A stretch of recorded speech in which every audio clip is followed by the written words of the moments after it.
want to welcome you from the Darren Sammy Cricket Ground in the 2023 Windward Island Under-19 Cricket Tournament. First match, St. Lucia versus Dominica. Dominica have won the toss and they have elected to bat. And with me in the comments area is St. Lucia and Windward Island player Jamal James. Good morning, Jamal. Yes, good morning, Greg, and good morning to all our listeners. We recently concluded a very exciting WINLOTT women's tournament, and I think that we definitely have some excitement in store for today's game.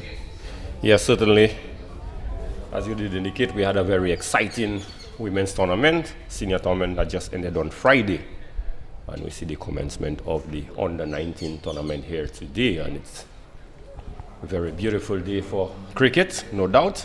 We'll attempt to go through the teams very quickly. For St. Lucia, you have Tariq Edward, who is the captain, Jonathan Daniel, Chanel Edwards, Theo Edwards, Can Elcock, Kevin Gassi, Aaron Joseph, Skylar Faye, Noel Leo, who is the captain, Royce Paul, Bolton Sayers, and Amari Vena. All right, and for the Dominican team, they're led by Stephen Pascal, Luvio Charles, there's Tesh Daniel, Joel Durand, King George, the wicketkeeper, Jelani Joseph, Jaden Joseph, Tyrese LeBlanc, Edmond Moranci, Karen Phillip, Yohani Regis, Dion Roll, and Jason Vidal. So Jamal, the next few days promises to be very exciting times at the Darren Sammy Cricket Ground. Some of the best under-19 players in the Windward Island are going to be on show in the next 4 days. So should be exciting times, and it looks like Kevin Gassi is going to pick up the attack for St. Lucia. Yes, from the Players Pavilion. And speaking of exciting talents, we have Stefan Pascal. We've been following his career, and he's been nothing short of phenomenal. I think that he has been on the radar for the West Indies youth team.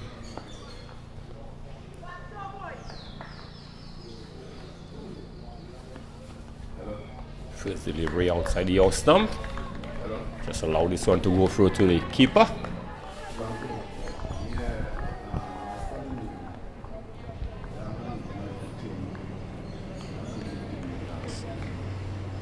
Yes, and I think that the batter and the bowler would have been teammates for the Windward Islands at the Under-17 tournament last year, so there would definitely be some familiarity there.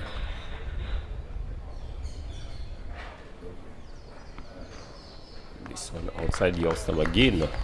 Fair bit of carry there to the wicket keeper Noel Leo.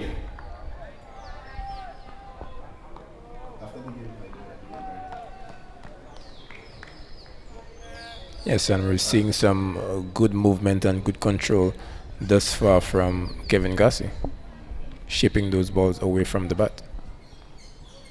Certainly holding in good areas.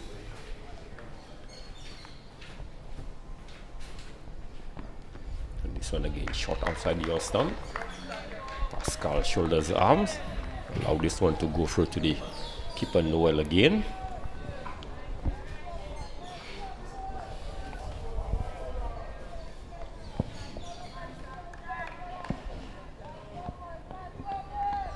Yes, I'm just shaping that ball away and bowling to a 6-3 field with 6 men posted on the offside.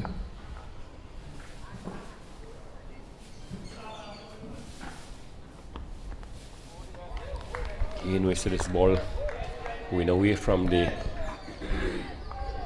batsman Pascal, but Gassi Jamal just starting the ball just outside the off stump and going away further. So perhaps he would best advise to start just about middle and off, where he would really get the batsman to commit himself. But those deliveries are certainly too wide outside the off stump.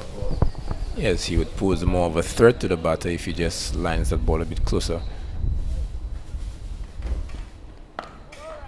And this one much closer. Pascal solid in defense.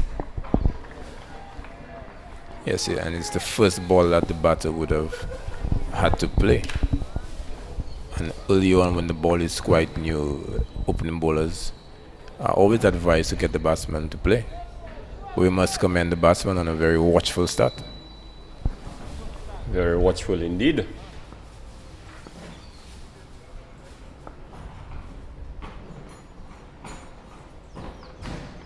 And this one is driven for the cover. No ball called by Amide. So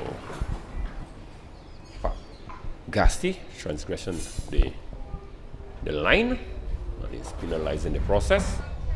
So Dominica, they open up the account with a no ball. So they off and running, one without loss, Jamal. Yes, and the batter gets a chance to really let loose with this free hit. And this one was struck powerfully through the cover region and it has raced down to the boundary for 4. So what a way to open up his account, Pascal, of this free hit by Gassi. Yes, and there was definitely a hint of elegance and class in this shot here. And Greg, most batsmen, when they get a free hit, you generally see them trying to heave the ball over the onside. But this shows that there is something about this youngster just coming down the track and negating some of that movement and stroking this one gracefully for the offside. Yes, a good pleasant shot there by Pascal to open his account. So he moves on to 4, Dominica moves on to 5 at the end of the first over. And it looks like Shawnil Edward is going to be picking up the attack from the northern end, the media center. Left arm. And Jamal, it's worth noting for the female team, there were quite a few left arm bowlers, if my memory records. About 4 fast bowlers, about 4 bowlers, sorry.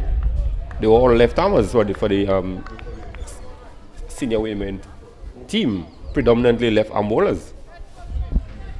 Yes, and I think that in this team here we have Shawnil Edward and I think Aaron Joseph in a similar mold.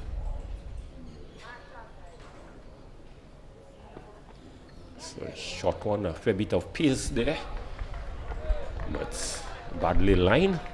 This one was angling down the leg side. The batter got inside of the line, but fortunate for Shawnil, he couldn't get any bat onto this one because he certainly could have raced down through the fine leg region for 4.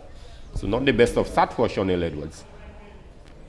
Yes, but we could see that there is something about this youngster as well. Good pace on show here.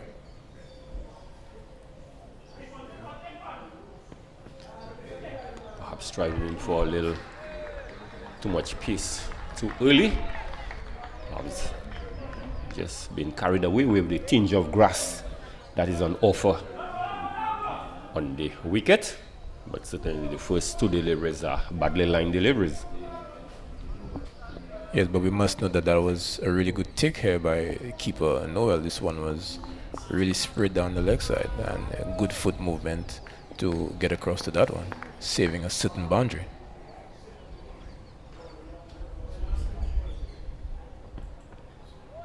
Much better delivery outside the off stump. Charles shoulders arms. Yes, this one better line, and what was impressive about this one was that it carried past the batsman's chest. So definitely a good wicket here. Yeah, Shawnil Edward generating a fair bit of pace.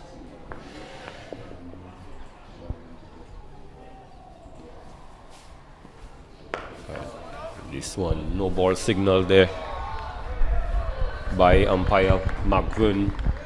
So both bowlers guilty of transgressing the line very early in the spell.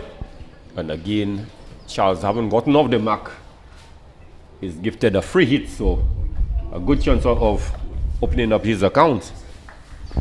Yes, we saw when Captain Pascal received his free hit, he was able to make full use of it. Let's see what the young left-hander can do.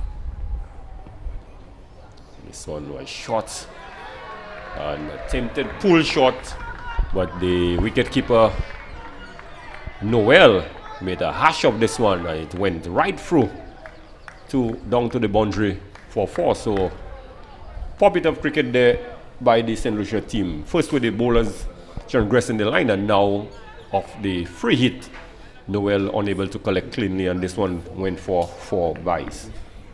Yes, we saw that he was shuffling to his right, but that ball had some late movement and going the other way, and was not able to pick it up cleanly, resulting in 4 runs being awarded to the Dominican team. So Dominica have moved on to 12. Extras on 8.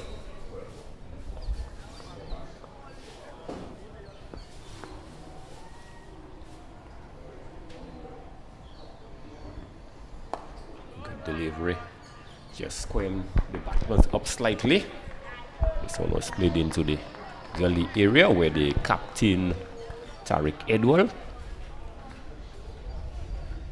is filling, and there's no run. So good bit of movement there with the new ball by Shonell Edwards.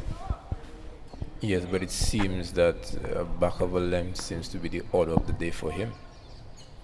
Hasn't really given the batsman an opportunity to drive thus far.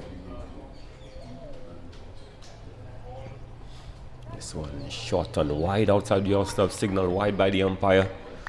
So Shonell really is struggling in his first over.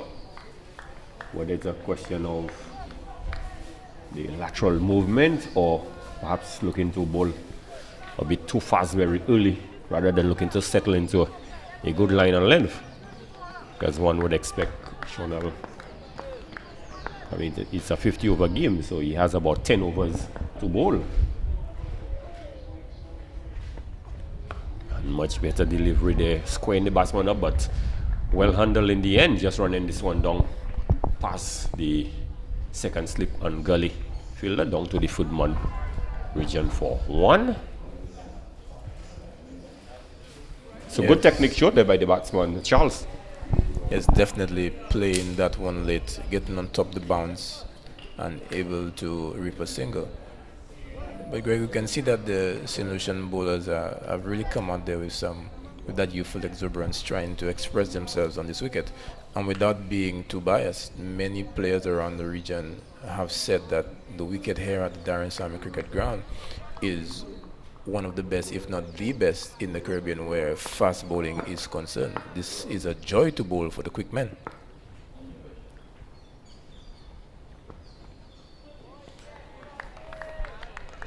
Yes, one would appreciate the fact that they get a chance to really run in and express themselves, but without proper line and length. It's of no use going in and looking to express yourself, because you're really going to be considering quite a few extras which will not be beneficial to your team. It certainly can worth at least an over or so to get your lines and length correctly before running in at full steam. So we see the batsman Pascal pulling out at the last moment. I don't think it's something that fast bowlers enjoyed, Jamal. Yeah, certainly not having to put in all that effort, and Shawnee running very close in from the 30-yard circle. So, but fast bowlers generally tend to respond aggressively to that. Let's see what is his response. And good delivery just outside the off stump. Pascal really getting into line. And at the end of over number 2, Dominica, they are 14 without lot. A quiet start, but relatively good start indeed. They really aided by a few bad bowling by the St. Lucia team. Yes, St. Lucia guilty of conceding extras early on and giving the batsman what you call sighters too early in the piece. They were not being allowed to play enough of those deliveries. But we saw that Gassi had some good away movement to the right hander, and now he has the left hander in his sights. Would be looking to bring that ball back in.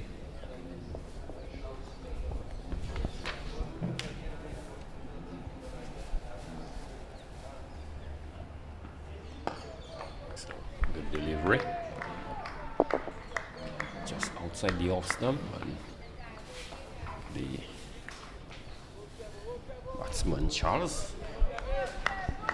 will get in behind this one solidly. So both batters thus far, Jamal, they have looked very solid in defense. Yes, they don't look troubled at all by the bowling.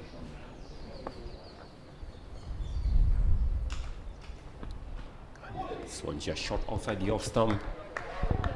Charles looking to pull this one into the vacant square leg or mid-wicket region. But certainly this one was flirting with a bit of danger. The ball did not bounce perhaps as high as he would have anticipated, and immediately the captain Pascal has called him down the track to have a few words with him. Yes, but in that shot, Greg, we see that there is a willingness of the Dominican batsman to take on anything that is loose. There was positive intent in that stroke. So good comeback there by Gassi. Just about the off-stump region. Again, Charles in defense. So as indicated a little early on, Charles really looks solid in defense. Anytime he plays a defensive shot, the ball seems to be coming off the middle of the bat. Nice sweet sound.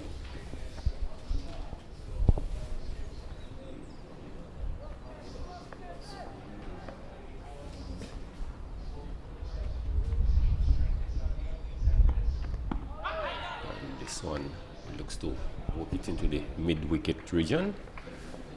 The ball has come off the pads, trickle into the square leg area, and leg by signal by umpire Leo. So the score moves on to 15 for the loss of no wicket.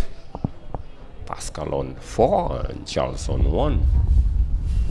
Yeah, so even on that delivery, we saw that the movement is still available for Kevin Gassi. So Gassi in his run. He's not quite satisfied with the rhythm running in.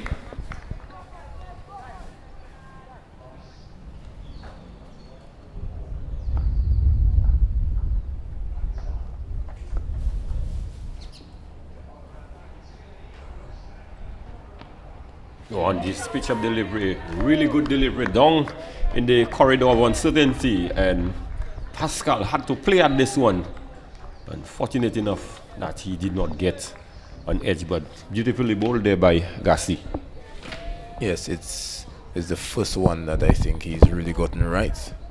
This one was well pitched up on off stump and allowing that ball to have that movement, but this time forcing Pascal into a false stroke.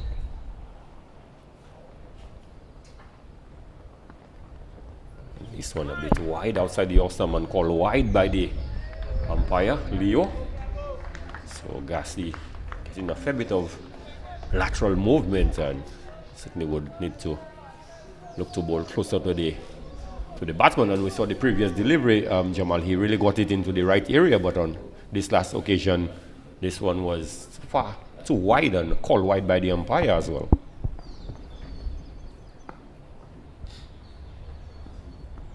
Yes, I think if he just adjusts his length, he would be better off to Pascal. Much better delivery, but well played by Pascal, and Pascal knowing that Gassi perhaps gets the ball to go away from him, and certainly picked up the line very early and just allowed the ball to go through to the wicket keeper. So 16 without loss, Pascal on 4 and Charles on 1.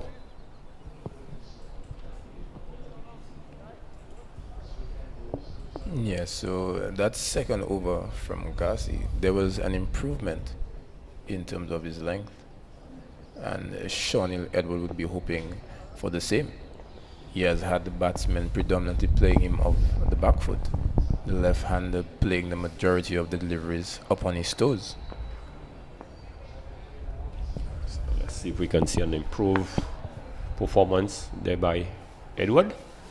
And this one again shot outside the off stump. The batsman Charles just shoulders arms, allowed the ball to go through to the keeper Noel. So certainly Chanel perhaps needs to look to bring the left-hander on the front foot. We have not seen the Charles having to play any of the deliveries on the front foot, as you indicated. Everything seems to be just back of a length.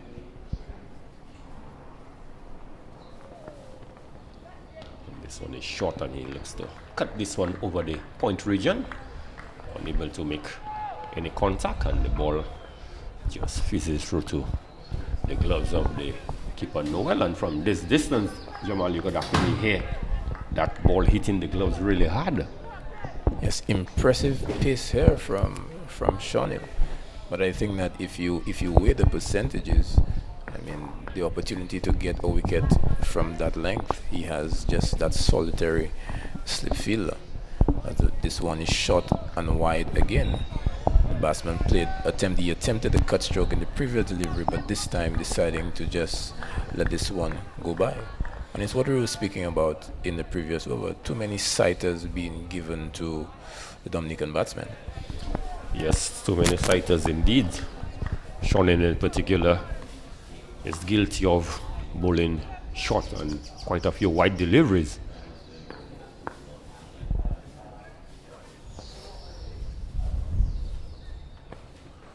Again, short, getting on top of the bounce, playing it into the short mid-wicket region, just off the edge of the square, and they're able to scamper through for an easy single. So this brings the captain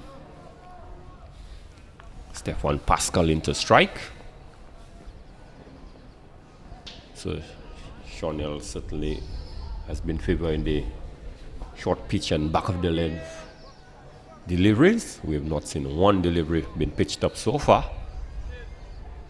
And with the movement that is still available, short wide down the leg side, and luckily not to have been called a wide, Jamal. Yes, it seems that possibly Sean Hill would be the enforcer for the Innocent team. Maybe this is the role being given to him by the captain or by management, Greg. But if he's going to be bowling short at the one would expect it would have to be at the body of the batsman, but they are short and wide. So much better delivery. This one a little closer. Cutting back sharply inside the edge of the ball. Yes, and we're seeing that when he gets it right, he poses a definite challenge to the batters. But it's just that he has not gotten it right too often in his spell thus far. So, Edward so far, he has bowled 2 overs. And he has considered 6 runs, 3 wides included in there. Gassi 2 overs for 6 runs, also 1 wide.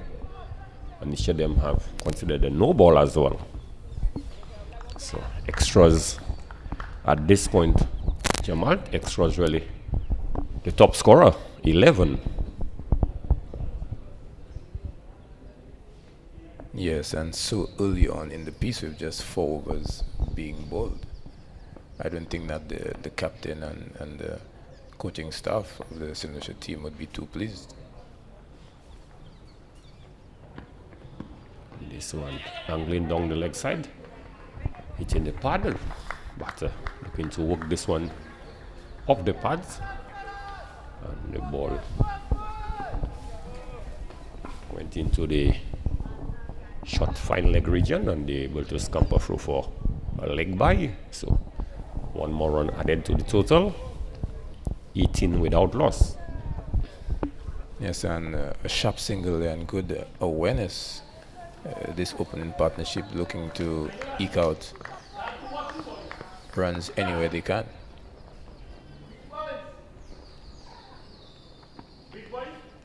Again, wide outside the off stump. Still getting a fair bit of lateral movement, but really unable to have the batsman playing. And I think this is one area that the fast bowlers moving forward would need to get right.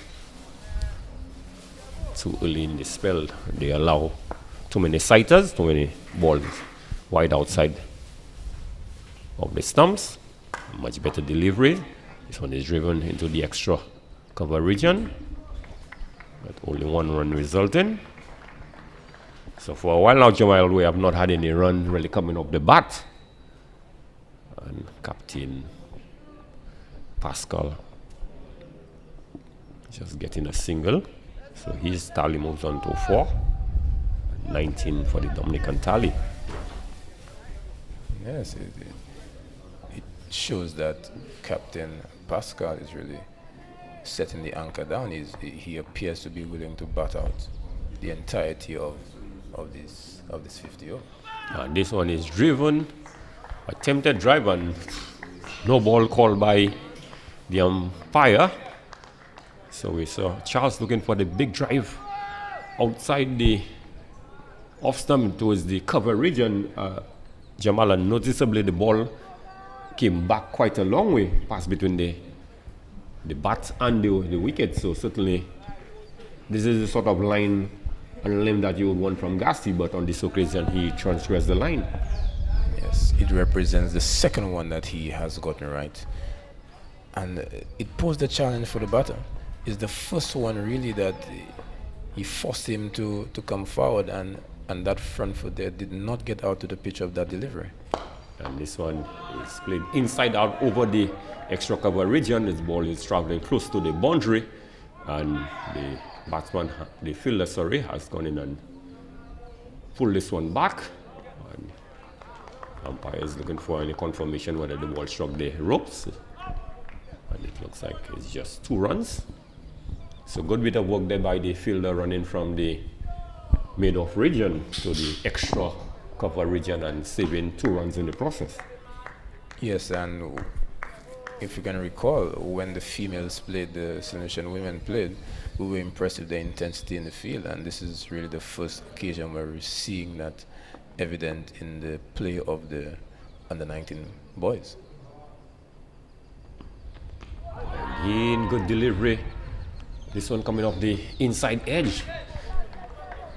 Charles again looking to push into the cover region, and clearly the ball is coming back into the batter, getting the inside edge, really drawing him into a false stroke. So as you did indicate a little earlier on, anytime Gassi gets it right, he tends to pose a bit of problem to the batters. Yes, he has not asked enough questions on that foolish length.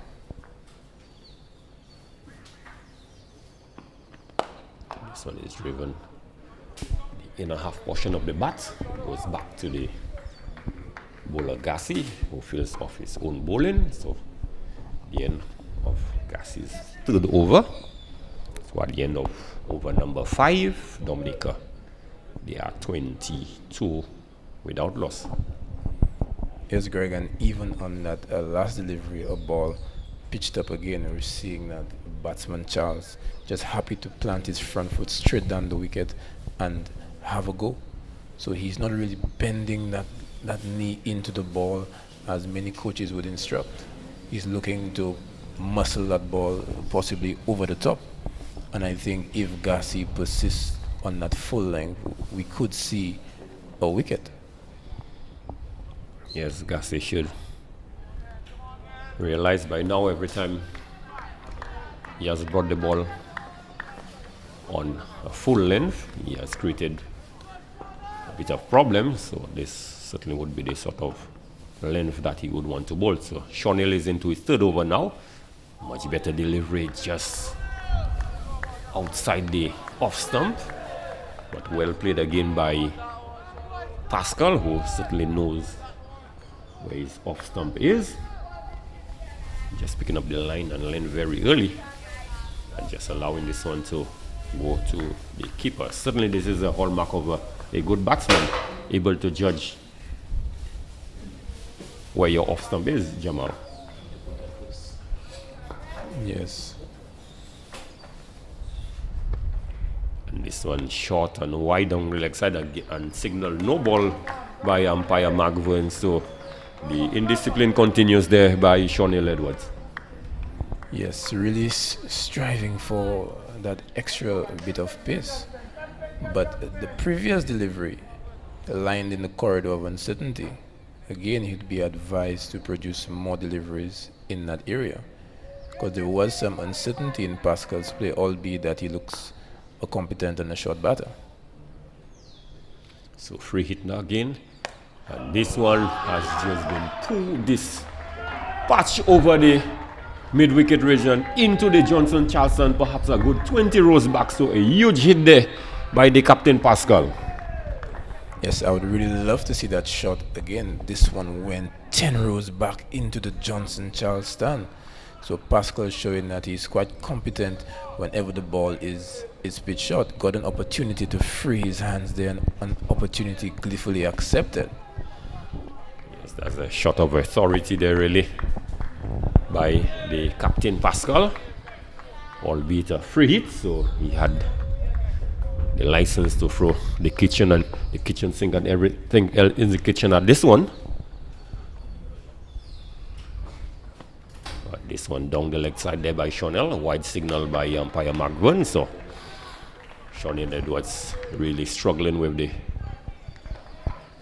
new ball, really has not done justice to the use of the new ball today for the St. Lucia national team. Yes, and not at all. And with a batsman, a prolific scorer in that of Stefan Pascal, he seems to be a batsman who is equal to the task. And even on that free hit, Greg, there was some predictability about the bowling of Chanel. So Pascal would have known that this one would have most likely have been in back of a length, and he was fully prepared for that. So another wide delivery down the leg side. So perhaps I think the time might be opportune to bring in another seamer, because it's clearly that Chanel is struggling in his 2.2 overs. He has conceded 15 runs, some 5 wides and 2 no balls. So 7 extras already considered by Chanel, and he has not completed 3 overs yet. That's a beautiful delivery, Greg. Beautiful indeed. In just of a foolish length, and even the batsman Pascal really nodded his head in acknowledgement. Yes, that was a good delivery. Yes, what we actually noticed there is that for this delivery, Chanel actually bowled this one much closer to the stumps, so forcing Pascal to play a shot that he otherwise would not have wanted to. Again, this one is down the leg side and signal wide by the umpire. So really inconsistency there by Chanel. Previous delivery, just lamenting the fact that it was a good delivery, and he followed it up with a wide down the leg side. So there's no consistency really in the bowling.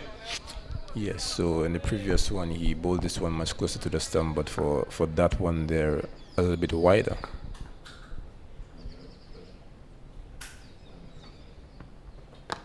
Very good delivery. This one darting back into the batsman. It's a good bit of movement in the air. We could have seen clearly from our vantage point. And this one really yucked the batsman Pascal, but he was equal to the task and certainly able to dig this one out. So we see that he is capable of getting that ball up. That was actually a beautiful yorker, but a batsman of the class of Pascal, he has enough within him to just see the good balls out.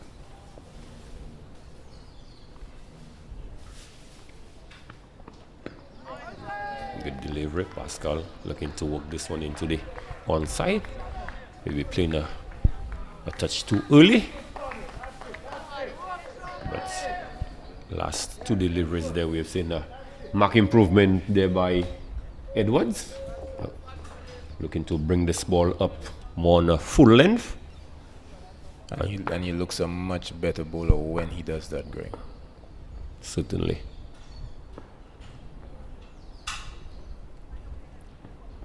Oh, good delivery again, having Pascal groping at this one just outside the off stump.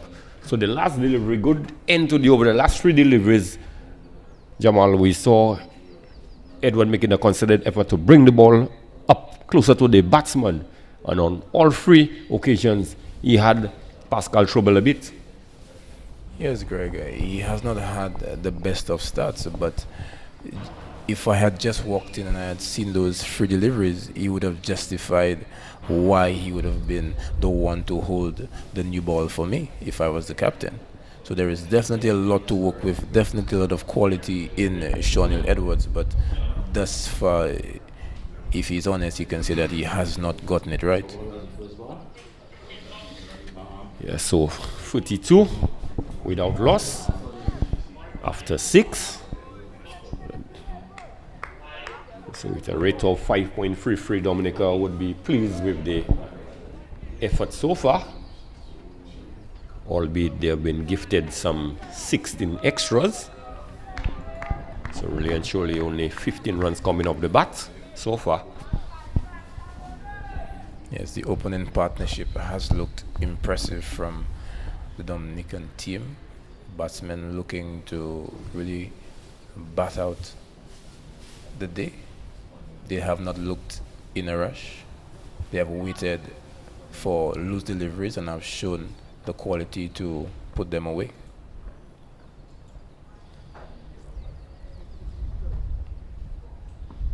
And his compliance will be bold. Just when we were saying that there's the need to bowl at a more full length, and on this occasion, Gassi really pitching this one up to Charles, and this one really going through the gates. So first victory there for St. Lucia. Seeing the back of Charles, he was comprehensively bowled there by Kevin Gassi. Yes, and we were basically begging for that sort of length here from Gassi. Whenever that ball has been pitched up, we just saw that the left-hander was content to just plant his front foot straight down the wicket. And on that occasion, with the ball moving back in, didn't get that foot across, just left it straight again, opening his guard, and Gassi able to bring this one back as he has been doing for the entirety of his spell, and went through the gate. We saw that the head of the left-hander was falling towards the offside, so when the ball was brought back in, he did not have the answer. So Dominica losing their first wicket at the score of 42. So we had Charles bowl Kevin Gassi for 4. He faced some 19 deliveries. Yes, Greg, and is it fair to say that that delivery there was inspired by the last 3 deliveries of Sean Edwards over? Well, even Gassi, I would say, in his last over to Charles, remember, they were on 2 occasions where one got the inside edge back onto the pads, and there was one that when he looked to play the ball through the covers, passed between the bats and the stumps. So certainly he would have seen the possibility of getting Charles bowled in that manner. So this first delivery there to Regis, the new batsman, Yokelem delivery, he was able to dig this one out, got the outer edge, and the ball went down between the slips and gully, down to the footman region where Sean Edwards fielded, and just resulting in 1 run. So Regis off the mark immediately. That was quite a beautiful delivery to get first up. This one full and straight with a hint of movement away, and he was just able to get the bat down on this one, and also managed to get off the mark. So Gassi looking like he has really warmed up into his work and has begun to show some consistency on a full length. Yes, certainly the bowlers by now should realize that they would be better served pitching the ball at a more fullish length. And if you look at the flag fluttering in the distance there, you could see certainly there's a strong breeze going from left to right, and this one is powerfully driven back past the fielder at the mid-on region, and this one races down to the boundary for 4. So an exquisite on drive there by Pascal, really showing his class.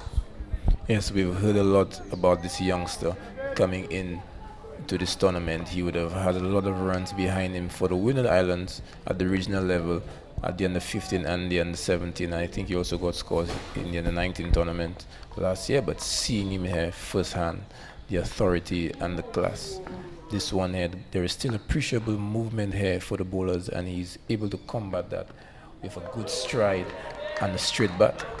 Good response there by Gassi. This one down the corridor of uncertainty. Pascal having to play that this one, and this ball just got past the outside edge. So good response there by Kevin Gassi. Yes, after being driven back past him, this is one of the things that fast bowlers really hit, but able to get that ball in the right area and having Pascal playing that false stroke.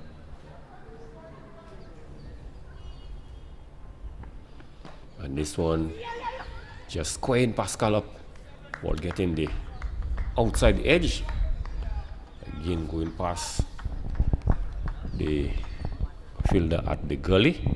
That's the captain Tariq Edwards. Diving to his left, but the ball went down through to the footman region where Sean Edward fields and resulting in just 1 run. So the end of a successful over for St. Lucia and for Kevin Gassi, an over in which we saw the wicket of Charles, so he was comprehensively bowled by Gassi for 4. Yes, Greg, and again, had Gassi gotten it right, that length right earlier on, I'm sure that the captain Tariq Edward would have reinforced the cordon, and possibly we would have seen the back of Pascal. But we have the introduction of a new bowler, Sky Laffey, who is Sky Laffey. Yes, Sean Edwards really struggled with the new ball, and I think it's the right move by the captain Edwards to introduce another seamer from the northern end, the media center end. So Laffey, one would think, would have realized by now that he would be best served bringing the ball up, and one would eagerly watch what his approach would be. Not the best of start, but brilliantly saved there by Noel Leo. This one was angling down the leg side and was going wider, and acrobatic style, really putting in the dive and able to save 4 runs for the team St. Lucia. So good work indeed showed there by the wicketkeeper Leo. Yes, he looked more like a goalkeeper there with that outstretched hand parrying that ball. Great athleticism shown and saved a definite boundary. So Laffey did pitch up that ball, Greg, but this one was a truly wayward delivery.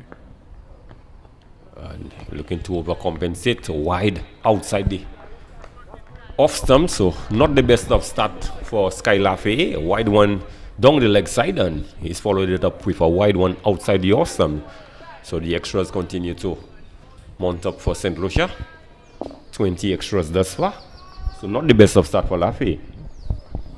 Yes, Greg, but one of the things that you had hinted to earlier with that flag fluttering here, one of the significant and unique things about the Darren Sam cricket ground is that big breeze.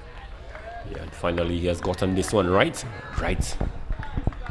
just on the off stump, and Regis really equal to the task.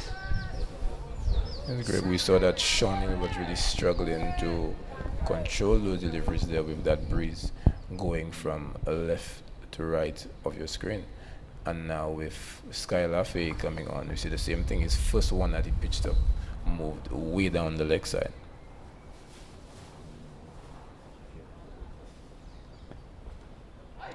It's a good delivery just outside the off stump. Regis was tempted to drive at this one. We saw him planting his left foot forward, and in the last minute just held back. So good probing line there by Sky Lafay. Yes, after those two deliveries there, we're seeing that he has begun to get it right. But Lucia would be hoping for some consistency from this young fast bowler. And looking to hook this one into the onside. Ball wrapping him on the pad and just trickling into the short cover region where Can Elcock's field. Yes, getting himself in a bit of a tangle on that delivery, just planting that front foot across his body. So when that ball came back into him, he had no choice but to play across that front pad. And luckily for him, there was enough bounce on offer that the appeal was not strong for leg before wicket decision.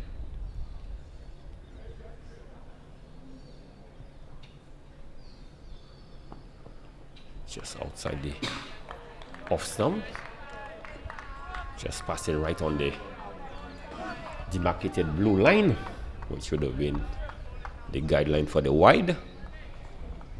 So a good comeback there by Lafay after bowling two wide deliveries, his first two deliveries. Yes, it does represent a good comeback, but again, we're seeing the same issue that we had earlier on, where a new batsman comes in and he's not being allowed to play enough of the deliveries early on. And this one angling down the leg side into the pads of Regis, who really felt that he perhaps missed out on getting perhaps a run or two. Looking to work this one into the square leg region, but leg by signal by the umpire. Yes, and unlike Pascal, Regis's first couple of deliveries, you could have definitely seen a hint of nervousness in his play. And Lucia just missed a trick here by allowing him to just let these balls go way outside the off stump to really judge the pace and the movement. So Captain Pascal back on strike. And this one is down the leg side, and attempted dive there by the wicketkeeper Noel, but on this occasion couldn't get hold of this one, and it has gone all the way down to the boundary for 4.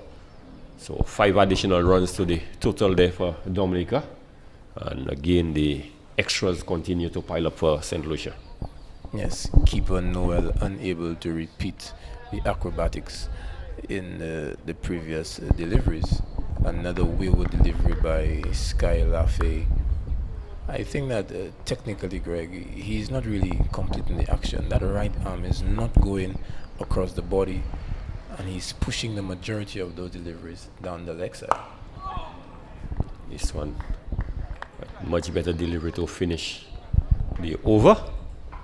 So at the end of the 8th over, St. Dominica, they are 47 for 1. The captain Pascal on 16, and Regis was paced just 6 deliveries. He's on 1 without loss.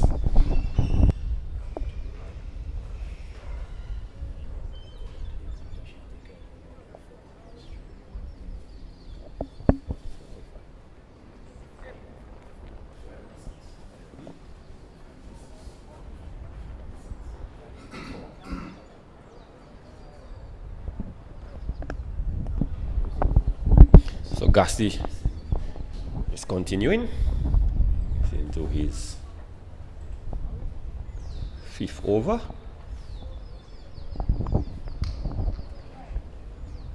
And the umpire is having a word with the captain Tariq Edwards. Might very well have to do with the number of overs a bowler, consecutive over bowler, is permitted to bowl. I think it might very well be a case where they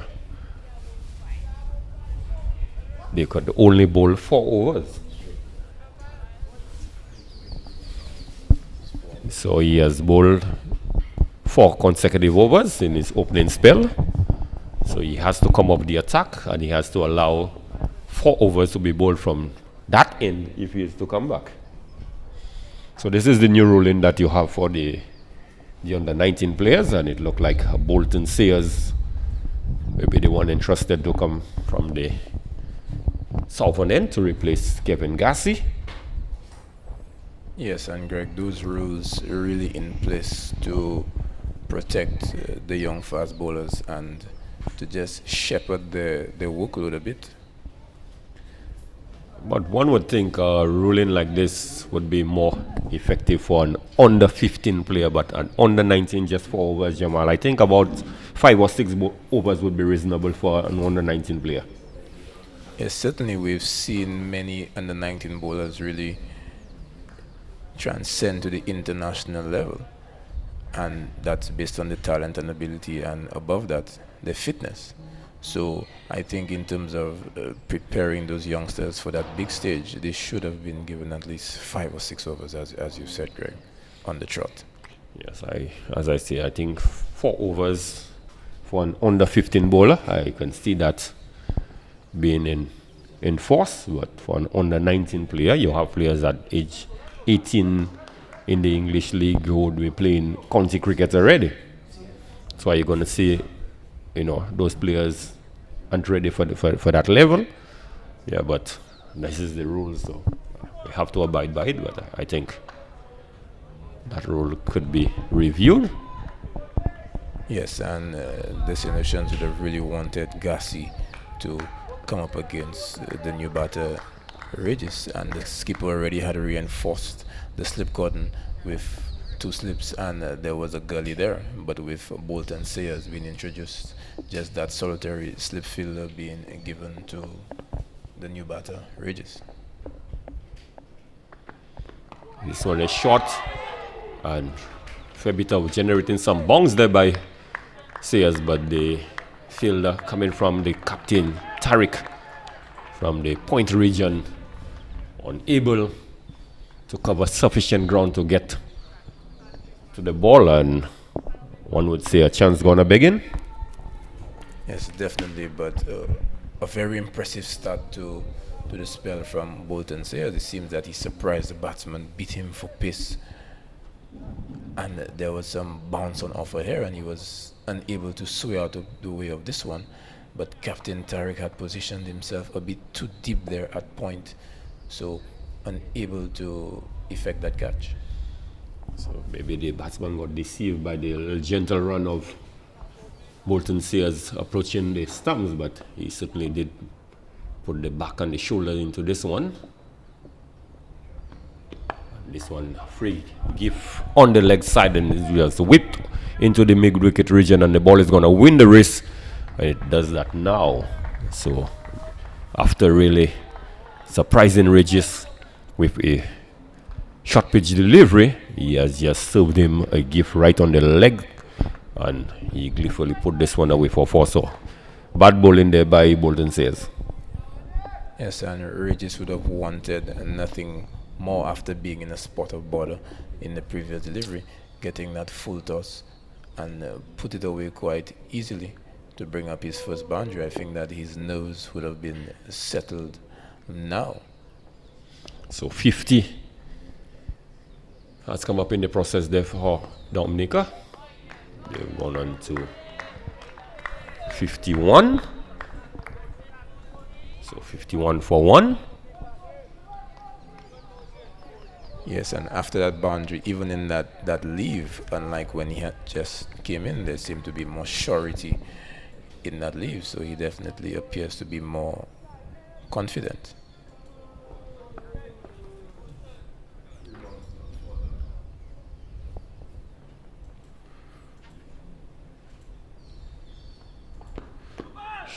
outside the off stump and call no ball there by umpire Leo. So all three of the bowlers thus far for St. Lucia, and both Gassi and Sayers from the southern end are struggling with the no balls.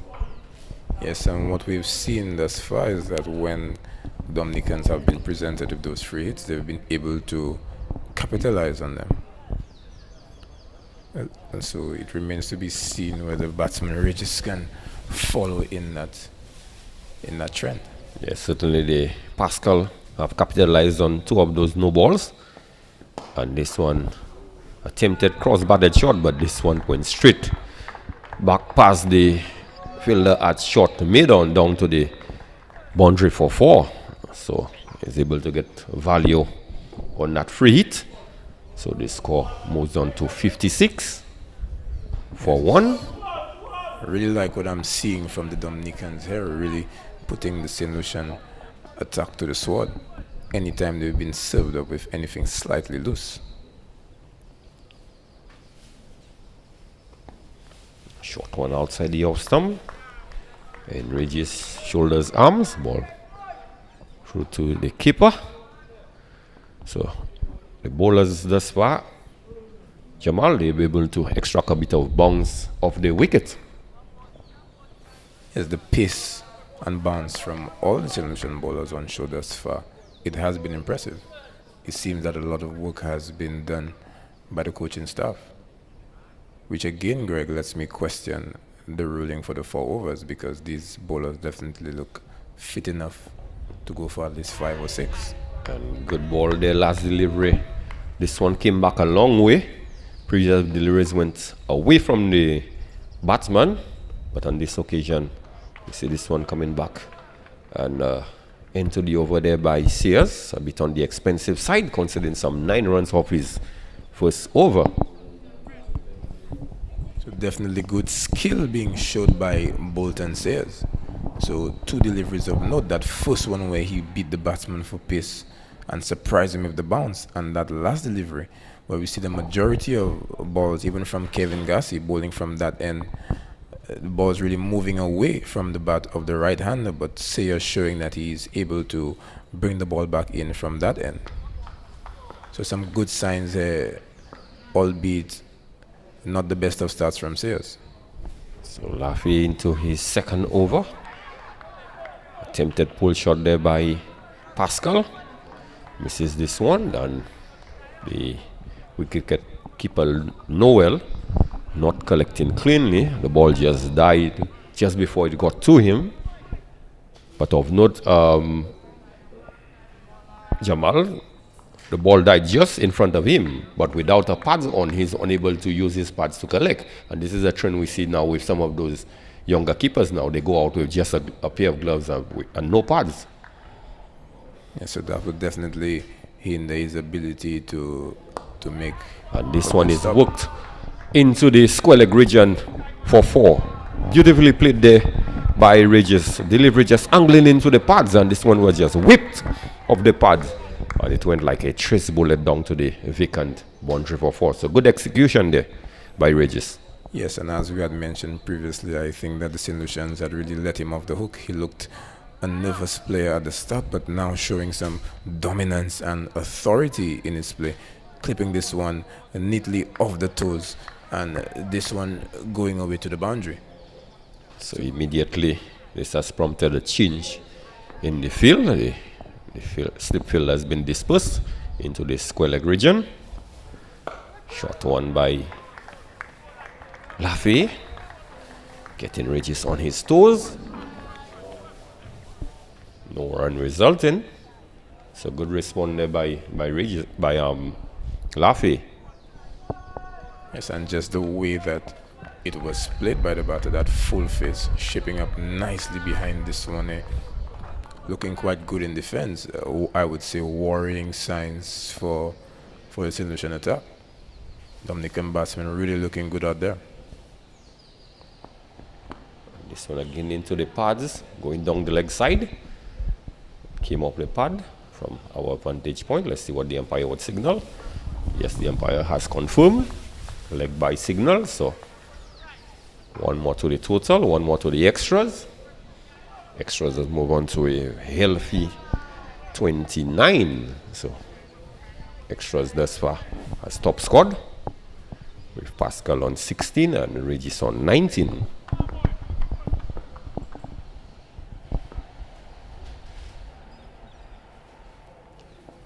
Short delivery, looks to get in line, and this one is played to the long leg region. One bounce to Sayers down there, and just one run resulting. So Pascal moves on to 17.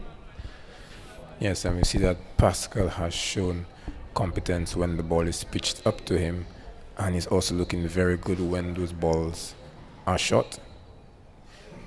So he looks quite an organized player.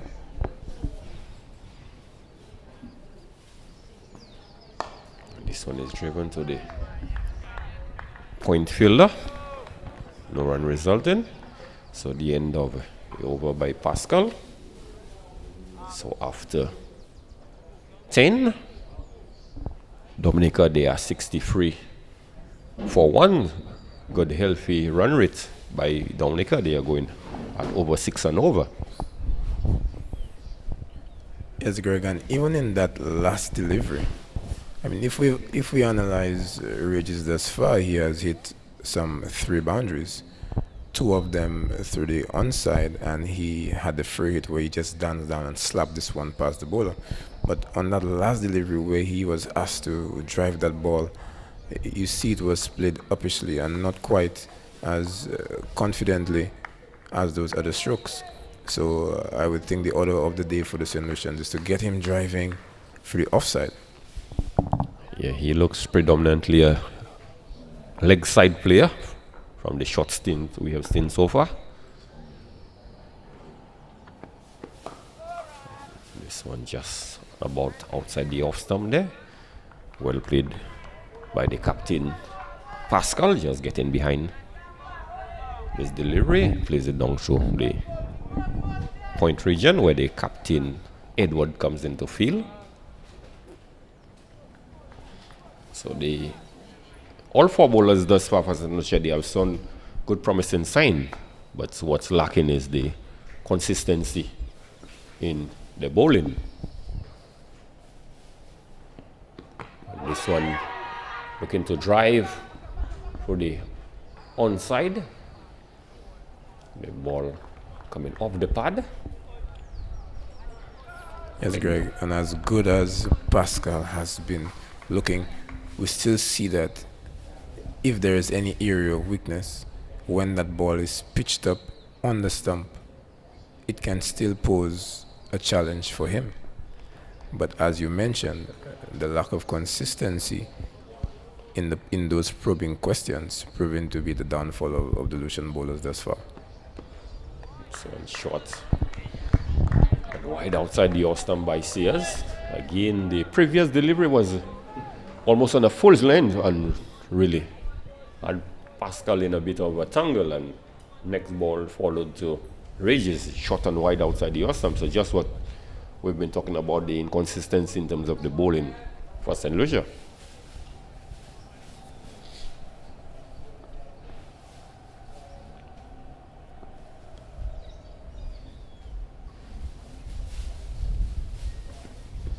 This one is back of a length. Regis really equal to the task, but much better line and length there on this occasion by Sayers. Yes, but even in that, we can see it being exposed that there's a clear difference in the defense of Pascal and that of Regis. So when Pascal defends that ball here, he really covers up those stumps. But Regis, you can still see a lot of it behind him in that defense. So again, Sayers should be encouraged to get that ball up to him. And he does on that occasion here, but this one is slightly wide of the off stump. So much better ball there by Sayers, encouraging Regis on the front foot. And with the slip and gully, hoping that they could come into play.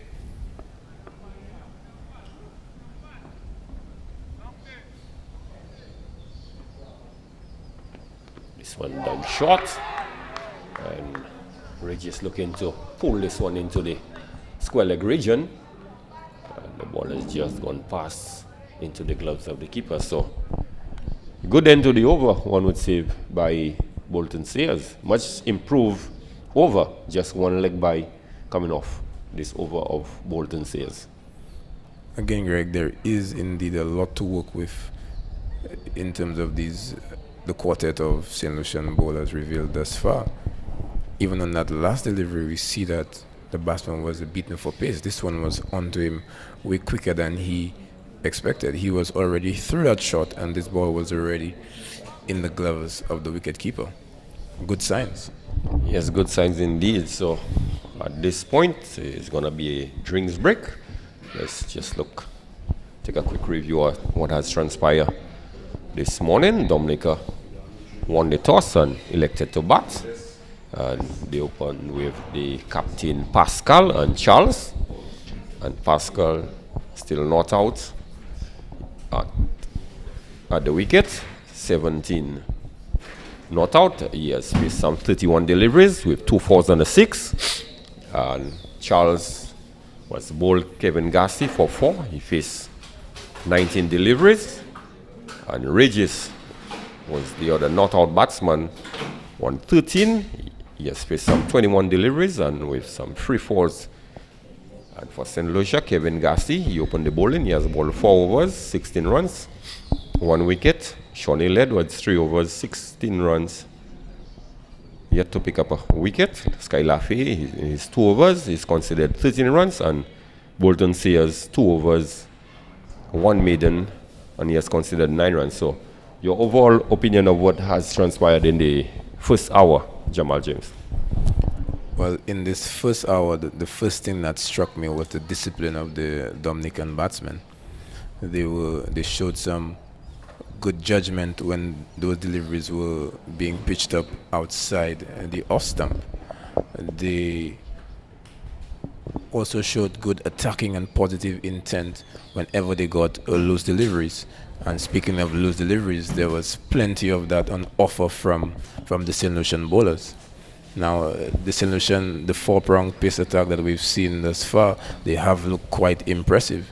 The pace has been up. They each extracted a decent bounce and appreciable movement of the wicket. We saw that Kevin Gassi, he's the lone wicket taker thus far. And when he has pitched up those deliveries, he has looked threatening even to batsmen of the competence of Pascal. We saw that Shawnee Edward, he looked the quickest of the bowlers thus far. Had the batsmen playing upon their toes quite regularly, but was not able to really handle the movement on offer, and got carried away with that green tinge of the wicket, Greg. Then we saw Sky Laffey being introduced into the attack. Good signs, good pace, but again he struggled with the movement and did not land the balls in consistent areas enough. And Bolton Sayers, from his first delivery, he showed that he would have surprised the batsman with his pace and his bounce, and he was able to bring something different to the party, getting that ball to that back in sharply from the end where predominantly that ball was moving away from the bat. So there are good signs here for both teams, and Dominica would remain bolstered by the effort of Captain Pascal, who I think is the leading batsman and one whom I think the West Indies has shown that they have an eye on him. So all in all, I think Dominica, to me, would be the happy of the two teams, having elected to bat and losing just 1 wicket. So the St. Lucia team certainly would have had a talk with the coach, Yeri Maffrey, on the sidelines. So he certainly would have pointed a few areas where they would need to tighten up and improve. And one would think that we would see a better approach to the St. Lucia effort this time around. And more so, they would need to improve the area of the extras, just like in the ladies tournaments early on, where teams considered quite a few extras. Just after 11 overs, St. Lucia have considered some 30 extras, so that should be an area of concern for them. Yes, Greg, and you mentioned that Dominica would be the happier of the two teams. I think that with such a watchful start and just being gifted 30 extras without having to do much, they would definitely be the happier of the two. But we've just had a break, and we did see it time and time again in the women's tournament that after a break, something indeed happens. And it has worked for both the batting and the bowling team. We saw after a break the Vincentian ladies came out with more of an attacking intent, and we saw that in the St. Lucian innings when they were bowling, after a break they got 2 or 3 quick wickets. So it remains to be seen what will happen after this break, but definitely something should happen. So Sky Lafayette would be continuing from the media center end, and he will be bowling to the Dominica captain, Stefan Pascal. Shot outside the off stump, really gets on top of his toes, gets on top of the bounce, and plays this one down through the fielder at the short point region. No run resulting. So one would say a relatively good enough start by Lafayette, but I think we have not seen the Dominican batters play enough on the front foot. Too many of those deliveries, they are just playing content, they're just standing back, standing tall, and in defending on some occasions. And when they have gone on the attack, they have looked very impressive. Shot again, and this one is dispatched into the vacant mid-wicket region. So just as I did mention, when they are on the attack, they look very impressive. Sky Lafayette has just served up a short delivery there, Jamal, with no real venom in there. It was basically a hit-me delivery, and Pascal certainly would not have missed out on that opportunity. Yes, Greg, and this was definitely a venomous stroke. And then Sky Lafayette would be advised not to enter into that zone again, because this appears to be a quite productive zone for Pascal. Yes, looking at it's a 6-free field, so he would be encouraged to bowl more towards an off-stump line and not serve up those juicy half volleys or short pitch delivery. So they have gone for one, maybe interested in a second one, and it will be completed quite easily. This ball is just worked towards the short backwards square region. Again, another short ball getting angling into the batsman, just really getting on top of this one, and 2 easy runs completed. Yes, Greg, and that just shows the smarts of Pascal. We saw that he was just walking towards that ball and walking across his stump and just tucking this one on the onside. And as we see that, we see a change in the field where that area has been plugged by Captain Tariq.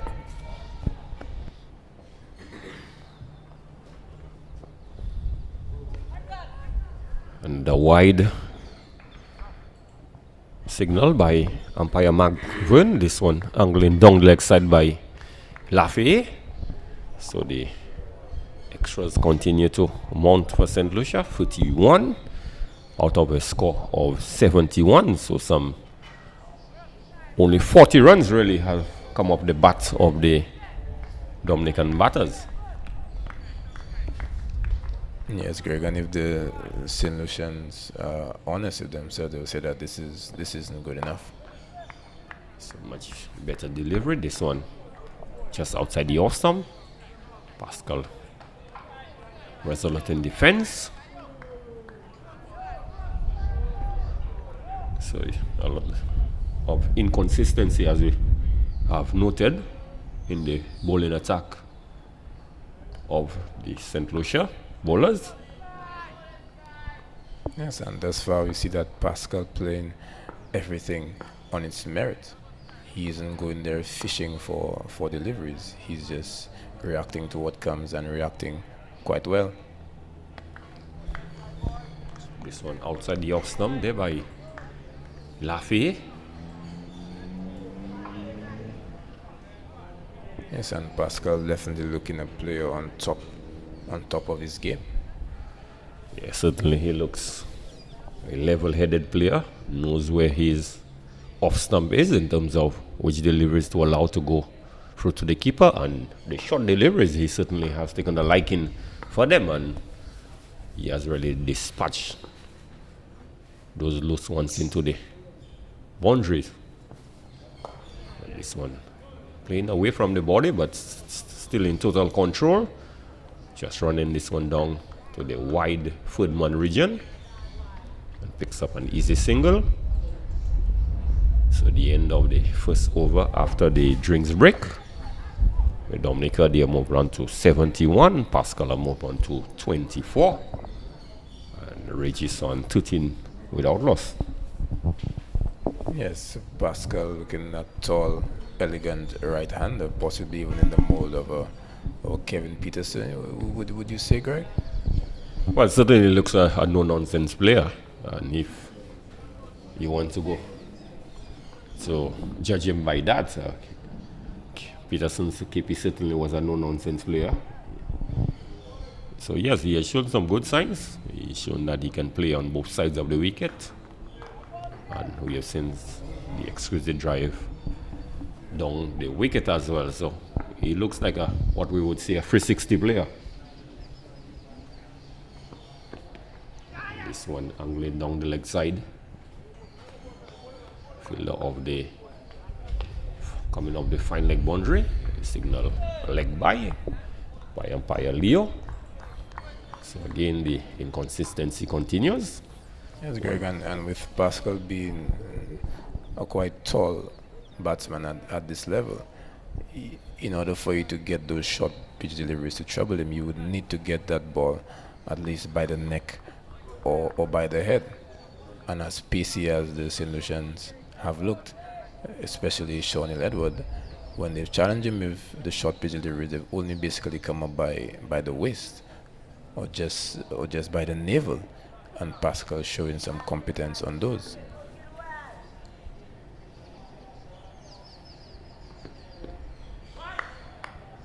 So Bolton continue with the indisciplined bowling, wide outside the off stumps, and signal so by umpire Leo. So it must be a bit of concern for the captain Edwards with his medium fast bowlers, that they are unable to bowl a consistent line and length. Much better delivery to Regis, who is stout in defense. But I see the captain really loosening up Jamal, and maybe an indication that he feels the time must be right for him to introduce himself in the attack, because the fast bowlers have not provided the sort of services that he would have wanted. Yes, by and large they have struggled, and I think with Bolton really pushing that ball wide outside the off stump, that he is also struggling with that breeze that we keep speaking about. This one better lined, forcing the batsman to play, and this one comes off the outside edge and just goes down to the third man fielder, and the Dominicans pick up another single. Yes, every time they are bowling in the right areas, they seem to have troubled the Dominican batters, but somehow they are unable to string those deliveries consistently. And hence the reason why they have not reaped more success.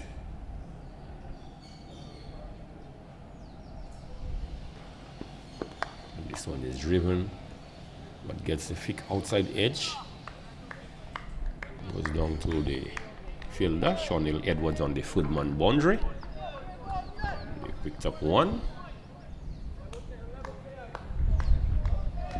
Yes, and Pascal still looking in good rhythm, just picking up singles quite regularly, keeping that Dominican tally just ticking.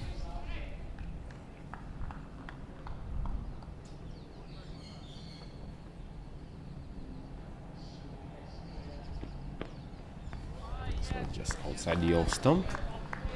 Batsman shoulders arms. So still need to bring that ball a little closer to the batsman, encouraging him to drive. Yes, and Ioane Regis showing good disciplines again, allowing those good deliveries to just go outside the off stump and waiting for a ball that he believes is in his area to stroke. And he has shown that he has the ability to put away those deliveries to the boundary. Shot outside the off stump, much quicker delivery. But the batsman Regis was equal to the task, just drop the hands and allow the ball to go through to the keeper. So we see a helmet being brought onto the field. So that is an indication that spin should be introduced anytime from now. And more so, I did indicate to you, I saw the captain was just loosening up a bit. So Sky Laffey is going to continue from the northern end, and I think the captain Tariq may very well introduce himself in next over from the players pavilion end. So Laffey has completed just bowled 3 overs so far for 21 runs, and Bolton Sears he has bowled 3 overs, 1 maiden, and he has conceded 12 runs. So Laffey to continue from the media center end. And this one is full outside the off stump. One would say for the first time really drawing Pascal into a fall shot. Yes, Pascal looking to just open the face of his bat and run this one down to third man. A bit risky there, but he has batted so well that now there is no slip fielder posted. So maybe if he had gotten some bat onto this one here, he would have still escaped with the single or even 4 past the keeper. And this one is shot outside the off stump. On top of this one, and it's slapped through the point region, and ball has won the race into the boundary for 4. So 4 delightful runs there by Pascal, but Sky Laffey guilty on this occasion, just short and wide, really begging to be hit. Yes, and the fielder really had no chance to stop this one, and we're seeing that the umpire has just signaled a free hit. So another cardinal error there by Sky Laffey, allowing Pascal to get up onto the toes, and he bisected that gap there with clinical precision.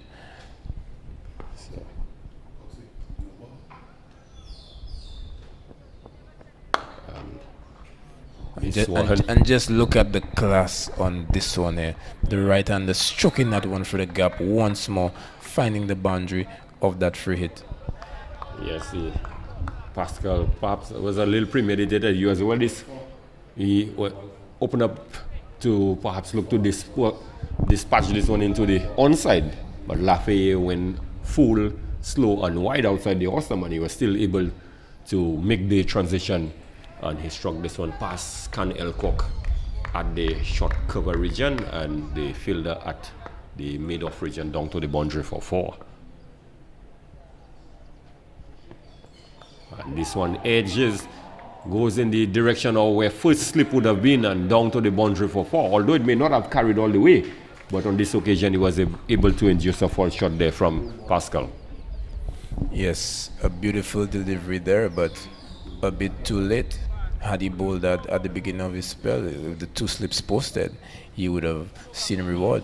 But Pascal on this occasion beaten here by the bounce of that delivery, trying to drop his hands. The ball climbing up on him there. The keeper really had no chance, and this one going to boundary to award Pascal his 3rd boundary in the over. So Sky Laffey definitely under pressure here in this over. Yes, so the score have moved on to 89 for 1 with those 2 quick, actually 3 boundaries in this over. Yeah, 3 consecutive 4s in this over. So certainly the captain Pascal, he has motor on to 37. Yes, Greg, and even in that last delivery, we saw some a violent attempt to slash at this one here. So he's really in the mood now. On top of this one and just running this ball down through the wide footman region. Picks up an additional run. So Dominica into the 90s. You're 90-1. Pascal on 38. Just 12 runs away from what would be a very deserving half century. So he has batted really admirably thus far. Some 6 fours and a 6. This one was struck in the Johnson Charleston, perhaps 15-20 rows back.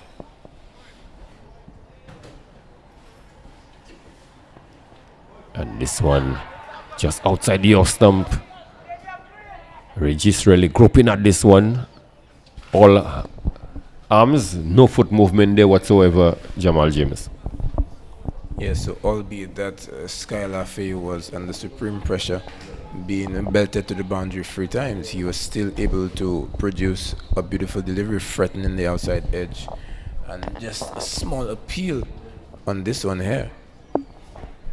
So he was able to recover with that last delivery, but I think that Captain Tariq Edward there would definitely be thinking of introducing spin at both ends. Yes, as indicated earlier on, the Captain Tariq Edwards is introducing himself into the attack. And he will be bowling from the players' pavilion end. And so far, Tariq Edwards is trying to get the fielders in the correct areas, the 2 boundary riders, the mid wicket and the long on. Yes, Greg, and while we may not have all the statistics on all of our young players in this tournament, we do know that in last year's under-19 tournament that Tariq Edward was named as the MVP. He was the leading all-rounder for the Windward Islands and in the entire tournament. As you see, his first delivery there being posted outside the off-stump, very quite close to the off-stump, but again, Pascal showing good judgment there. This one had a bit of pace on it, Greg. Yeah, a bit of pace and a bit of bounce as well. It came back a bit.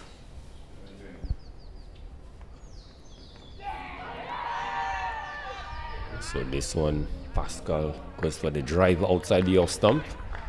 Keeper Leo collects, dislodges the bill, and umpire McVeigh certainly not interested.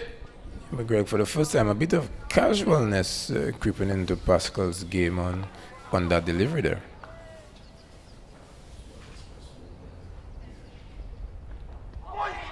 Goodness gracious me, Greg, this is beautiful bowling. And perhaps expecting this one to come back. This one went away. Is that the Dusra there by the Captain Edwards? Well, we've known that he does have the ability to do that. As we see this one bowled with the off spinner's grip, trying to spin this one.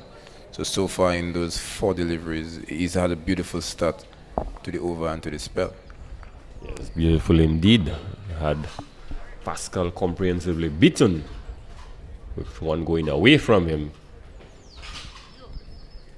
So spin being introduced into the attack for the first time, the Captain Edwards.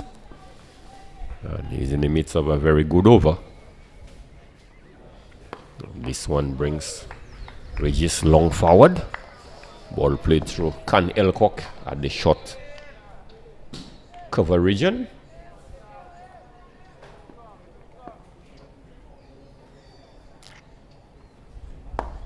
And this one full driven to Gassi on the long on boundary.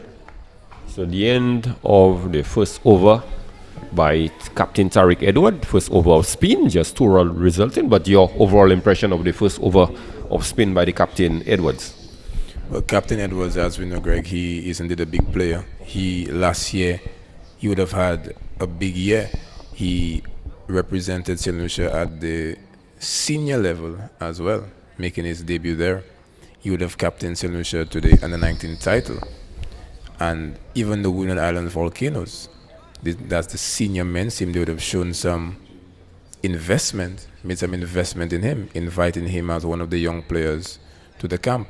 And I also think that Pascal was also part of this camp, and a number of other young players. So definitely Tariq would have caught the eyes of many persons around the region. And in that first over there, we saw some flight, we saw some guile, there was bounce, and he's forcing the batsman to play at those deliveries. So Royce Paul would be coming in from the media center end, so double change, all spin attack, and this one he brings Regis forward, so a good start to the over by Paul.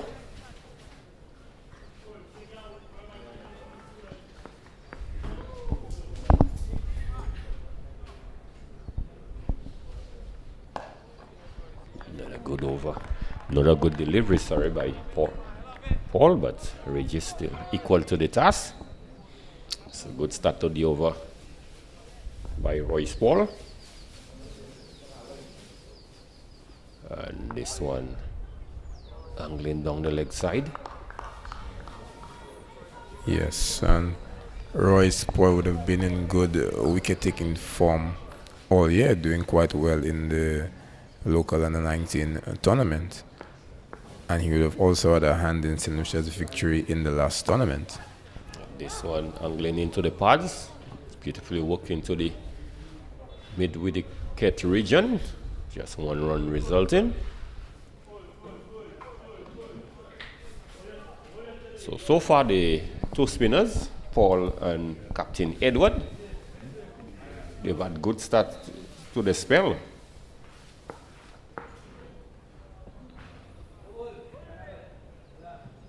This one given generous flight, but Pascal equal to the task. Just drive this one down to Shonell Edward, who comes up the long on boundary. Yeah, some of that stroke we see Pascal reaching 40.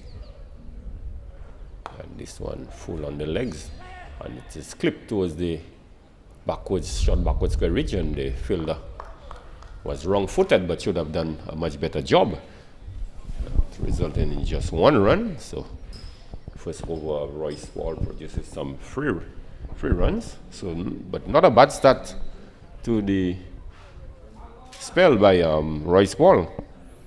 Yes, and if we would just compare the two spinners, we see that Royce Paul is giving that ball more generous flight than Tariq Edward. He looks like he's trying to spin that ball. But we know that at the Darren Sammy cricket ground, the spinners don't tend to get as much purchase as in other areas of the Caribbean. Yes, yeah. The spinners would generate a little more bongs than they would get tune at the Darren Sammy cricket ground. But on this occasion, a bit of turn and offer there for the captain, but badly lined. This one going down the leg side, so another extra. And the keeper did well on that occasion too, Greg. This one pitching just about middle and leg. Batsman looking to turn it into the onside. Leg by signal by umpire Amide. So 97 for 1. Dominica itching closer to the psychological mark of 100.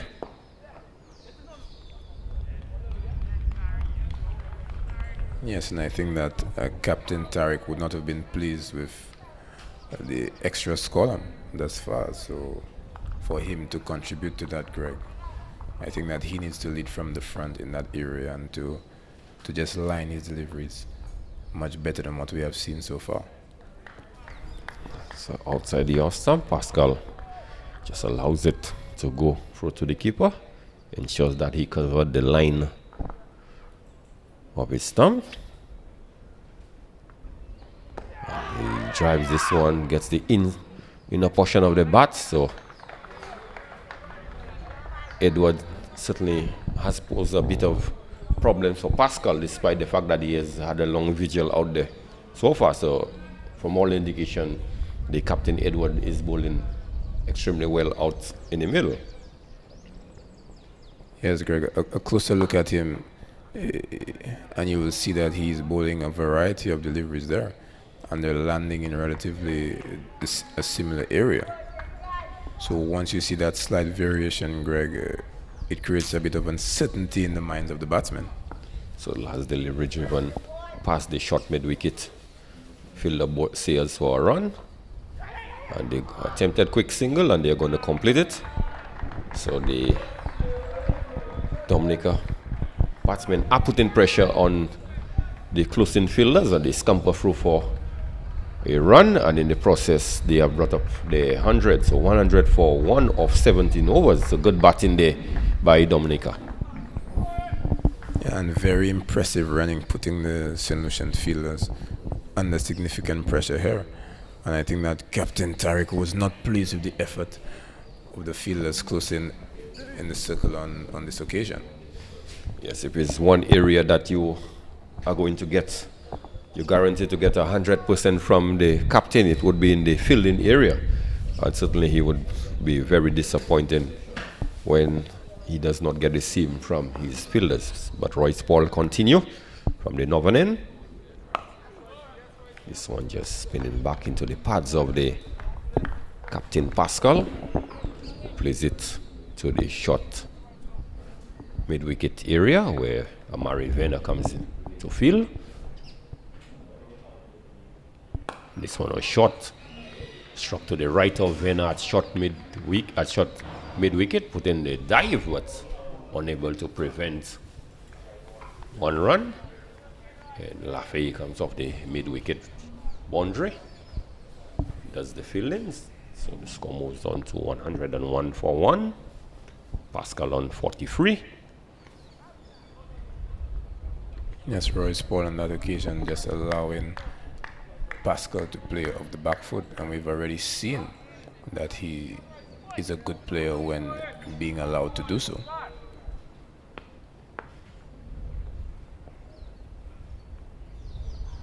One shot outside the off stump.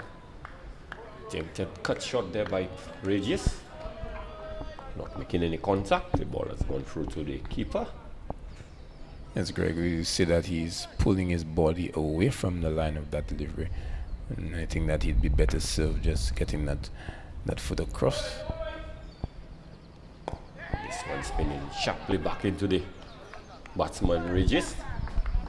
Tucks this one into the short square leg region, unable to get a run. So good work there, done there by Amari Vena.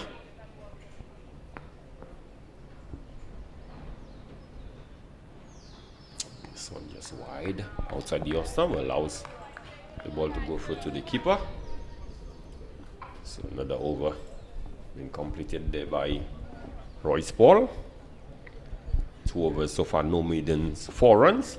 So very economical bowling there by Paul.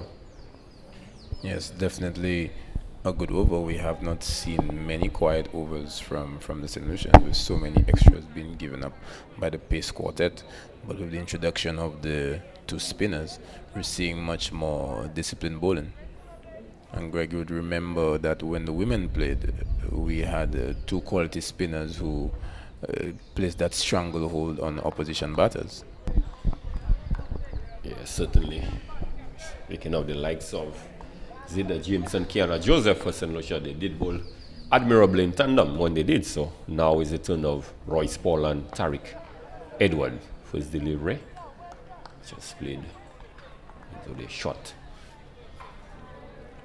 square leg region, no run resulting.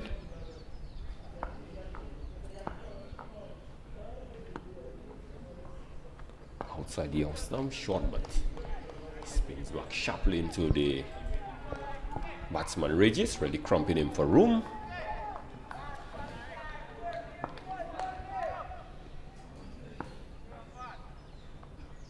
Much quicker delivery outside the off stump. Yes, we're seeing good variety here from Tariq. He's spinning some, he's allowing some to just slide on. And he has one that he's shipping away from the bat. And it should be out caught. Diving effort there by Shawnee Edwards. Just giving a life there to Pascal. Perhaps very slow in taking off there, Shawnee Edwards. But certainly a chance created there by Captain Tariq Edwards. Yes, you definitely see that he had set up the batter here with a variety of deliveries, and this one here tossed up a bit slower, a bit wider, and Pascal not really getting his foot across to that one here. And an appeal at both ends, really. The bowler is appealing to the presiding umpire for a caught behind, and the wicketkeeper is appealing to the square leg umpire for a stumped. And on both occasions, they were turned down. Yes, but good control being shown here by Tariq Edward with his variations. And this one lose the shot played there by Regis. So a very eventful over there by bowled there by the captain Tariq Edward. Really on top of his bowling, he has troubled both batsmen, and more so the captain Pascal, who he induced into a false shot and was given a life by Shawnee Edwards. So 102 for 6, Dominica. 102 for 1, sorry, of 19 overs. Yes, Greg, and before the introduction of the spinners, we saw that rate was about 6.83, and now they have brought back the rate to 5.46 as we see Royce Paul continuing his bowling. Yes, certainly from the introduction of the spinners, they have really put a check on the Dominica scoring. And this one is played into the mid-wicket region. Shawnee Edwards running across and just restricting them to 1 run.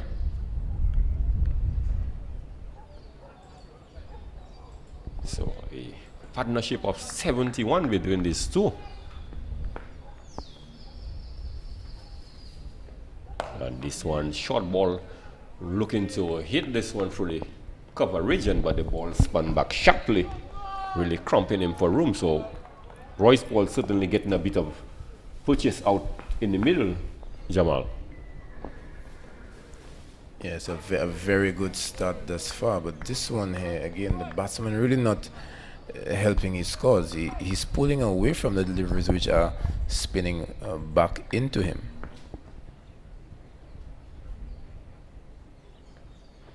This one given a bit of air, but sort of a yorker length, unable to get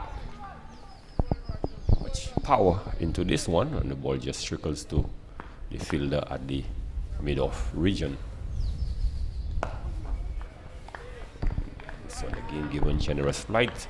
This is really good bowling here by Royce Paul, drawing the batsman forward. On this occasion, they're looking to spin that one through the gate. This one is much quicker, and he ends it over another over there by Royce Paul, where he only concedes 1 run. Yes, a good tight stuff there by Paul and Edward. They've bowled 6 overs so far between the two, and they have only conceded 12 runs. So certainly they are pulling things back in terms of the scoring rate for St. Lucia. But I think most importantly, St. Lucia would want to see a few more dismissals, because if they get to the back end of the inning with quite a few wickets in hand, and these two have bowled out the quarter, they would certainly have the license to play a few more attacking shots. And this one is driven to see as that shot cover. It makes a partial stop.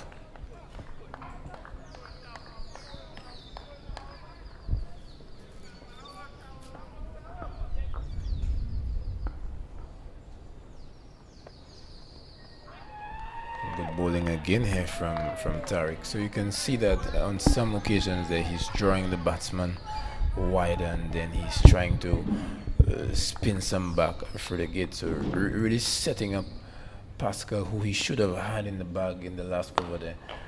But a slow effort here by the fielder at point, not alive to the opportunity and allowing Pascal to escape. Yes, a good bowling there by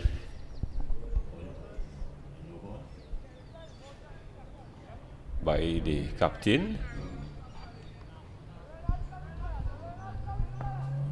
Two batters just having a short mid-pitch conversation. This one is please look to work into the onside. Ball hitting the pad. Players go up in appeal. You see the shake of the head there by umpire Leo, indicating not out.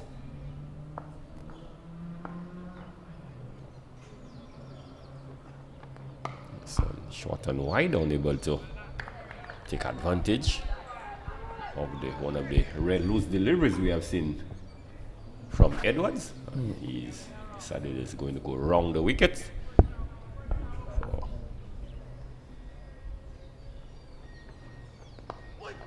Again, bringing Pascal forward. So another maiden over ball there by Captain Edward. So really good tight gripping stuff there by Captain Tariq Edward, Jamal. Yes, and in tandem with Roy Spoil, they have really brought down that rate, and now it's below 5. It's at 4.9 right now. But Greg, the competence that Pascal has shown against pace bowling, he has not shown that same, nor that authority once the spinners have been introduced. But credit has to go to the spinners. They have not bowled too many loose deliveries, but he looked certainly more adapt to the pacers than from what we have seen to the spinners.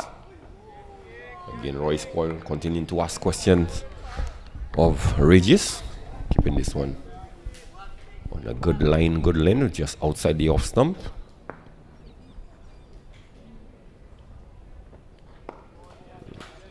Yes, Greg, and I think that the Dominicans are almost batting themselves into a hole a bit. They were really on top, and they had their foot on the neck of the St. Lucian attack, and I think that they have just eased off the pressure and some intensity. And this one is driven straight to the fielder at short cover, and he's been caught. So Regis really was not all that comfortable out there from the introduction of the spinners, and this one was driven straight to Theo Edwards at short cover, who took a very comfortable catch. So Dominica has lost their second wicket, 103 for 2. So certainly they've gotten the breakthrough that they would have wanted. Royce Paul getting his first wicket. Yes, Greg, we've seen it time and time again. It even works out to be somewhat of an international formula that once you've had 3 tight overs, I think it was Andrew Strauss, the previous captain of England, who had said so. Once you've had 3 tight overs, it generally brings about a wicket. And as we were alluding to previously, Dominicans were really batting themselves into somewhat of a hole. This delivery there was pitched up by Royce Paul, but we can say that this landed in the slot. But the batsman, with his weight on the back foot, he just leaned back and just presented a simple opportunity to the fielder at short cover, a ball which could have easily burst through the gap or gone over the head of that fielder. But a negative mindset had crept into the play of the Dominican batters with the introduction of the spinners. So at the fall of the second wicket, that of Regis, Morency has joined his captain, Pascal, and he would want to build another partnership. We saw the last pair, Regis and Pascal, had a partnership of in excess of 70 runs. So he would want to come in and continue to give good support to his captain. First delivery there just a little too wide, just allowing the batter to shoulder arms like you did indicate. Too many sighters to the new batters. They need to be at the wicket a little more. Yes, and we're not sure of the statistics concerning this new batter, Edmund Morancy, but we saw that on that first delivery there, he has moved across and he's covering his off stump and not really pushing his bat at those deliveries early on. So 2 deliveries outside the off stump, not playing a shot. Foot delivery again outside the off stump, so just a little too wide to the new batsman Morancy, who's just contented at just allowing the ball to go through to the keeper. So the end of a productive over there for Royce Paul, a maiden wicket. So Greg, as we indicated earlier, so Tariq Edward had a maiden in his previous over. Royce Paul betters that with a maiden wicket, and the spinners now really putting that the shackles on the batting of Dominica after they had gotten off to a really good start. But Jamal, what would be very interesting, not certain, I've not seen the conditions of play. I know about the 4 overs, but I do not know if it applies to the spinners as well, if they're only able to bowl a maximum of 4 overs before they can come off the attack. But this delivery to Pascal goes agonizingly past the outside edge. So the captain Edward continuing to bowl very impressively out in the middle. Brings Pascal forward on this occasion. Yes, and we see that Tariq Edward definitely showing some really good skill here in the previous delivery there, allowing the ball to just slide on, and he actually beat the bat with the straight one, and the next delivery he's spinning it back sharply into the stump, and the third one drawing him forward. So a good mix of deliveries here, so not to subtract from the quality of a Pascal, but he looks a different player now that he is contending with some good spin bowling. Shot comes on the back foot, punches this one to the right of the fielder. Looks like Theo Edward at short cover, no run resulting.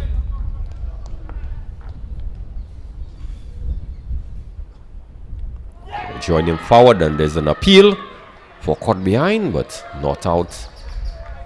Comprehensively beaten again there, Greg, by another variation from Tariq Edward. Yes, good bowling there by the captain Edward. Comes back on the back foot, a little too short on this occasion. Punches this one to Kevin Gasty, who comes off the long on boundary. So the end of another good tight over there by Edwards. Really, you could see him enjoying his bowling out there. Good rhythm and really bowling in good areas. Yes, he really kicked the turf on that last delivery there, upset with himself for spoiling what could have been the third consecutive maiden over, allowing Pascal to get that single down to long on. So we will, with the last single taken there by Pascal, he's inching closer to his half-century mark. 46 runs. He has got those 46 runs of 73 deliveries with 6 fours and a solitary 6. And this one is undriven to Shonil Edward on the long on boundary.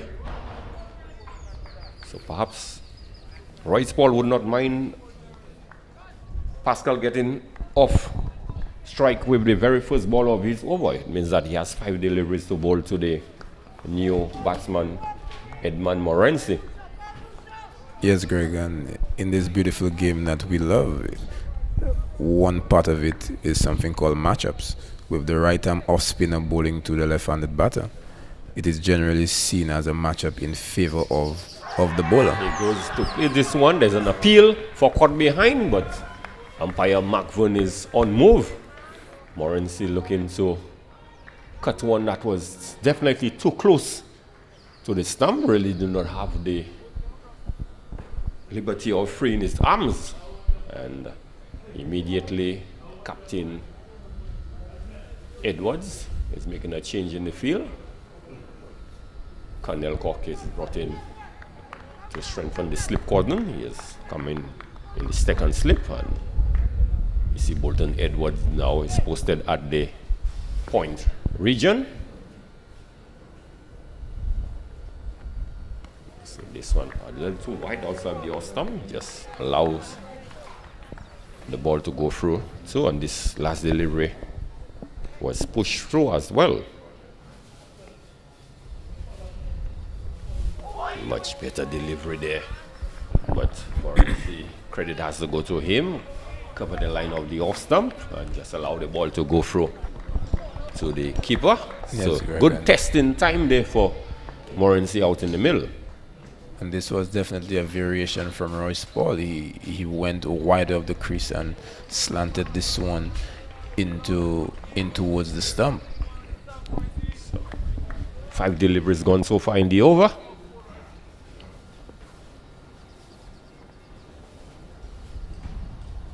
Definitely a little too wide there by Ross Boyle, and you could see he was not pleased with his final effort there in the over, but a good over nevertheless, just 1 run. So certainly they are pulling back the rate, 4.38 at this moment, and it looks like another drinks break. So certainly one would say, Jamal, that the St. Lucia team, they are clawing their way back into the game. Not that it has really run away from them too much, but Dominica 105 for 2. One would say they are more in the ascendancy position. Yes, Greg, and with the indiscipline of the fast bowling quartet presenting over 30 extras, the need for spin arose, and Captain Edward and Royce Paul answering the call. They bowled 10 overs between them, 5 each. They've each bowled 1 maiden, and together they've only conceded 14 runs. So their 10 overs have only gone for 14 runs, and they have been able to produce 1 wicket. And there is significant pressure being placed on the Dominicans, and even on a young talent, Captain Pascal, who had shown authority and dominance over the fast bowling. He seems to be struggling to contend with the quality of the spinners at the moment. Yes, certainly Pascal seems to favor the quicker stuff. He's more adapt from what we can see to the fast bowling, especially he was certainly severe on those short pitch deliveries. But from the time we saw the introduction of spin, the captain introduced himself, and Royce Paul, these two in tandem, they have really put a check on the scoring, and they've had him in a bit of border. And on one occasion, the Captain Edwards really inducing him into a false shot, and Shonil Edwards really was not quick enough off his feet, and a chance gonna begging. So just a quick review as to what has transpired thus far.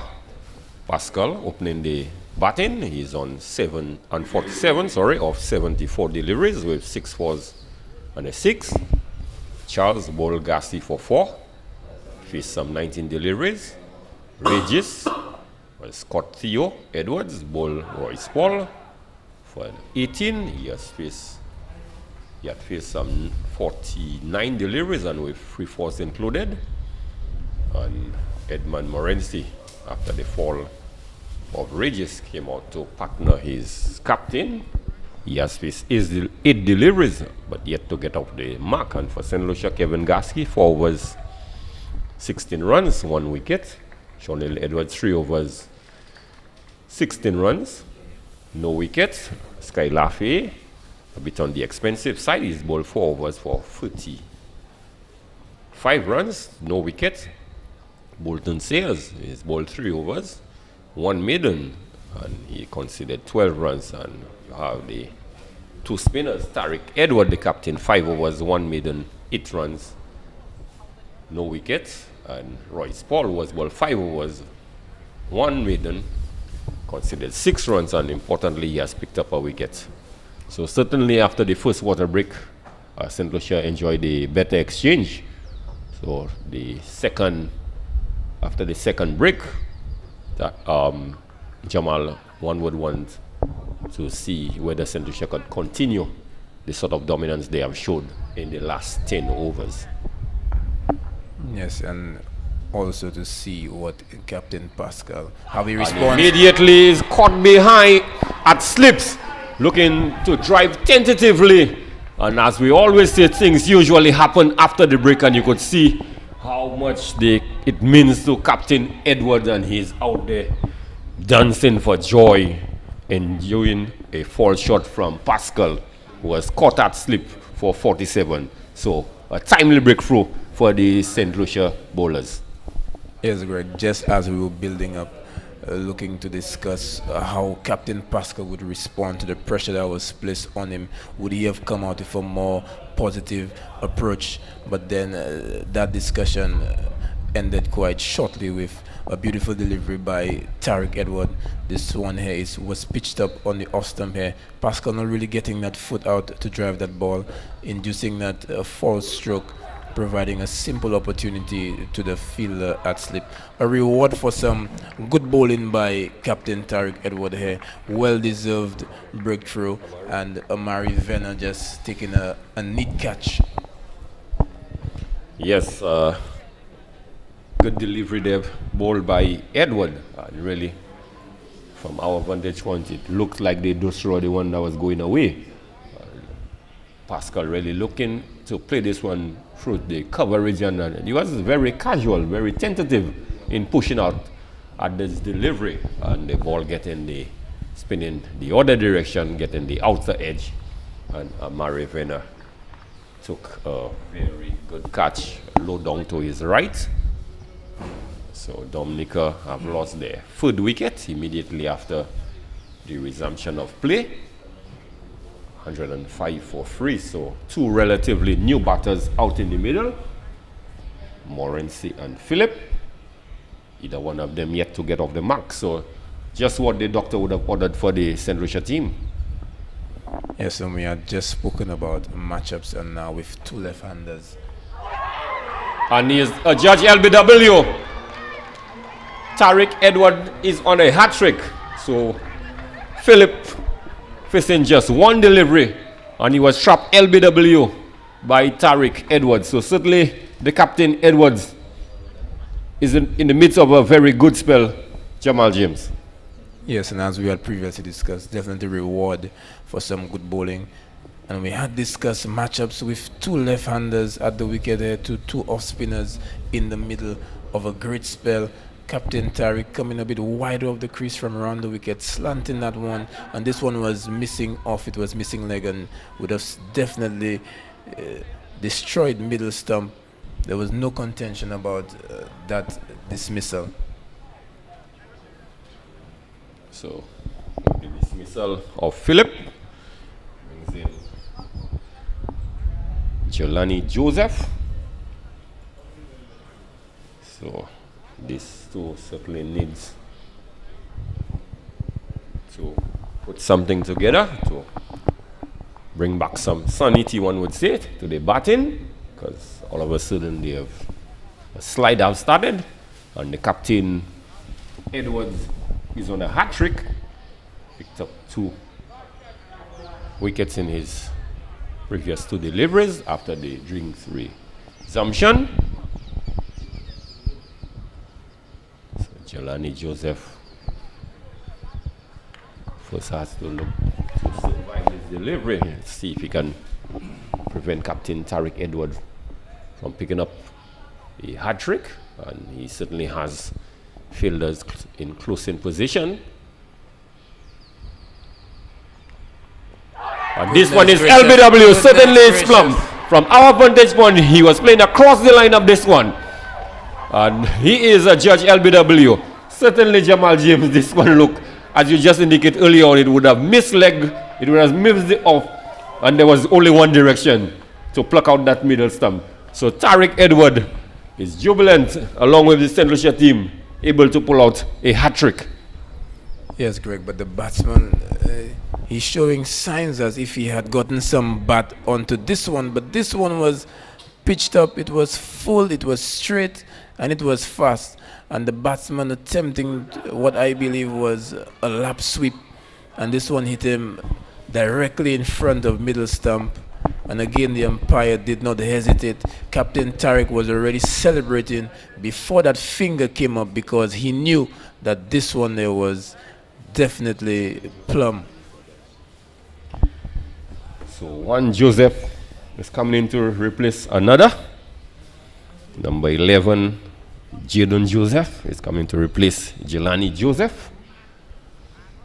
So Tariq Edwards certainly enjoying that hat-trick along with the St. Lucia team. You could see them, what it meant to them.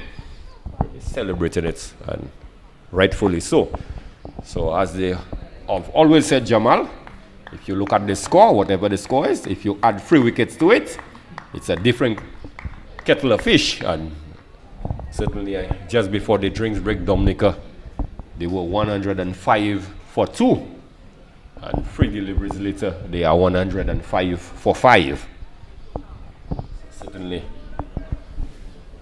doesn't sound the same as prior to the drinks break. So Tariq,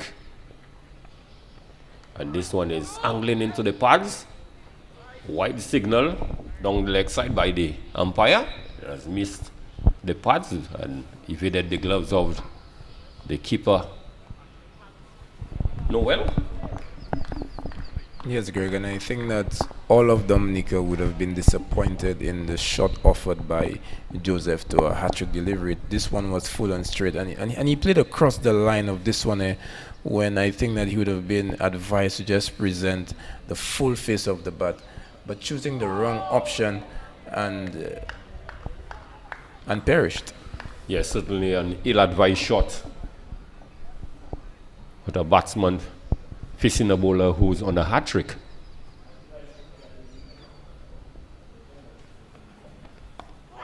Really coming back to this one, and a mix-up there. The ball just came off the bat, just on past the wicket keeper, and Vena very alerted, quickly across to his left and prevented any possibility of a run.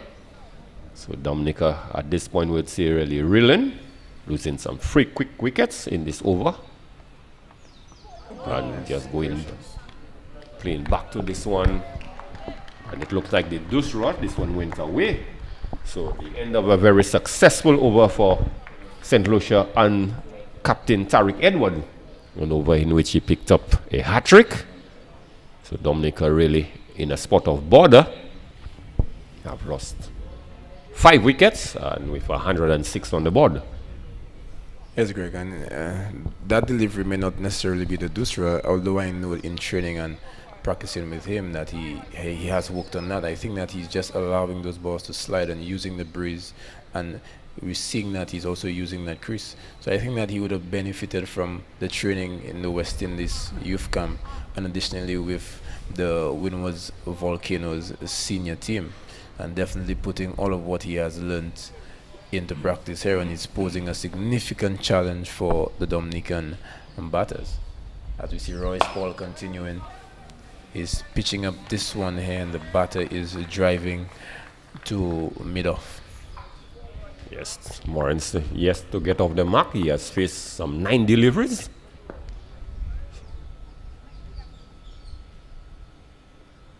Just a little too wide on this occasion by Paul, perhaps looking to induce Morris into a false shot. But so far, he has not been tempted in going at those deliveries that are wide outside the off stump. Much better delivery. Turn there, Greg. There's bounce as well. Certainly. Good bounce and a bit of turn. But well played by Morencia. Yeah, quite watchful here from Morancy. He needs to dig deep and to bat his team to a total of respectability, as we see that he's getting that a large stride out and shouldering out.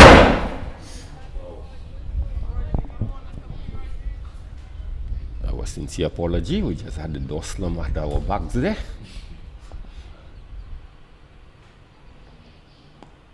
This one wide outside the off-stump. So Royce Paul really not having more in play enough of those deliveries. Just slightly wide outside the off-stump, and he's pretty much contented to allow the ball to go through, considering the fact that they've just lost some 3 quick wickets. Again, just allow this one to go through to the keeper.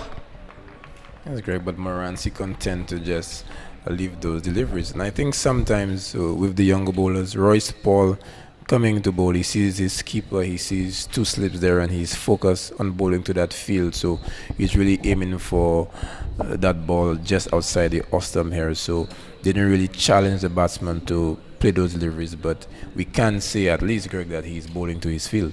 Yes, he's bowling to his field, but with 2 slips in position, one would expect again with the off-spin bowler bowling to the left-handed batter, you really want him playing as many deliveries as possible.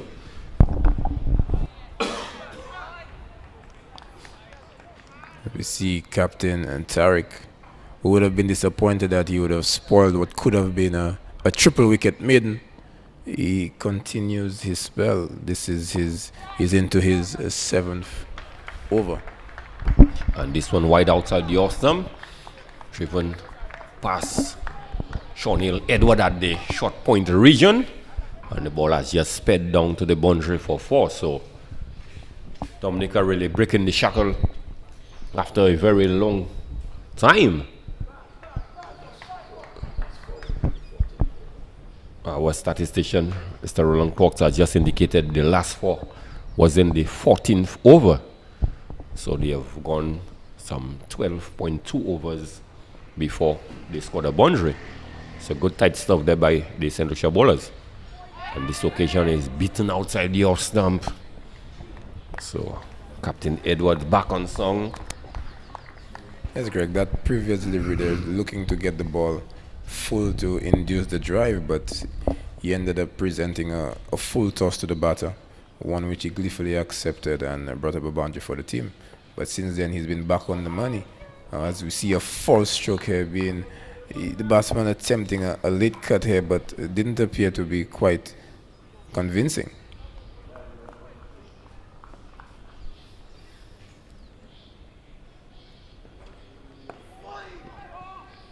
This one much quicker through the air, getting the inner portion of the bat. The ball goes quickly to the fielder at the square leg region. No run resulting.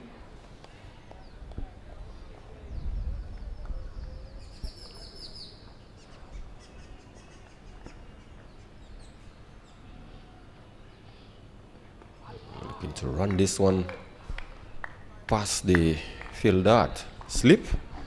Again, this one was quicker through the air and no run resulting. So yes, just 4 runs been considered by the captain on this occasion, but still a good enough over. Yes, and it's fair to say that all batters have really struggled against Edward. We see on that last delivery there, batsman trying to play that ball for the offside, but his foot was actually positioned, his front foot, outside the line of the leg stump. So not quite sure how to go about negotiating what is being delivered from the bowler. Yes, Edwards has bowled very impressively. He's bowled 7 overs, 1 maiden, 13 runs, and he has picked up 3 wickets. And the 3 wickets, it was a hat-trick. Much better bowling there by Royce Paul. Getting Morancy playing on this occasion, and he has 15 deliveries yet to get off the mark.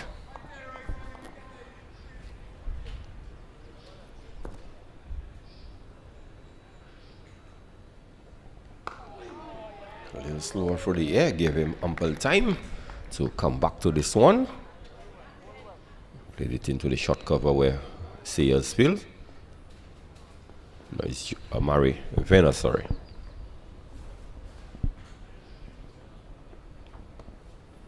Very watchful again by Morancy.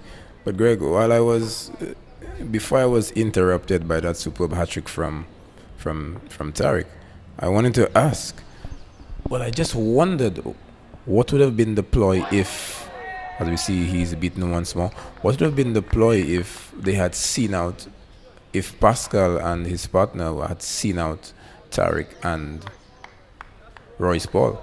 Because they would have bowled 5 overs each at that point. So had Pascal stayed in a little bit longer, he would have posed some serious questions to the Sri Lankan attack. Having so far used 6 bowlers to that point, would he have gone back to the Pacers? Well, you still have the option of, I think, Theo Edwards and Omari and Vena as well. So this one is powerfully driven. Fielder put in the dive and the partial stop, and Shonil Edwards putting in the chase, and he has recovered, and only 2 runs completed in the process. Yes, Greg, so, but based on what you're saying, it means that the Dominicans would have missed a trick, having exposed, they would have had to have exposed what would probably be considered part-timers. Yeah, certainly, but like they say, hindsight is 20/20.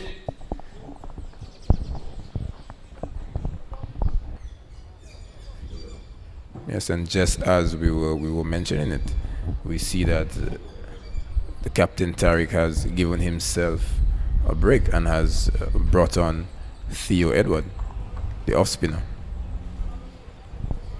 Yes, Theo Edward into the attack, and certainly I think if there is one person who perhaps really looking forward to having a knock out in the middle would be Theo Edward. His last time he represented St. Lucia, he had some 4 consecutive centuries.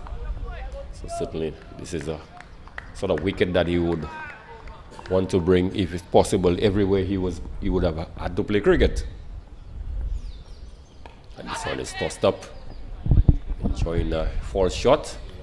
Ball peeling off the edge of the bat, goes to the short backward point region where Con Elcock fields.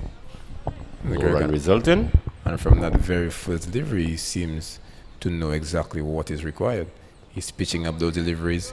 He's gotten the outer half of the bat on both occasions, giving that ball generous flight and landing them in good areas. Well, Theo Edward is not short of bowling practice. He just came from the West Indies under 15 tournament that was played in Antigua.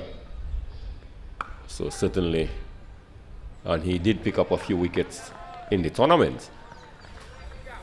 Yes, and if memory serves me right, I think he was in the top 5 scorers for that tournament as well.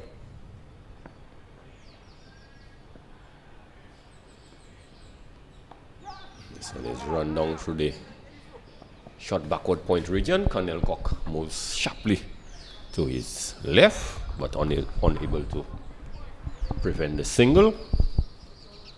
So Edward perhaps just a bit too wide outside the off stump. And the batters, the Dominica batters, they would think that would be a welcome change because they were under enormous pressure by the captain Tariq Edward. And they are now having to contend with another Edward, but not as potent as the captain Tariq Edwards. Yes, Theo Edward definitely in a different mold to what Tariq Edward presents. However, in the 4 deliveries that he has bowled, we're definitely seeing that he is capable of bowling well. And just as you spoke of bowling well, this one was hit to the vacant wide mid-wicket region down to the boundary for 4. So perhaps a little too slow through the air. And the batsman, Morenston, really picking his spot and deposited this one for 4 valuable runs for him and the Dominica team. And this one angling down the leg side. Came off the pad. The fielders did put in the appeal, but we see the nodding of the head by umpire Leo Amide, signal not out. So not a bad start to the first over by Edward, only conceding 5 runs. Yes, Greg, but the difference in quality is definitely apparent, and that is where I feel that the Dominicans would have missed a trick, having suffered the loss of 3 wickets in 3 deliveries. Now that Theo Edward is presenting a different challenge, he's much slower through the air, and he has shown that he is overpitching the ball. Had Pascal been in to face the likes of Theo, it would have definitely posed a greater challenge for the St. Lucians. Like they would say, Jamal, this is water under the bridge. So Royce Paul continue. Yeah, so while Captain Tariq Edward had given himself a rest, he's keeping up the pressure with Royce Paul at the other end. Mr. Royce Paul is into his 8th over. This one is placed across the line and is a judge LBW. So again, the Dominica batsman, Jaden Joseph, creating the cardinal sin of looking to play across the line, and it was a question of you miss, I hit, and he was struck right in front of the stump and a judge LBW by umpire McVern. Yes, and just as I was mentioning it, the captain now, he's removing himself from one end but not easing up the pressure at both ends, opting to continue with Royce Paul, who up until that point he has been in his 8th over only conceding 8 runs, and now he has picked up his 2nd wicket. The batsman moving across to the off stump but playing across the line, and a judge leg before wicket.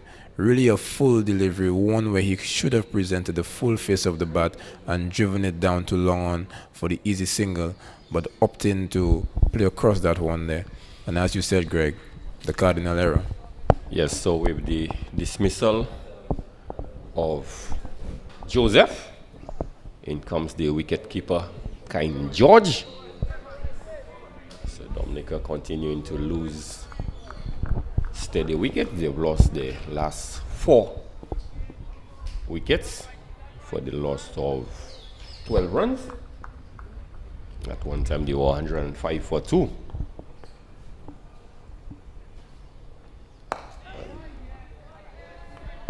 Full delivery. This one is played back to the bowler.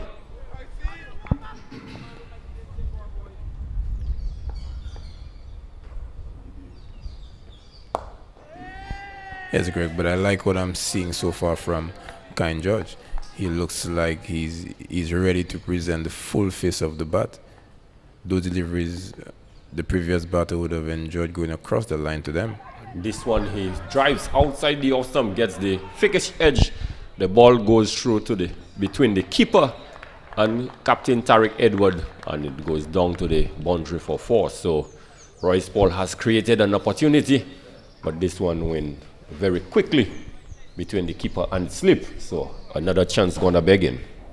Yes, but good bowling here by Royce Paul. He has really kept up the pressure here, and it is still wonderful that he is creating opportunities for wickets, bowling his 8th consecutive over. So Captain Edwards perhaps realized he was a little too wide, and that chance really gonna beg him. Opportunity for Royce Paul to have picked up perhaps 2 wickets in the over, but the end of a very successful over again by Royce Paul, only conceding 4 runs, but most importantly getting his 2nd wicket. So he has bowled 8 overs so far, and he has 2 maidens, 12 runs, 2 wickets. So Dominica, they are reeling on 121 for the loss of 6 wickets. Yes, Greg, and as you mentioned, Tariq Edward is indeed a superb fielder, and had he been anywhere near to that delivery, he would have followed it up. But just making that small error of positioning himself too wide. Usually when the off spinner is bowling, the slip fielder there, he has that left foot in line with the keeper's right foot to ensure that he is in the right place. But after that experimental over from Theo Edward, we've seen that the captain has taken back the ball. Yes, he has reintroduced himself into the attack. one would sense that with 6 wickets down, Tariq Edward is really going for the kill. He has 3 overs left. Royce Paul has 2, so between them 5 overs. And he perhaps reckoned that in those 5 overs, there's a possibility of wrapping up the Dominica innings. And one would say not a bad move. I mean, once the top half of the inning has gone, we normally, what we call the lower order batter or the tail enders, he fancy himself of wrapping up the inning. So not a bad move indeed. What do you think of reintroducing himself into the attack? Well, definitely a good move, and I also think it was a good move to have introduced Theo Edward before, because in the event that he nor Royce Paul pick up those wickets, he needs to see what options are available to him. I actually thought that he would have rested Royce Paul and brought on either one of the fast bowlers back, like Shawnil Edwards, or introduced his other spinner, since spin has been dominating proceedings today in terms of wicket taking. So another tight clipboard delivery. This one is played back to the bowler. So halfway in the over so far. Yes, but Moranci is doing well here. Remember that he would have had no runs off his first 15 deliveries, so quite content to play out the threat that is Tariq Edward. Well, Moranci came in at number 4, so at number 4, batsman still at the crease. He's a top order batsman, and this one angling down the leg side, perhaps missed out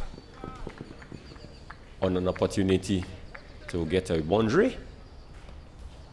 This ball just coming up the pad, and leg by signal by umpire Amide. So the extras continue to mount up for St. Lucia. Some 39 extras so far. So extras really has contributed a healthy total there. So the Dominican inning. Top score, extras second top score. But this would still count as a maiden over from Tariq Edward, just those 2 leg byes. So he would have bowled his 8 overs, gotten 2 maidens, and only conceding 13 runs for his 3 wickets. Obviously that Royce Paul continues. This one is well pitched up, and the keeper is looking a good player.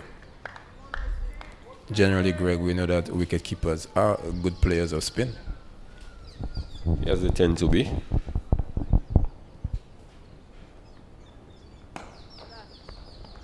Why exactly is that, Greg? Well, remember the keeper, you definitely have to follow your spinners, the ball coming off their hands and more so off the track as well. So it's almost no difference when you're out in the middle with the bat. Because standing behind the stumps, you have to be the ability to pick the ball sometimes from the spinners, and like I indicate, or again another shot, false shot being induced, the ball getting the outer edge this time around, and Tariq Edwards giving chase and putting in the slider and saving what definitely would have gone for 4. So he has saved 2 runs for his team. So good intensity shown again in the field by the St. Lucia fielders, and more so the captain Tariq Edward leading by example. Yes, and if there's one word that we can use to describe the captain Tariq, intensity seems to be the right one. He definitely sets a high standard in the field, and definitely in terms of his bowling. But having gotten 2 edges past the slip region, perhaps the captain need to strengthen the slip cordon, bring a second slip in, because if we look at the batsman George, he tends to play with firm hands, one would say. So anytime that ball comes off the edge of the bat, most likely it's going to travel hard into the slip cordon. But having said that, Royce Paul has just completed his 9th over. 9 overs, 2 maiden, 14 runs, and he has picked up 2 wickets. So 125 for 6. 32 overs have been bowled, so 18 overs remaining in the innings. And the Dominica rate, after enjoying a rate of over 6 for majority of the innings, Jamal, as we did indicate earlier on, as soon as the spin was introduced, we saw the rate steadily dipping, and with the fall of 4 quick wickets, it's now below 4 runs and over. So the St. Lucia bowlers certainly are pulling things back well. And this one is a lofted drive. The fielder comes around to his left on the long on boundary, and just 1 run resulting.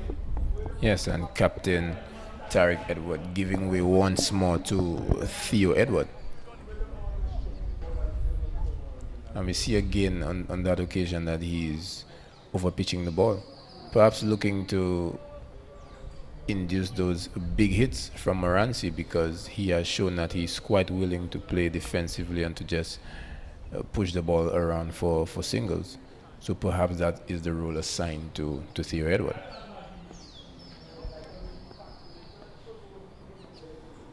This one is a little quicker, but it's short.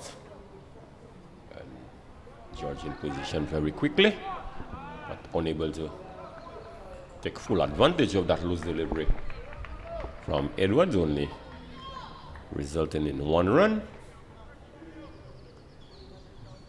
Scores move on to 127 for 6. Moranci 1-7. George 1-7.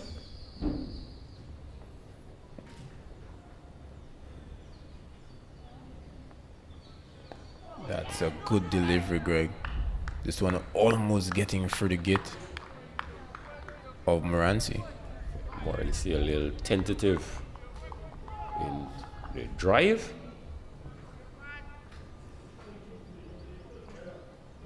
So Moranci really sucking up quite a few deliveries. 7 of 30 deliveries. He has struck 1 for so far. And this one is driven on the back foot to the cover region. Straight to the fielder.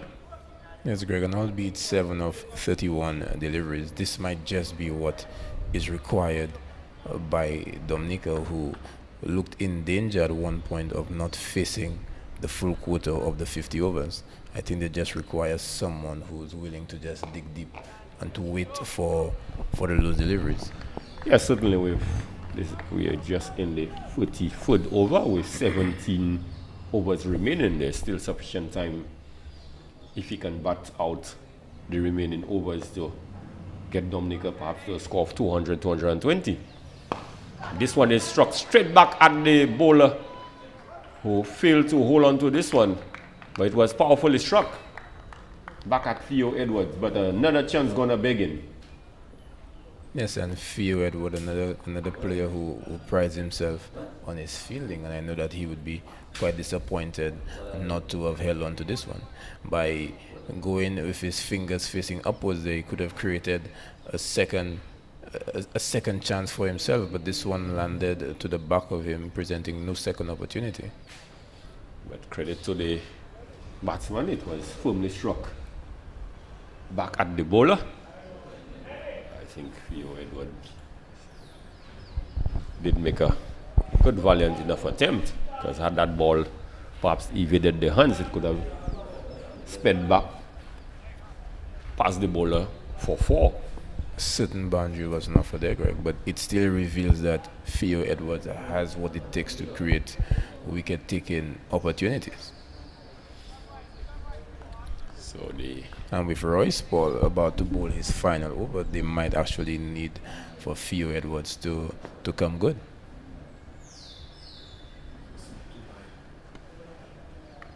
But just looking at the opening bowler, Kevin Gassi, who is limbering up a bit, so this may very well be an indication that Gassi might be reintroduced into the attack from the northern end, and this one is driven back to Royce Paul.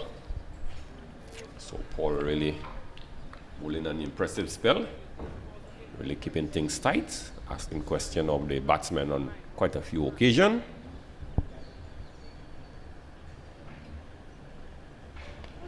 So just slightly outside the off stump, and Morency ever patient, ever watchful, not prepared to play at those deliveries that are not threatening his stumps. And pull away last minute. For a minute I thought he was going to play the reverse slug, the way I saw he turned his body, yeah? But it was an indication that he was pulling out of the delivery. Yes, but again, I'm impressed with the work being put out by Morency. He seems to know what is required and ready to apply himself. He knows that Royce Paul is into his final over. He has picked up 2 wickets already and has only gone for 14 runs, and just prepared to let those deliveries go by.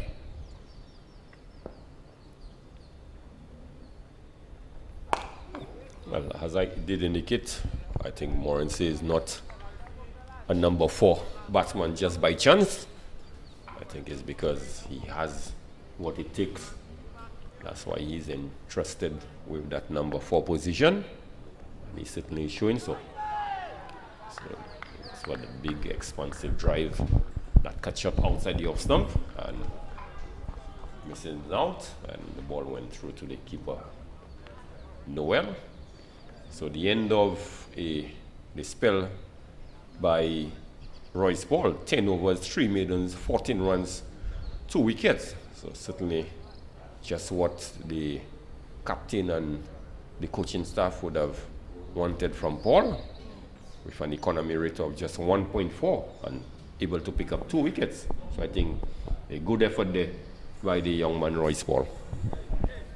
Indeed a good effort. Royce Paul being brought on at a time where Lucia was leaking runs and suffering for the indisciplined start to the bowling innings, and Royce Paul responding to the captain's call and producing excellent figures, picking up 2 wickets and going at an economy rate of just 1.4, bowling 3 maidens. Really, along with Captain Tariq, put the shackles and that stranglehold on the Dominican batting when we saw that Pascal was going quite well. But the good thing for the Dominicans is that he will have no further part to play in terms of his bowling. Yes, so Edward continuing. That is Fio from the Players Pavilion end. This one is driven uppishly, but bisecting the 2 fielders. Can Elcock was at the backward point and the fielder at the extra cover region, cover point region, and the ball has raced through the vacant region for 4. So 4 valuable runs, and George certainly looking like he wants to get on with things. He has faced some 14 deliveries. He's scored 11 runs, but 2 boundaries in the process. Yes, Greg, but it must be said that a bit of the pressure has been released, knowing now that Tariq Edward just has 1 over left and Royce Paul is basically done with his spell. And this one again is struck uppishly. He finds to the right of Khan and down to the vacant cover boundary for 4. So 2 4s been struck in this over by George, really taking the attack to Theo Edwards. Again, as you did indicate, the pressures that would have been created by Tariq Edward is no longer the same with the bowling of Theo Edwards. Yes, and I like the look of George here. He's willing to put away anything loose. This one played back to the bowler, so some good adjustment by Theo Edward there. He has licked the boundaries whenever he has been wide outside the off stump. So just changing his line, bowling it a bit straighter now. And a much fuller length as well. So after conceding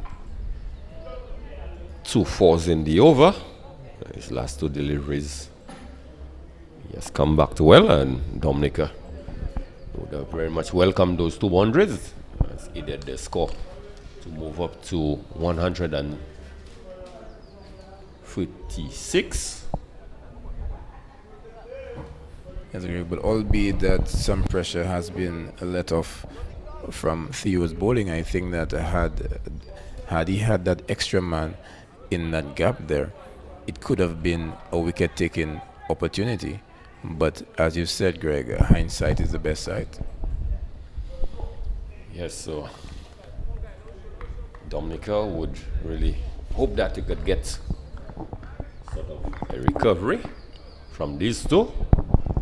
They have able to put on some 19 runs so far, but the required weight certainly been below 4 for a while now, after they did enjoy a rate of well over 6 for the longest while when the captain Pascal was at the wicket.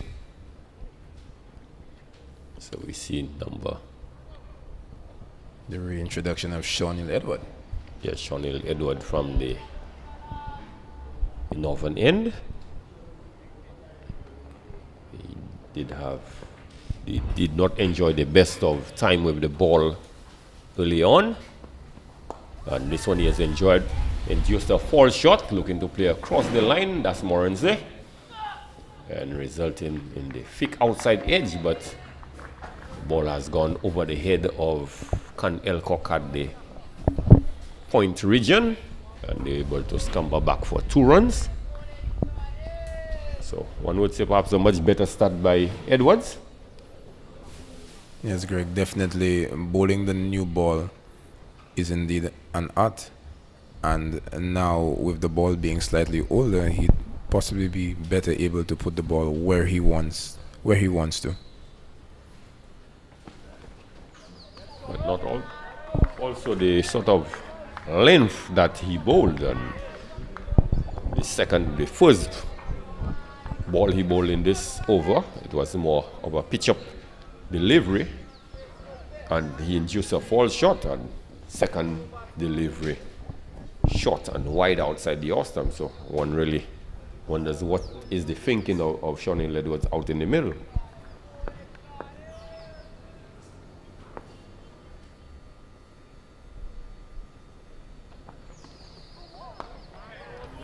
Yes, Greg, here, and I think that with the batsman exposing all 3 stumps, I think that if Shawnil would just oblige and just go for them, he would actually be successful. So just looking at the approach of Morense to the fast bowler, again, he looks like one of those batters who are more adapt to the fast bowling, because we see that he's pretty much prepared to take the attack, and we did not see the same sort of approach to the spinners.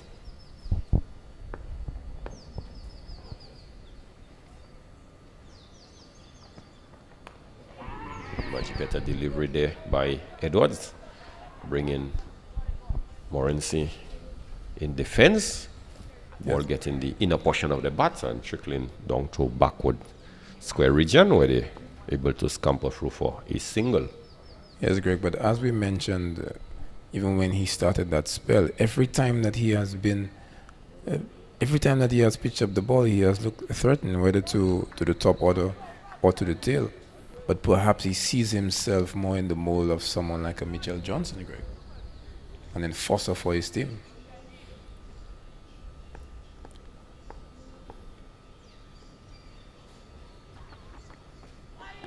And this one, he plays that. This one, there's an appeal by the wicket keeper and the fielders, and umpire McVern unmoved.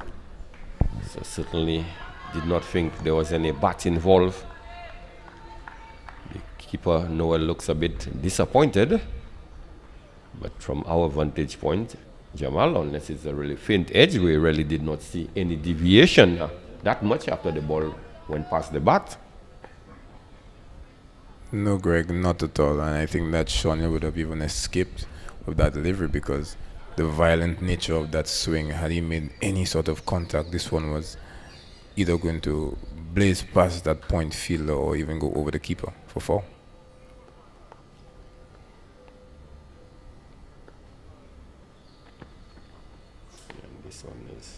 leg side. It's called wide by the keeper, so it must have brushed the pad or the trousers on its way to the keeper.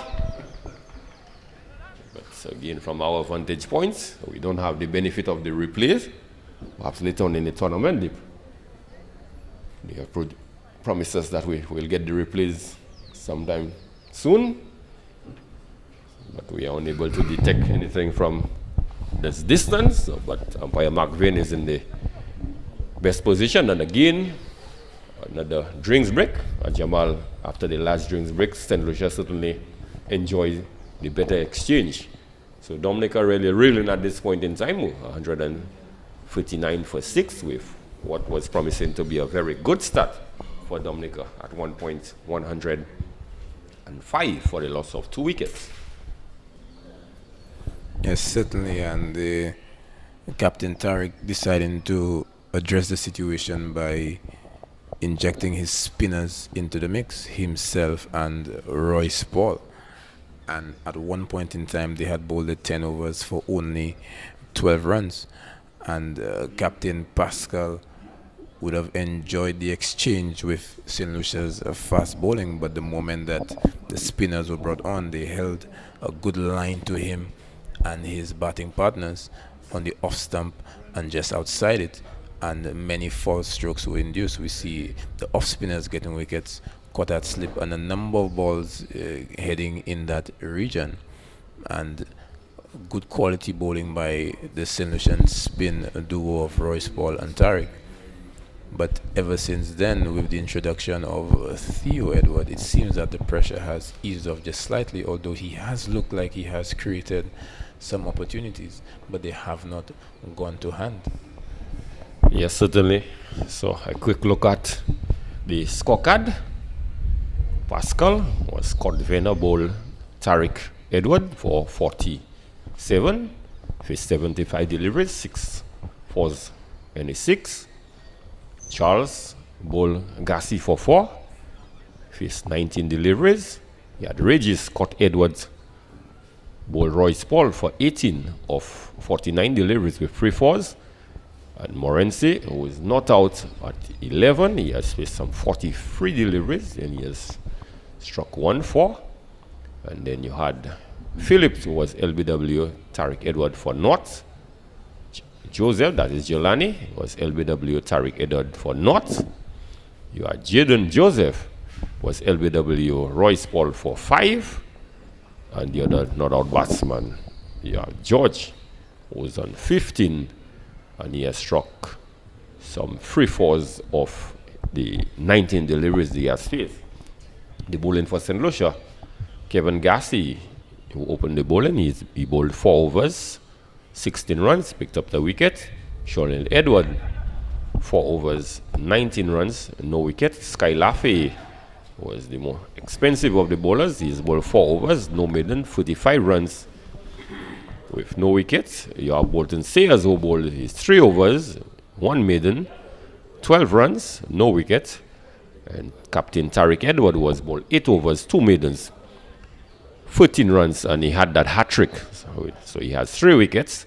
Royce Paul was bowled very impressively, 10 overs, 3 maidens, 14 runs, and he's picked up 2 wickets. And Theo Edward was bowled 3 overs, no maidens, 16 runs, no wickets. So with the exception of really Sky Laffey, who has been very expensive, Jamal, all the other bowlers, well, most of them you could say, with the exception of Theo, who is going a little over 5 now, but the likes of Kevin Gassi, Sean Ellanot, they have been able to keep things in check. They have gone less than 5 runs and over the economy rate. Yes, the first day of the tournament, and I think that the St. Lucian bowling, they have enjoyed a good start. They didn't really have the best of starts in the first 11 overs, but on this day they have shown improvement as the day went on, especially with the spinners. And just after the break, we see now that the captain Tariq Edward has employed himself into the attack once more. We will definitely never forget what happened at the end of the last break. Yes, certainly after the break he came back and he got that hat trick. But what we have realized Tariq has been doing, he's just coming for just one over spell. And certainly with only 2 overs remaining in his spell, he has bowled some 8 already. It's just to see whether he's going to bowl himself out or continue the pattern of just 1 over spell. And right on the money, first delivery to Moransi. Yes, but I think that technically Moransi has been equal to the task and he has negotiated everything that the St. Lucians have. And he's playing back at this one and wrapped on the pad, but certainly heights would have been an issue. Yes, while just praising him for doing well, he swipes across the line of a back pitch delivery. And this one is fired in quickly by Tariq. Not on the stump. Moransi looking to run this one through down to the footman region, getting the inner portion of the bat. And again, short delivery, able to come back, place this one into the mid-wicket region. Canelcock putting in the slide, but the ball just slide past him. And luckily he had some backup of Bolton Sayers coming off the mid-wicket boundary. Tariq Edward into his 9th over, still in search of his 4th wicket. Yeah, but I think that he would fancy his chances against George. I'm actually quite surprised that he has not implemented that slip fielder. And quicker delivery for the air. Perhaps not inclined to give the ball any generous flight where George is concerned. But with fielders been posted out, I think he can fancy his chance. And George just plays this one quietly back down the track where the bowler fields. So certainly the Dominica batters have realized that Tariq Edward would be the main threat for them at this point, and they pretty much prepare to see him off in that last over. We saw no really overly aggressive shot being attempted at him. Yes, Greg, and I understand the thinking behind bringing himself back on after break, especially given the psychological wound that he would have dealt the Dominicans. However, I honestly felt that he would have held himself back for those 2 overs a bit later on in the piece, possibly when St. Lucia would have taken 2 more wickets or so, or when the overs had moved on past 45. And he is comprehensively bowled. Moransi, full delivery, playing across the line, and just what we have been asking for the longest while, that Shonil Edwards looked to bowl a much fuller length delivery, and on this occasion he went straight and full, and Moransi playing across the line and was comprehensively bowled. Yes, Greg, we had mentioned that the moment Shonil came on, the batsman had already exposed all 3 of his stumps, expecting short pitch deliveries. But this is basically the 2nd full pitch delivery that we've seen from Shonil all day in his spell, and he got just rewards for that because he does have the pace. And as a left-hand bowler, bringing that older ball back in to the left-hander, this one here, dipping on him, he played across the line of a full pitch delivery there, and just this for Shonil. Yes, I think Shonil can only grow from strength to strength, and he and the coaching staff certainly should identify those areas that needs improving, and certainly is the area where he needs to bring those delivery much fuller. And just looking at the reaction of the captain, they're having a short discussion out there, and you could see the captain is really encouraging him to bring the delivery, those delivery up full. On most occasions we see him favoring those short pitch back of a length delivery. So finally he has reaped some success, and we see Vidal now has joined George at the wicket.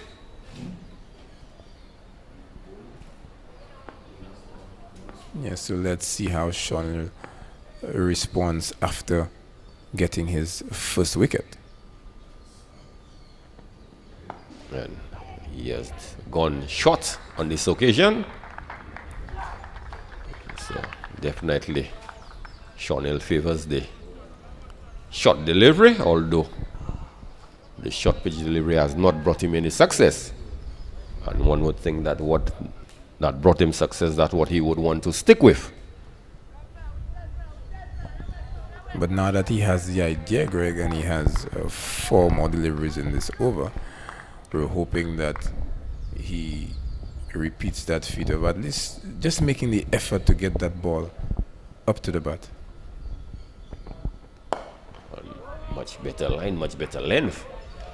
But George, very much equal to the task. And George has looked very impressive in defense, one would say, Jamal. He definitely has, Greg. He's shaping up quite well. And I actually thought that based on what he's presenting thus far, that he's actually batting a bit too late in the order. Well, remember with the hat-tricks that we saw, you really did not see much of the batters, because 2 of them only faced 1 delivery. Slower delivery. Yes, Greg, in as much as that is true, I guess I'm just feeling the disappointment, especially of that hat-trick ball, where the batter, a full pitch delivery, is trying to lap sweep the ball. Yes, certainly an ill-advised shot at the moment. But for all you know, he may very well tell you that is his pet shot, and he may have executed it on numerous occasions and felt this time around he could have gotten away with it. I guess that could be true, as we see Sean Hill coming in and the batsman is being squared up on this occasion. So the pace is still up from Sean Hill, but one would have thought that after that wicket, Greg, he would have been hungry for a second one to hit those stumps. Fast bowlers enjoy rattling those stumps, Greg. Certainly. I think it is still a learning process for Sean Hill, although he has been around the pack for a while. But one would think that he would have assessed the condition and assessed what is working for him and the team. Short delivery and his ball. This one is played on. This one really hurried George. Ball trying to get on top of the delivery, but with the sort of pace that he generated, the ball came off the inner portion of the bat and ricocheted into the stump. So Sean Hill has enjoyed his second success in this over, and Dominica, they are reeling at 141 for the loss of 8. So just when we were criticizing the young man for bowling back of the length and short, he did prove us wrong that he can also get wickets with the back of the length short delivery. Yes, Greg, we were just saying that fast bowlers enjoy rattling those stumps, but Sean Hill is proving that there are different ways to get around to doing that. One thing that we have really admired him for is the pace that he has brought to the party. But when he has dug in those short deliveries, they have not really been at the body of the batsman enough. This one here, he got his short delivery on point. This one skidding off the pitch, beating the batsman for pace. It was onto him in a flash, and this one just ricocheting off his body onto the stump. And Sean Hill gets his second wicket. Yes, so with the dismissal of George, brings the number 8 batsman to the crease. That's Tyrese LeBlanc. And of note, Jamal, Dominica seems to have quite a few left-handers. Yes, and just what the doctor would have ordered for skipper Tariq Edward. The matchup is in his favor. His confidence is high. This is his final over, and I think that he is hungry for a 5-wicket haul.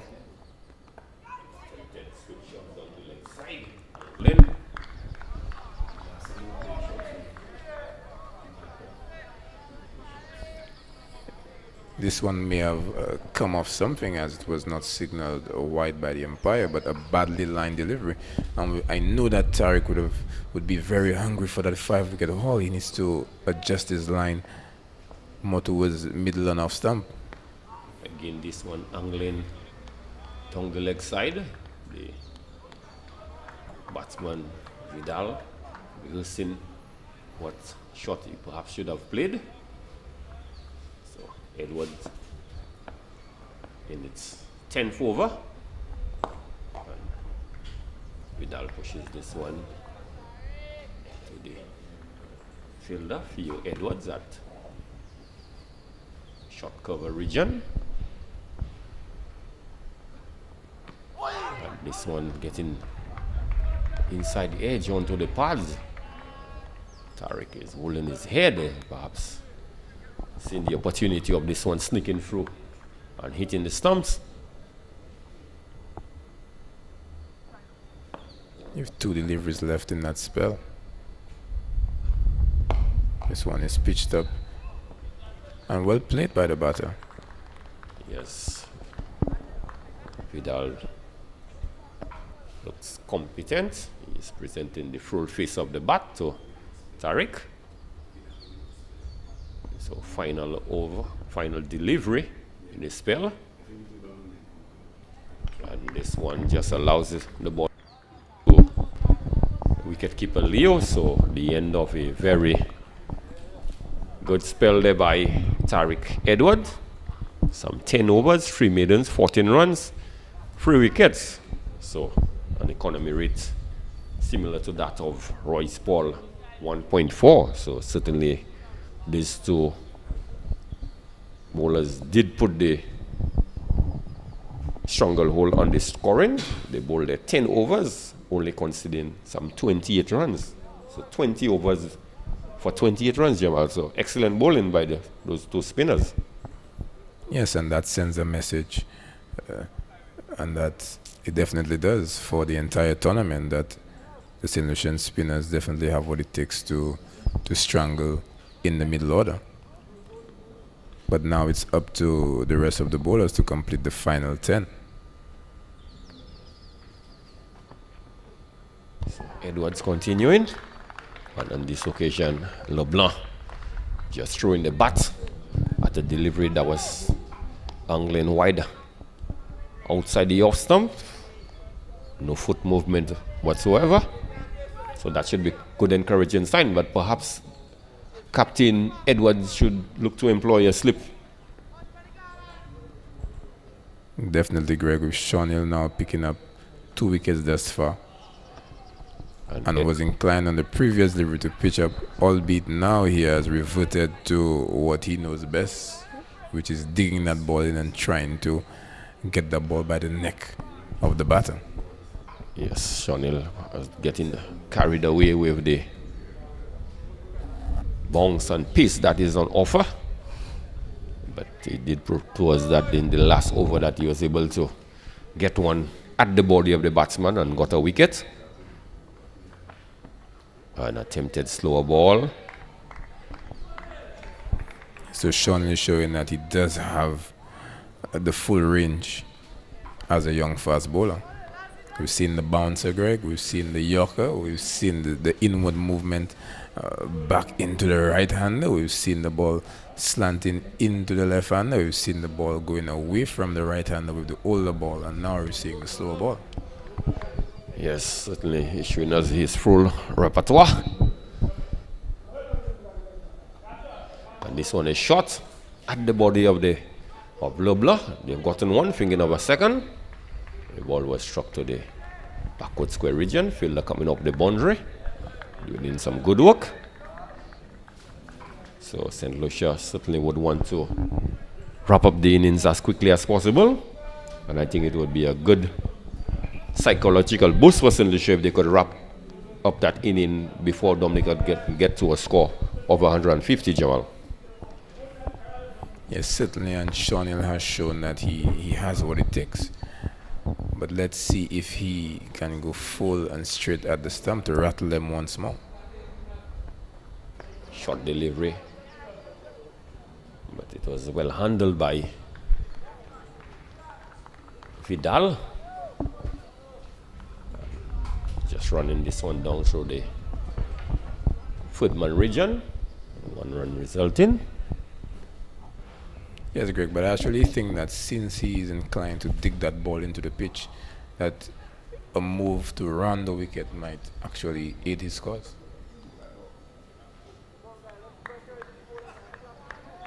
Because most of the time when he's banging it, especially to the right hander, it's just slanting away from him. This one just angling across the body of the batsman, just pretty much contented in allowing this one to go through to the keeper. That's great, because typically with the left arm fast bowlers internationally, once they're bowling to the tail, they switch from around the wicket almost immediately and fire in those yorkers and even those short pitch deliveries with that angle moving into them. So when it's short, into the face, into the neck; when it's full, into the toes from that angle.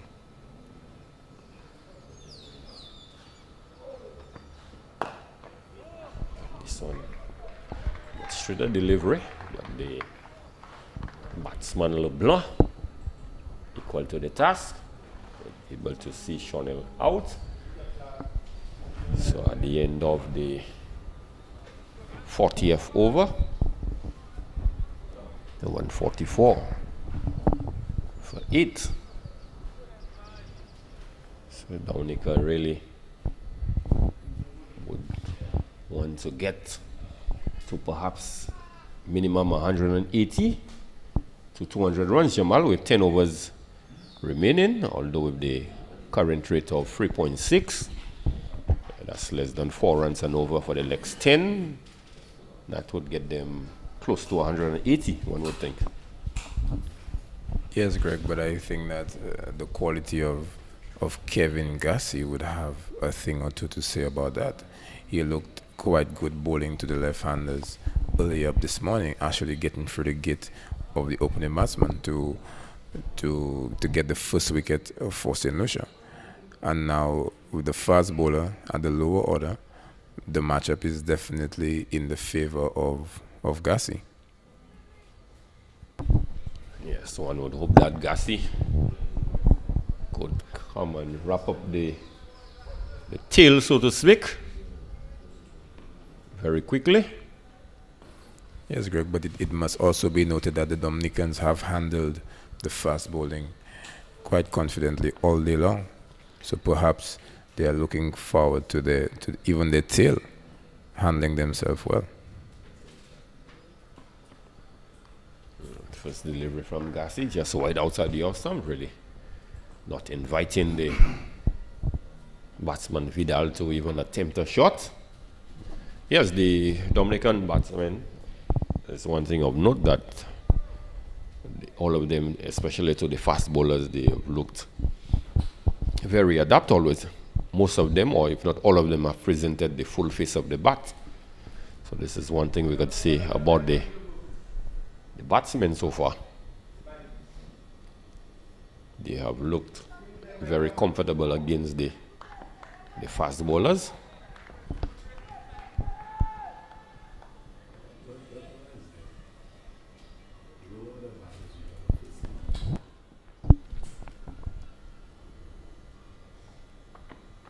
And this one again is a bit straight from Gassi, but as I did indicate a little earlier on, Jamal, I think it's a little passing strange that you are down to the tail and you have your fast bowler and he's not being supported in the slip region. He's not given at least a slip fielder. Yes, and given that Kevin Gassi has been bowling well all day long, he certainly warrants at least one fielder in that region for support. This one is uppercut down to Edward at the wide footman region. Greg, just as we said, that ball could have easily been down the fielder's throat at third man. Well, I have no issue with a third man, but I'm saying at least a slip can be posted, because we know the lower the batsman, they tend to throw their bats, especially at deliveries that they think they can get runs off, especially wide outside your stump.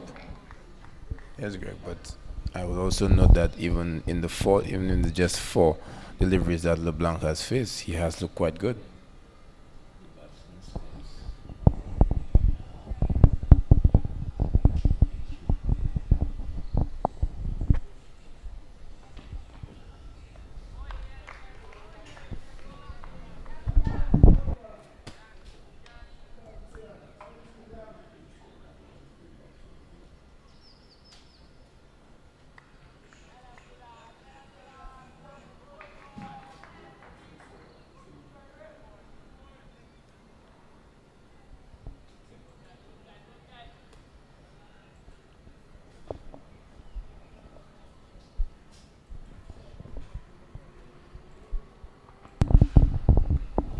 Just outside the off-stump again.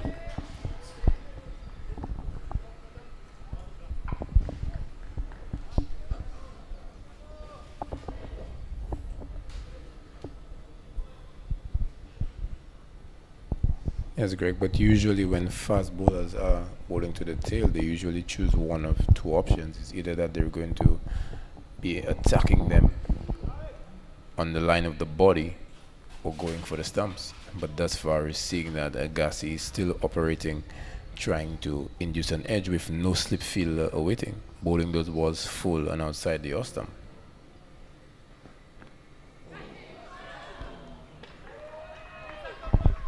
As he goes past the bat once more, I think, Greg, you would need to be a much better batsman in order to edge that one.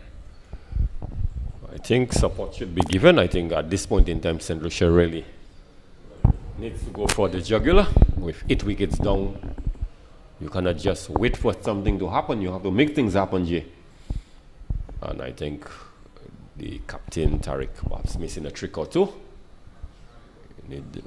The batters are not looking like they are going to play any over-aggressively short. Because with some 8 wickets down and still some 9 overs remaining, they are pretty much contented to just push things around. So they're in a position to try to make things happen. And like I said, if St. Lucia could really wrap up the innings for less than 150 runs, I think going into the dressing room, they would certainly feel that they've really accomplished their mission. Yes, Greg, and even just bowling out the team before the 50 overs as passed that would definitely boost them. Being the first day of the tournament, it would definitely send a message to the other teams about the solution attack. Goodness gracious. Well, an attempted slower ball. I'm not sure if it's above waist height. We've not seen any signal from the square leg umpire. So it is a legal delivery, in the opinion of Leo Amede. This one would have dipped just a tad below the waist. Yes. But again, the batsman could have done much better with that full pitch delivery. Yes, I was just about to say, Chanel could consider himself very lucky that he perhaps served that delivery to a low order batter and he was not dispatched into the boundary. And this one was full, struck uppishly towards the right of Edwards in his follow through, but it was a bit difficult. Yes, but Chanel definitely looking to mix up his delivery, so by starting with the slow one first and foremost, he actually attempted the Yorker on that occasion here and just not getting it right, presenting a full toss, and the batsman just stroking it down the ground for the single. So again, as we've been saying all day, there's a lot to like and a lot to work with where Chanel Edward is concerned.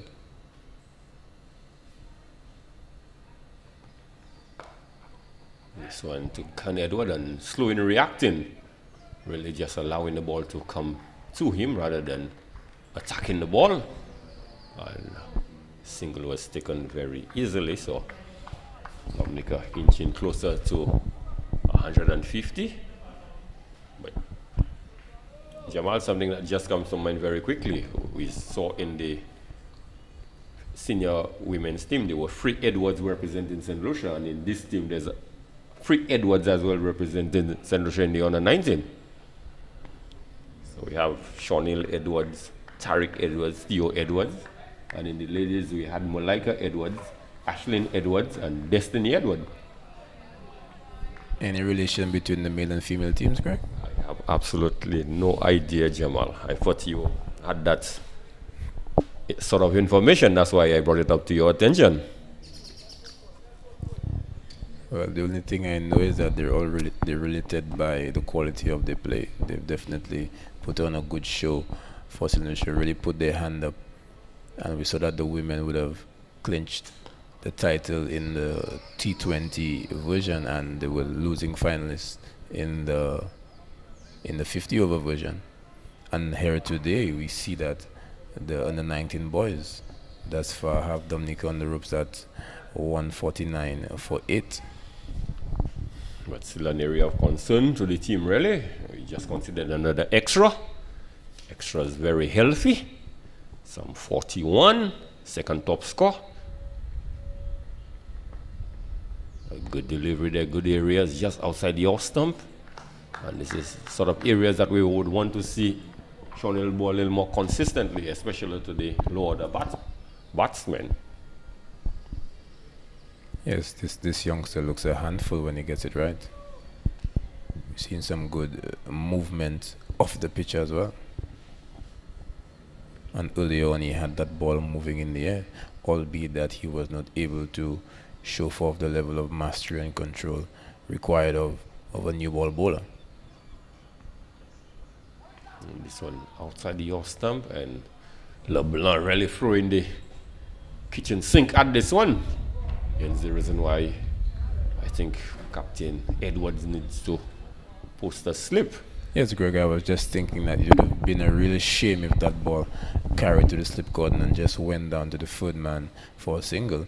Whereas with this total, that they could actually risk not having that fielder there, or just maybe removing one fielder from the onside, because the line that Shawnil has predominantly employed is one on the off stump and just outside.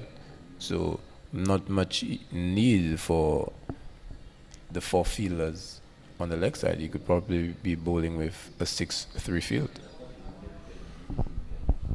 Yes, the 2 batsmen, LeBlanc and Vidal, they have not really light up the stage with their bat per se, so hence the reason why I think a more attacking field can be employed. So if the opportunity presents itself, you definitely need to have men in the position where the catch could be taken, where it looks like the wicket keeper Noel is going to come off the field. We see him limping out. The physio, Albert, was out there. And Greg, it looks like the captain, Tariq Edward, is now donning the gloves. So that's on the string in his bow after being heralded as one of the best fielders in Windward's cricket. Champion off spinner, and now we're seeing that he's holding the gloves for his team. Yeah, certainly Noel Leo needs to get some attention from the physio, Dave Albert. And as you did indicate, the captain, Edward, has taken up the gloves. So it looks like Gassi will be continuing from the southern end, Players Pavilion end. And yes, and we see that Dominica has a further 8 overs to make use of. yes, Dominica at this point would be disappointed with the state of affairs, having had a very, and he's comprehensively bowled through the gates on this occasion. As we've indicated, Jamal, every time the fast bowlers get the ball in the right areas, they have bothered the Dominica batters. Greg, I'm actually surprised that there's still such appreciable movement on offer here for Gassi. This one darted back in sharply to the left-hander from the middle stump and cleaning up leg stump. Yes, Gassi really going through the gates there.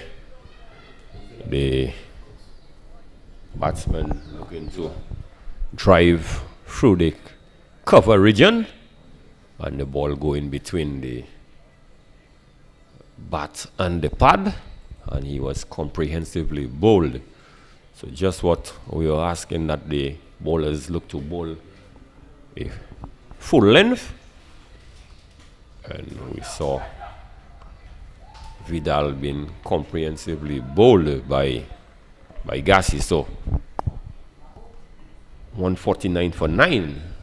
Dominica still 1 run shy of the 150 mark, and St. Lucia certainly would want to wrap up the inning before Dominica get into that psychological landmark. Yes, Greg, but this is definitely beautiful bowling by young Kevin Gassi, who, although we don't have all the stats on the players, we know that he would have represented the Windward Islands team at the under-17 level and would have been one of the leading all-rounders there. And he too was also part of that camp hosted by the Windward Islands the Volcanoes senior team. So definitely they have identified him as one for the future and one worth the investment at this current time. So Duran, and this one was short. He came on the back foot, defended stoutly. But of note, from our statistician, Mr. Roland Cox, Dominica, they were 104 for the loss of 1 wicket, and they are 149 for 9. So it means that they have lost 8 wickets for 45 runs. So certainly it would be disappointing for the Dominica team. And again, this one number 11 batsman shows that he's very much competent. He looks a competent batsman when he goes on the defense. So one thing we have to say about the Dominican batsmen so far, Jamal, we can say we're pretty much impressed that the way they look when they are in defense. Yes, they look a pretty organized team where that is concerned, especially when it is fast bowling. And this one is short bounce for the big expansive drive through the cover region, and the ball has gone for 1, and it's definitely going to win the race.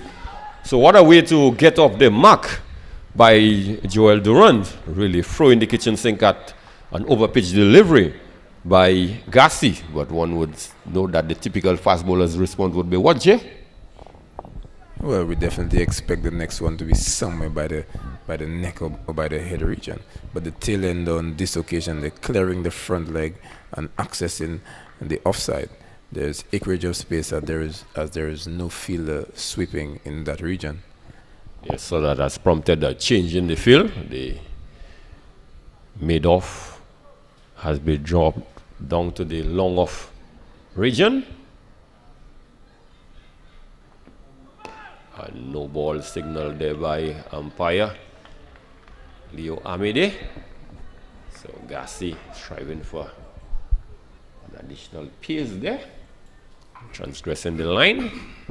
So the extras now moved on to 42. So Dominica have gone on to 154 with the last 4 there by Durand. They brought up their 150 runs target. And of note, every time that they've been presented with the free hit, they have cashed in. Let's see if Durand can continue that trend. Slower ball there, and this one is in the air. And the fielder went really lazily at this one, knowing fully well that even if the ball was caught, that the batsman would have been out, but possibly thinking that with the drop catch, the batsman may have been tempted to go for a second run, and there he would have gotten his result with a run out. So perhaps good thinking on the part of Theo Edwards. And This one is driven uppishly, but way short of the fielder at the mid-on region. So the end of a successful over there for Kevin Gassi, an over in which we saw the wicket of Vidal, where he was comprehensively bowled by Gassi. So Dominica 155 for 9 of 47.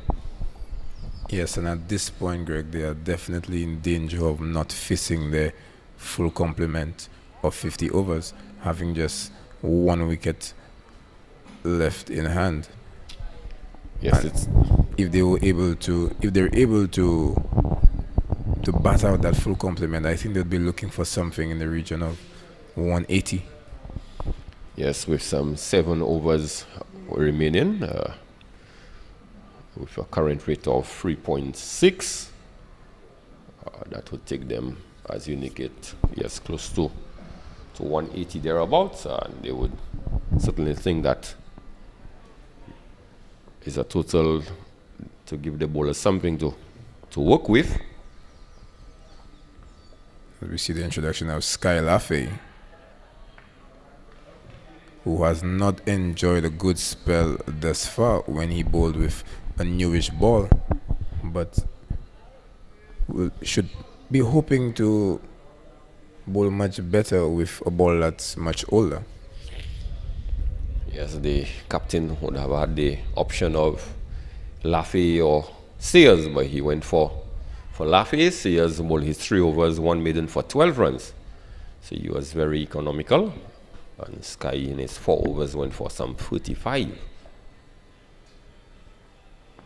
And this one, full delivery outside the off stump. We see Durant really pushing at this one. And Jamal, I still think that the captain needs to provide the fast bowlers with some sort of support in the slip. Somehow I just sense that with the way Durant is playing with his hands away from the body, there's a strong possibility of edging one, and it would go down through the vacant slip region very easily. In addition to that, Greg, he's exposing all 3 stumps. And I think that whereas the captain had the option of either Sayers or Laffey, choosing Laffey, it would have definitely been a vote of confidence, knowing that he did not enjoy the best of starts. And with just 1 wicket remaining, just giving him the nod that he would be the one to come to do the job for the team. Because I believe that he would definitely be needed as the tournament goes on.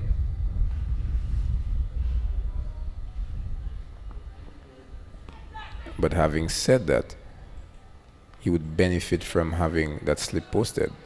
I think it gives your bowler more confidence when he sees that you have placed certain fielders there for him. It says to him that if he has a slip, that you are indeed an attacking option and you can induce that fall stroke. This is the mark of good fast bowling once you can get the batsman edging into the cordon. Yes, certainly. So Laffey into his 5th over. And he's comprehensively bowled, looking for the typical tail-ender shot, looking to hit one into the cow corner region, playing across the line. And he was comprehensively bowled. So the Dominica innings has come to an end. All out 155. Certainly a disappointing ending to what was shaping up to be a very promising game. Yes, Greg, and as we were just alluding to, they have committed the cardinal sin of batting, not facing your full complement of overs. And we saw that Tariq Edward, the captain, giving Sky Laffey an opportunity to come to clean up the tail, a vote of confidence in him, and showing that he was equal and up to the task, going through the gate of the tail-ender, who opted for a typical tail-ender slog, trying to go into the Johnson Charles stand, took his eyes off the ball and just had a wild swing, and Laffey showing that he does have wicket-taking potential. Yes, so the Dominica team really would have fallen way short of the total that they would have wanted at the commencement of the innings, and more so not facing the full complement of 50 overs. They were all out in 43.4. So looking at the scorecard very quickly, Pascal was Scott Venner, bowl Tariq Edward for 49. Charles was bowl Gassi for 4. Regis caught Theo Edwards, bowl Royce Paul for 18. Morancy was bowl Edward for 12. Philip, LBW Tariq Edwards for North. Joseph Dasjelani was LBW Tariq Edwards for North. Jaden Joseph was LBW Royce Paul for 5. George was bowl Sholin Edwards for 15. Vidal was bowl Kevin Gasty for 5. LeBlanc not out on 2. And Duran, the last batsman out, bowl Laffy for 5. For St. Lucia, we had Kevin Gasty. He bowled 6 overs, 23 runs, 2 wickets. Sholin Edwards, 7 overs, 27 runs, 2 wickets. Sky Laffy, 4.5 overs, 35 runs, 1 wicket. Bolton Sayers, he bowled 3 overs, 1 maiden, 12 runs, no wicket. Tariq Edward, 10 overs, 3 maidens, 14 runs, 3 wickets. That was a hat-trick. Royce Paul, his bowling 10 overs, 3 maidens, 14 runs, 2 wickets.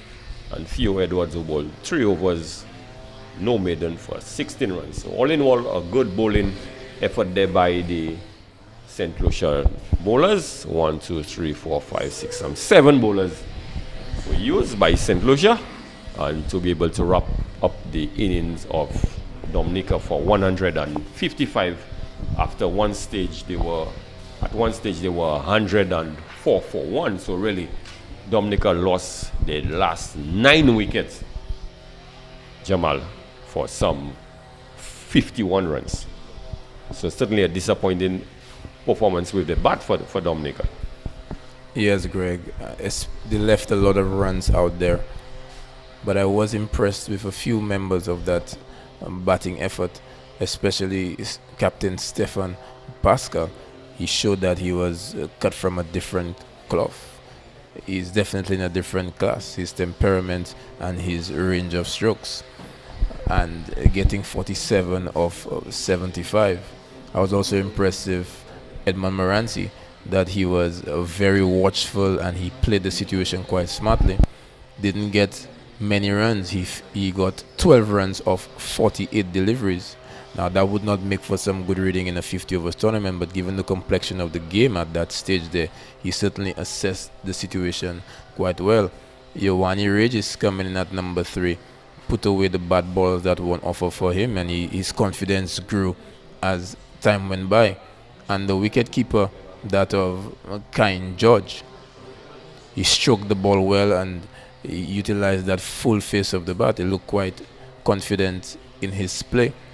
But with St. Lucia utilizing the 7 bowlers, restricting Dominica to 155 on a wicket that has produced a lot of runs, Greg, especially when we saw the females playing. We've had big scores here, and I think that with Dominica winning the toss and electing to bat, posting just 155, they would definitely be disappointed. Yes, certainly they would be disappointed in the effort, and as I did indicate a little early on, having been 104 for the loss of 1 wicket, so certainly there was a platform that was set for them to have gone on to get a much bigger score, perhaps 250, if not even close to 300. But as they will say, this is water under the bridge. They certainly now have to turn with the efforts with the ball, knowing that they had a disappointing show with the bat. So St. Lucia would need 156 for victory. So at this point, we're going to take a break, and we'll be back when St. Lucia are going to reply to the score of 155. They will be in search of 156 for victory. So until then, we're going to take a break. The Ministry of Health, Wellness and Elderly Affairs invites everyone to participate in the St. Lucia Moves video competition. To enter, create a 1-minute video doing exercise or any physical activity. Add the St. Lucia Moves jingle to your video.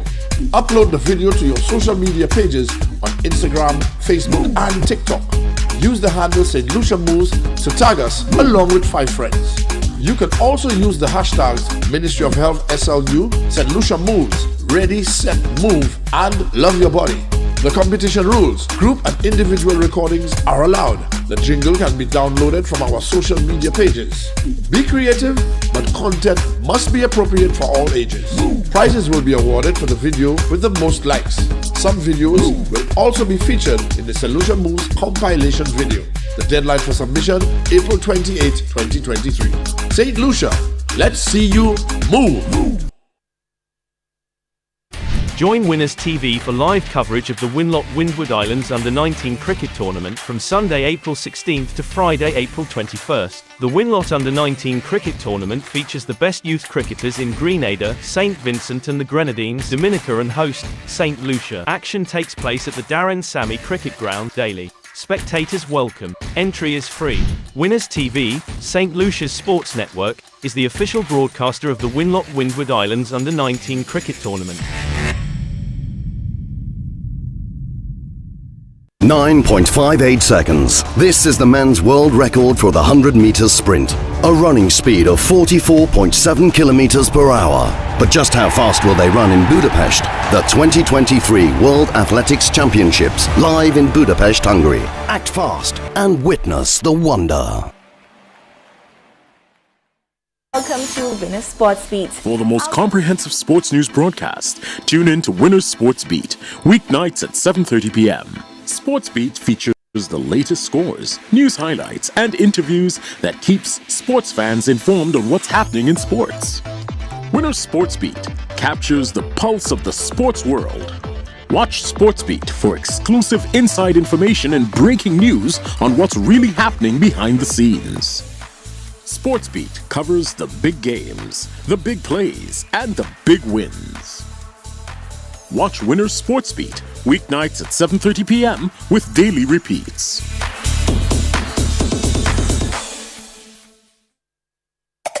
For the best cricket updates, analysis, and an in-depth look at the sport around the world, tune in live to Winners TV every Tuesday from 8:30 p.m. for Cricket Nation, the only show dedicated to cricket in St. Lucia. From the nations to the clubs, the leagues, and the players, Cricket Nation is your window to the world of cricket. So be a part of the nation every Tuesday, live from 8:30 p.m. on Winners TV.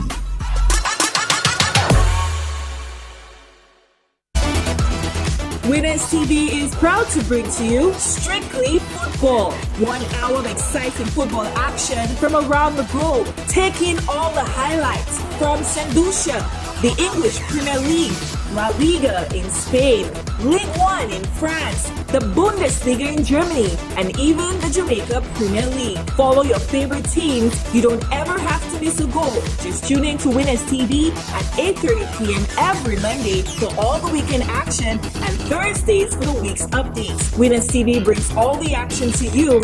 It's Strictly Football, the action-packed highlight show, keeping you abreast with what's happening in the world of football.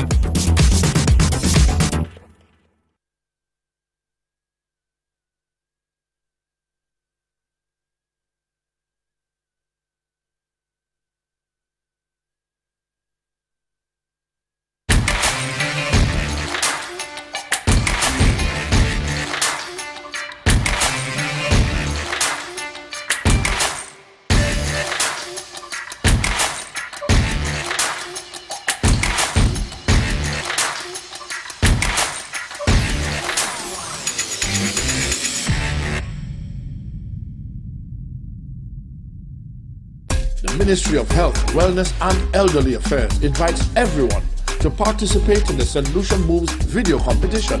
To enter, create a 1-minute video doing exercise or any physical activity. Add the St. Lucia Moves jingle to your video. Upload the video to your social media pages on Instagram, Facebook and TikTok. Use the handle St. Lucia Moves to tag us along with 5 friends. You can also use the hashtags Ministry of Health SLU, St. Lucia Moves, Ready, Set, Move, and Love Your Body. The competition rules: group and individual recordings are allowed. The jingle can be downloaded from our social media pages. Be creative, but content must be appropriate for all ages. Prizes will be awarded for the video with the most likes. Some videos will also be featured in the St. Lucia Moves compilation video. The deadline for submission, April 28, 2023. St. Lucia, let's see you move. Join Winners TV for live coverage of the WINLOTT Windward Islands Under-19 Cricket Tournament from Sunday, April 16th to Friday, April 21st. The WINLOTT Under-19 Cricket Tournament features the best youth cricketers in Grenada, St. Vincent and the Grenadines, Dominica and host, St. Lucia. Action takes place at the Darren Sammy Cricket Ground daily. Spectators welcome. Entry is free. Winners TV, St. Lucia's sports network, is the official broadcaster of the WINLOTT Windward Islands Under-19 Cricket Tournament. 9.58 seconds. This is the men's world record for the 100 meters sprint. A running speed of 44.7 kilometers per hour. But just how fast will they run in Budapest? The 2023 World Athletics Championships, live in Budapest, Hungary. Act fast and witness the wonder. Welcome to Winners Sports Beat. For the most comprehensive sports news broadcast, tune in to Winners Sports Beat, weeknights at 7:30 p.m. Sports Beat features the latest scores, news highlights, and interviews that keeps sports fans informed on what's happening in sports. Winners Sports Beat captures the pulse of the sports world. Watch Sports Beat for exclusive inside information and breaking news on what's really happening behind the scenes. Sports Beat covers the big games, the big plays, and the big wins. Watch Winners Sports Beat weeknights at 7:30 p.m. with daily repeats.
What are we looking at next?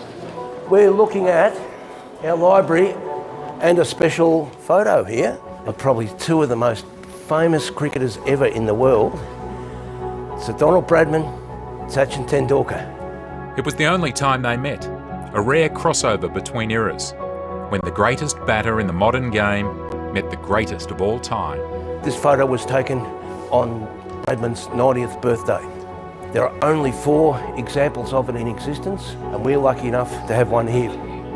Just 2 years earlier, Bradman had paid the young Indian a tribute he gave no other player. I've only seen Tendulkar on the television. And I was very, very struck by his technique. Oh, that's a lovely shot. I asked my wife to come and have a look at him because I said, I never saw myself play, but I feel that this fellow is playing much the same as I used to play. It was huge in India.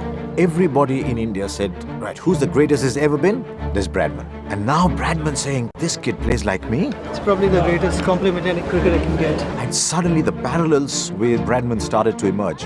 The hunger for runs, the hunger to bat on and on. When you look at footage of Bradman, he looks more dynamic. When he cuts and when he pushes off for a run, he looks like a modern player. Nothing fazed them. They had an answer to every attack. Hi, Sachin. Paul Kennedy from the ABC in Australia. Thanks for having us here. I just love the way he batted and he just made runs for fun. Brilliant effort by Sachin Tendulkar. That brings the crowd to their feet. Grandpa certainly had quite a fascination, I think, with watching him play, but it was more than that.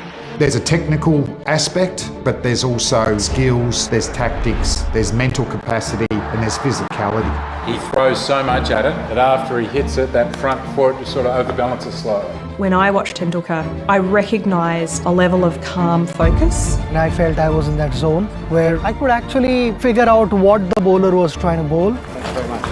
It must have been a very special thing to witness. It was. There are also cricketers who wrote the book on fame. It felt like the country weighed on his shoulders every time he went out to bat. They kept sane and they kept their balance. They kept grounded through all that. Not an easy thing to do. It just defies belief that you can keep it all together. And maybe their sanctuary was going out in the middle of the cricket ground.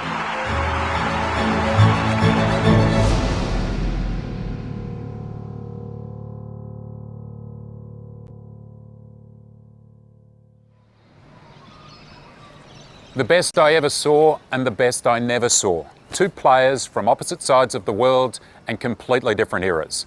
Bradman, who played only test matches, mostly against England, and Tendulkar, who played constantly, one-day internationals, test matches against all the cricketing nations.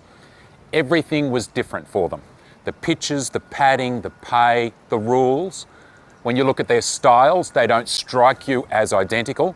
Yet, in his 80s, for the first time in his life, Bradman saw something of himself in another cricketer. And I've always wondered whether he saw more than he was letting on. In fact, I reckon he saw a lot more, and I'm not the only one. He was answering the question that he was asked in the context of talking about cricket. And could he have answered the question in different ways? Well, if there was a different question, then yes.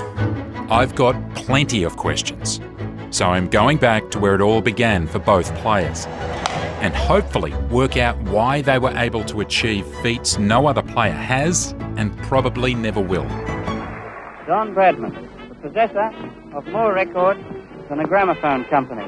I try and get as many runs as I possibly can, and if in getting those runs I should happen to break any record, well, naturally, I'm very pleased, but I do not deliberately set out to try and break records. Well, he broke every single record there was to break in batting in the span of a year. At the start of 1930, he gets the 452 not out against Queensland, gets to England, he makes the 334 at Headingley. Yeah, I think growing up, you know, Sir Donald Bradman, don't you, like the greatest cricketer of all time. You know the batting average. You've got Donald Bradman as the famous 99.94, and then you have all the other all-time greats starting at about 60 and working down. So effectively you've got him almost double the next best. No one's got close. Why hasn't anyone averaged 75, 80? And his poor series is borderline and he averaged 56. That's his poor tour. As a kid growing up, if you'd asked me, tell me Australia in 2 words, I would have said kangaroo, Bradman. There's so many elements to the story, holding, you know, the hopes of a country on his back, and a boy from the bush, you know, practicing for hours on his own. I also like that he's a musician. He played piano. As a grandpa, he was awesome. I adored him. I'd go to my grandparents' house after school. If he was there, he'd either be at the piano or he'd be up in his den if there was, say, an AFL game on, or maybe the cricket. Make no mistake, stiff competition in the backyard. So he's looking you for 4 in the backyard? Oh, yeah.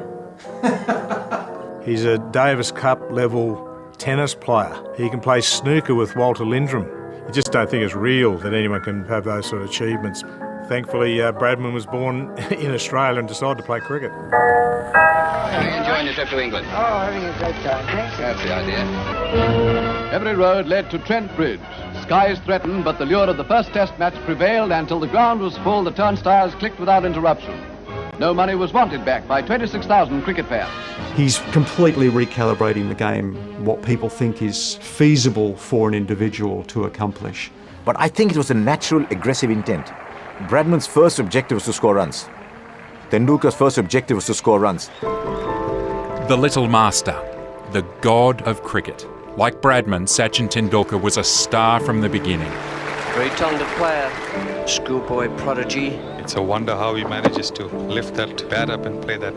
Played his first test at 16 and kept going for 24 years to become the highest run scorer in the history of the game. Like Bradman, Tendulkar also holds untouchable records, including scoring the most international centuries by far. I knew that Sachin was on song and near a century because there'd be no traffic in Bombay, and that's unheard of. Tendulkar goes big, takes him to 99. Suddenly the word went round in a buzz that Sachin's on 90, Sachin's on 90, and it was like wildfire. And everybody stopped in their tracks and looked for a television.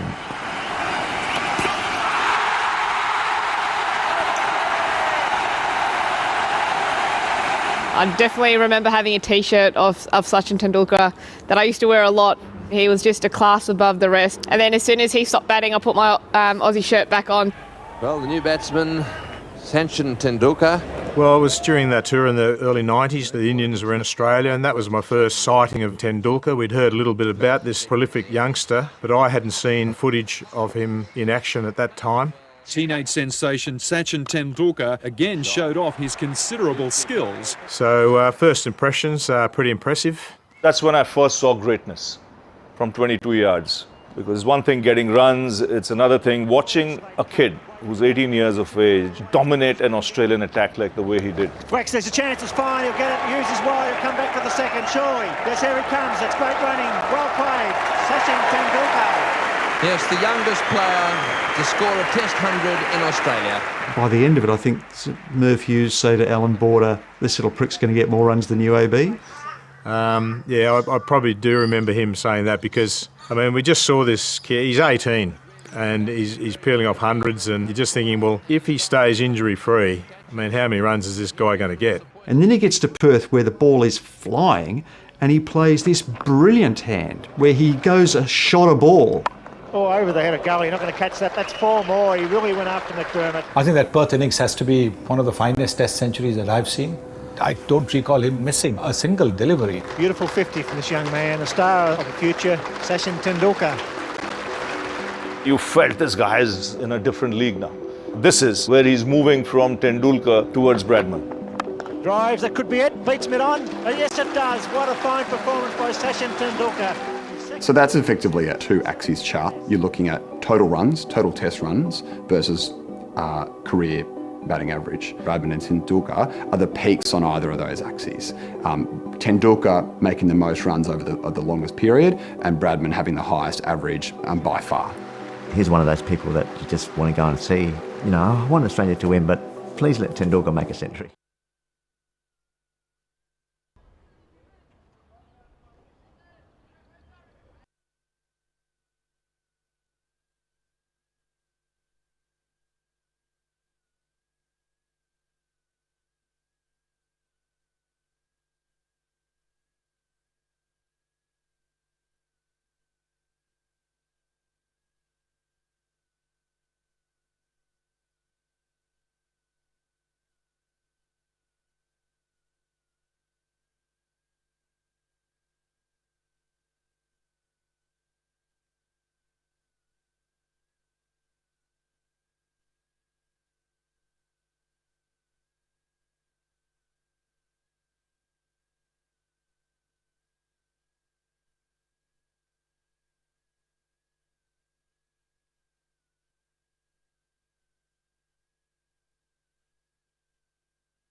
Lucian is Jamal James, St. Lucian Rhode Island player.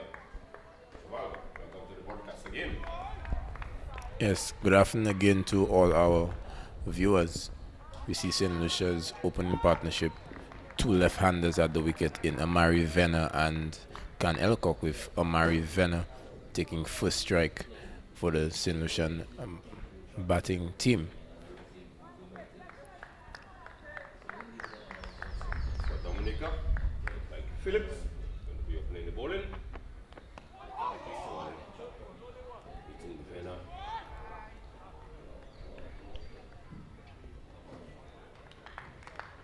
Usually he won't give up the bat down to the long.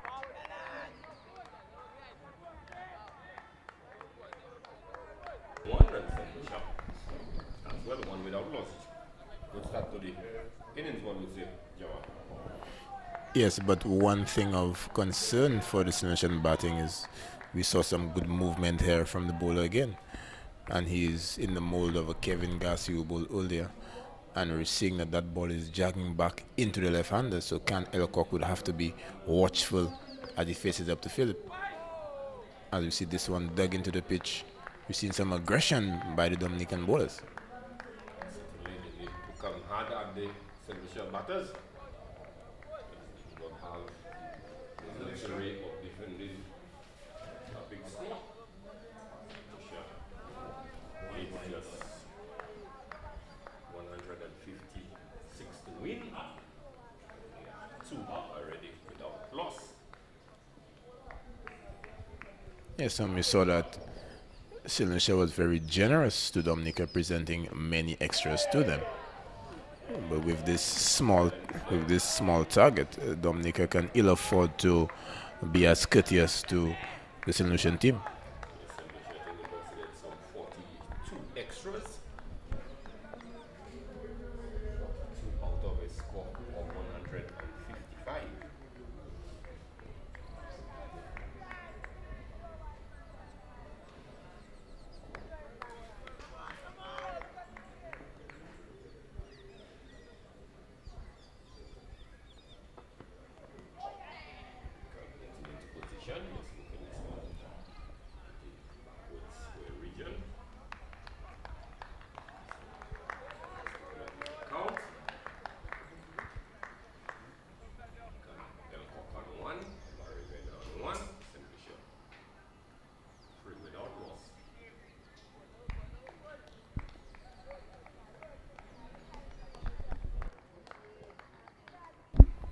Yes, Greg, but we're seeing a strong and bustling action here from Karen Phillip.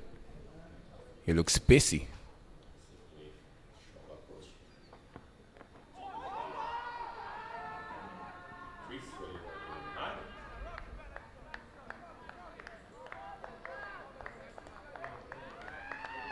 Yes, and all deliveries so far having a touch of that inward movement, and the left-handers struggling a bit, I would say, because you would typically expect for them to be clipping those balls neatly off the pads. But such is the pace of Karen Phillip, is really hurrying the batters.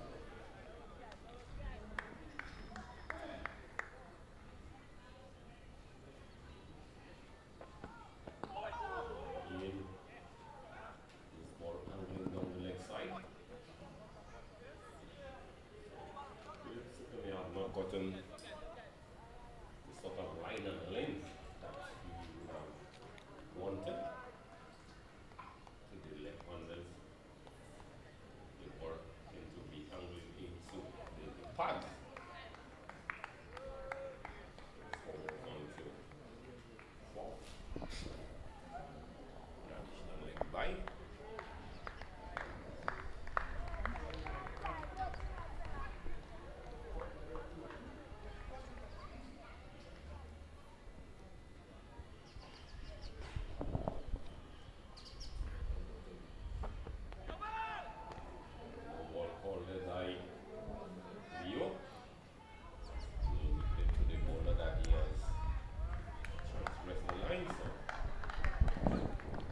Free hit there to the bowler and a bit of indisciplined bowling as well by Phillips.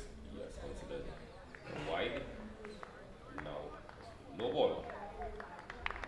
Yes, but we saw on that occasion that he was searching for that extra bit of pace, intentionally dug this one into the pitch, looking to really trouble this batter with a ball by the neck.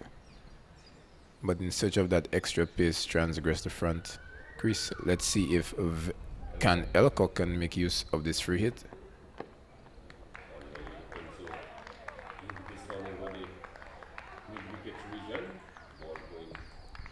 Between the batsman and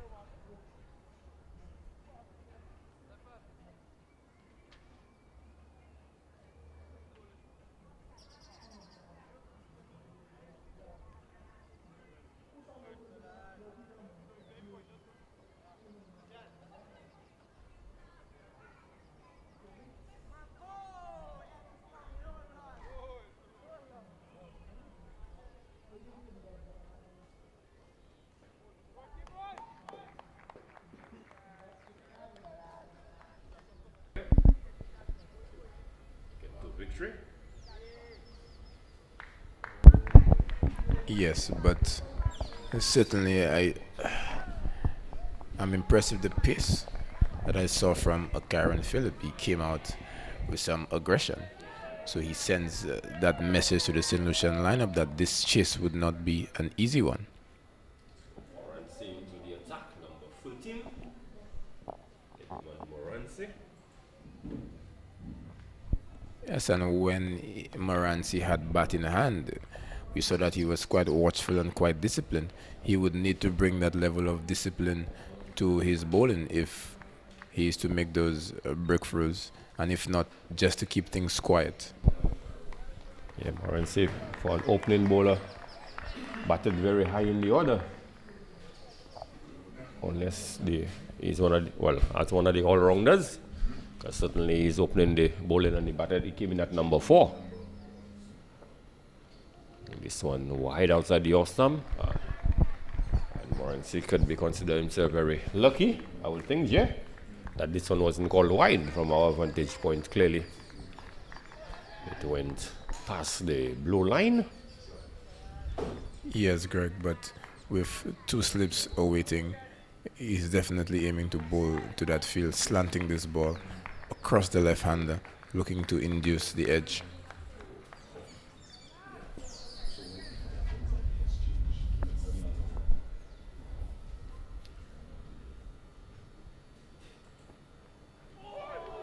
It's a good delivery there, just drawing Venner into the short, but last minute he was able to pull out. So good bit of bowling there by Morancy. Yes, on that line and on that length, creating a bit of indecision. And Venner would be advised to be a bit more watchful at this early stage in the piece.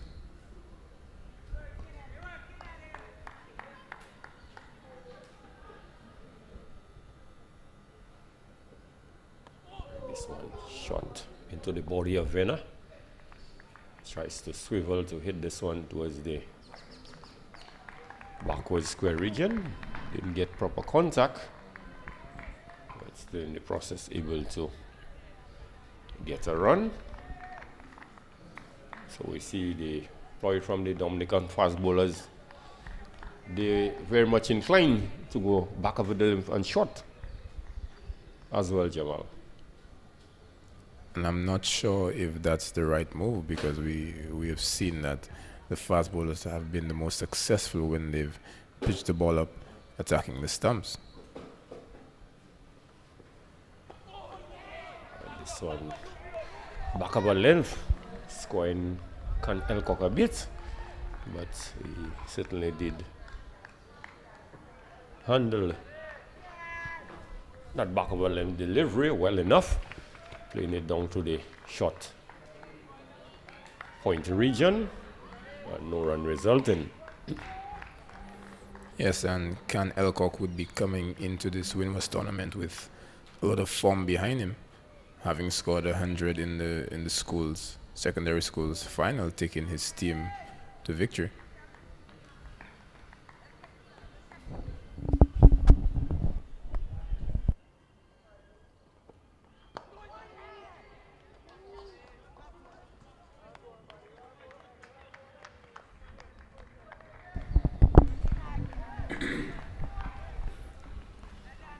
And in addition to Elcock's century in the schools tournament final, he also had 100 for his district against a strong Castries Central contingent. So coming in with a bit of form, and with St. Lucia only needing 155, he'd be quite happy to just take this innings deep, as will Venner. This one a bit high, certainly hitting Venner on the 5 pad. So at the end of the second over, Dominica really in search of the early breakthrough. They have not been able to do so. St. Lucia, they are 7 without loss.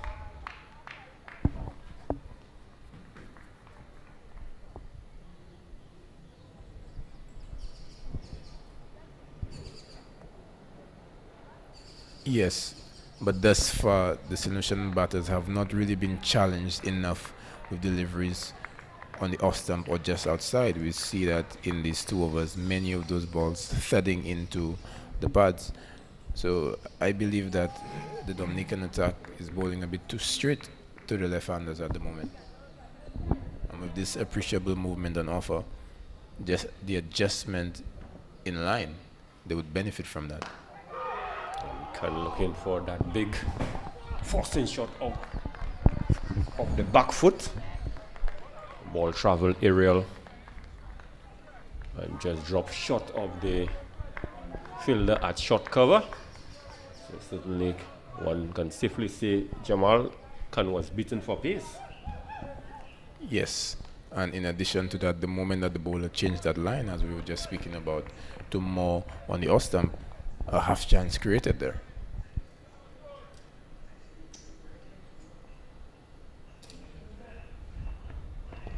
This one on the pad again. Venner wanting the sharp single. Fielder coming from the square leg region. Restricting them and preventing the run. So certainly you could hear the Dominica fielders. They are very much encouraging the fast bowlers to run in. And they know fully well that it is not big total they have to play with.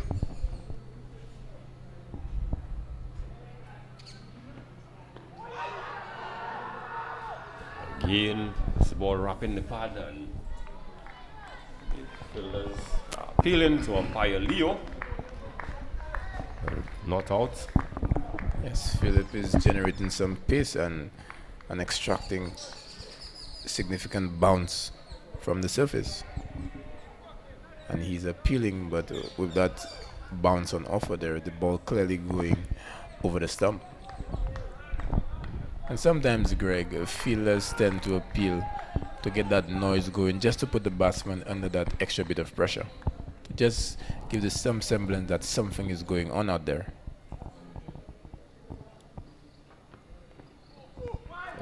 This occasion striving for the extra piece. Just spraying this one down the leg side. A wide signal by Hamidi. And Jamal, with the restriction in place for the fast bowlers where they could only bowl 4 overs, it works to a certain extent in the favor of the batsman, in that he can tell himself that all he needs to do is to soak up the pressure for just 4 overs, and he knows fully well that the fast bowler will be off the attack. Yes, so it's a bit of a double-edged sword. And this one is driven. Partial stop there by the fielder at the short mid-on region. Just 1 run resulting. So, yes, like we were saying, this is one of the luxury this ruling really affords the batsman. So you know, it's not a question where the fast bowler could come in 5, 6, 7 overs at you.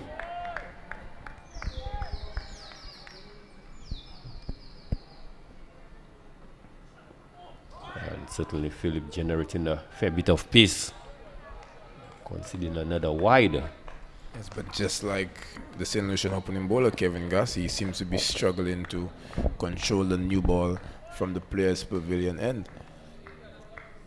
And what is really exacerbating that movement is, again, the strong breeze present at the Darren Sammy Cricket Ground.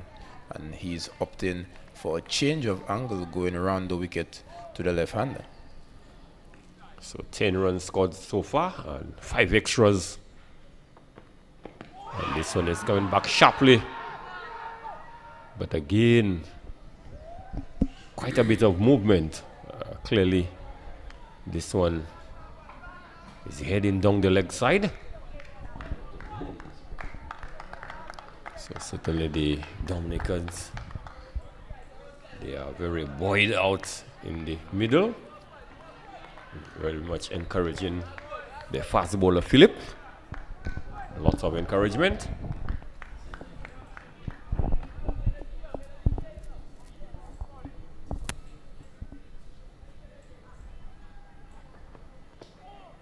This one angling down the leg side, not called wide by the umpire. So must have touched something on the way. So the end of a very lively over there by Philip, really working up a fair bit of pace, Jamal. Yes, Greg, and I think that he's posing a challenge to the St. Lucian batters with that pace, but he has yet to get the right line and length that would bring him the reward of success. And opting to go around the wicket is going to exacerbate the movement, but he would need to start that ball further outside the off stump. So Morenzi, his second over. Yeah, this one is wide outside the off stump, and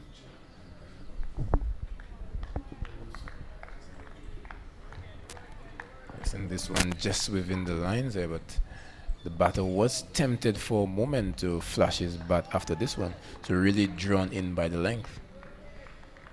Yes, he was shipping up to play at this one and bail out of the shot at the last minute, which was very wise of him to do.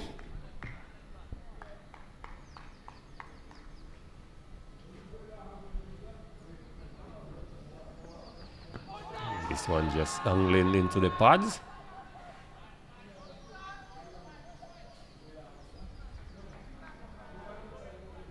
Leg by signal by umpire McVin. Yes, and as we mentioned earlier, Greg, the Dominican attack guilty of bowling too straight to the St. Lucians. Too many deliveries at the pads, not properly lined. And I think that the St. Lucian batters have been missing out on a fair bit of scoring opportunities with balls drifting onto the pads.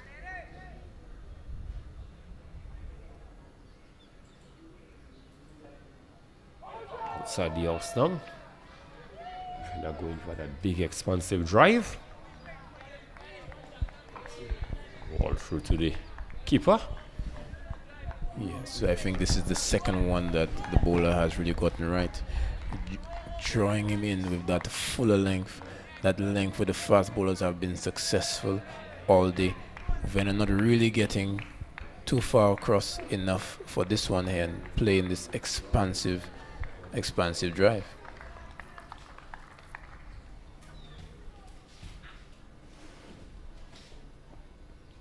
This one down the leg side on this occasion. On a wide signal by umpire McVern on this occasion. So the score moves on to 12.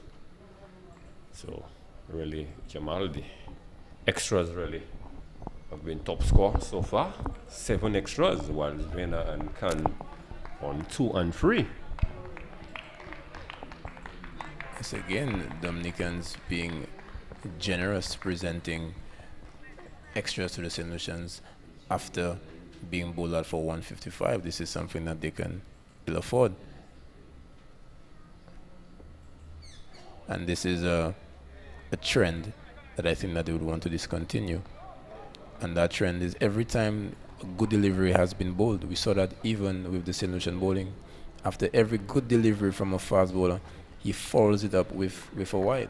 The fast bowlers from both teams have been guilty of not being able to string at least 3 good deliveries in a row. Yes, certainly should be an area of concern for both teams so far.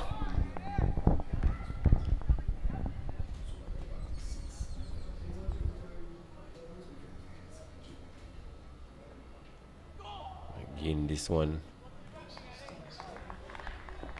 while passing over the leg stump, we would want to think, because the batsman went across and this ball was clearly down the leg side. So in the opinion of the umpire, he would have gone over the stumps.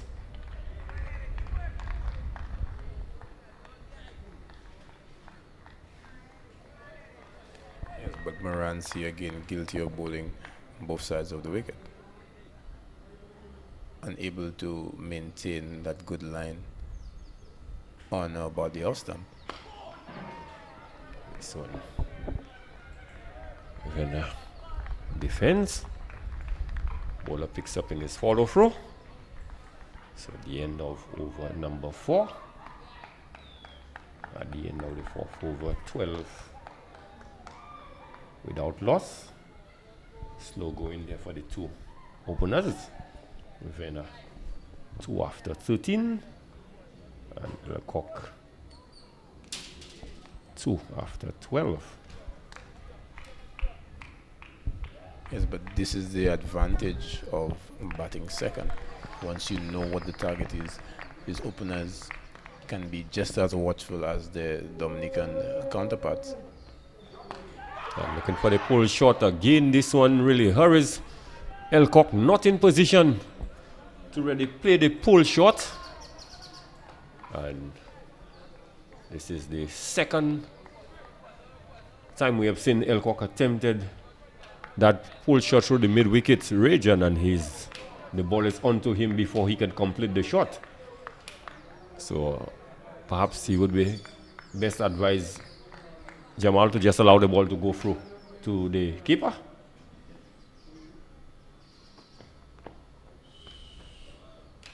As he pulls out of this one, he wasn't ready to face that delivery.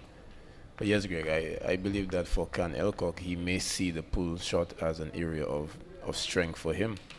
But I think that he's dealing with a bit of pace that he would have probably otherwise not have been facing in a while.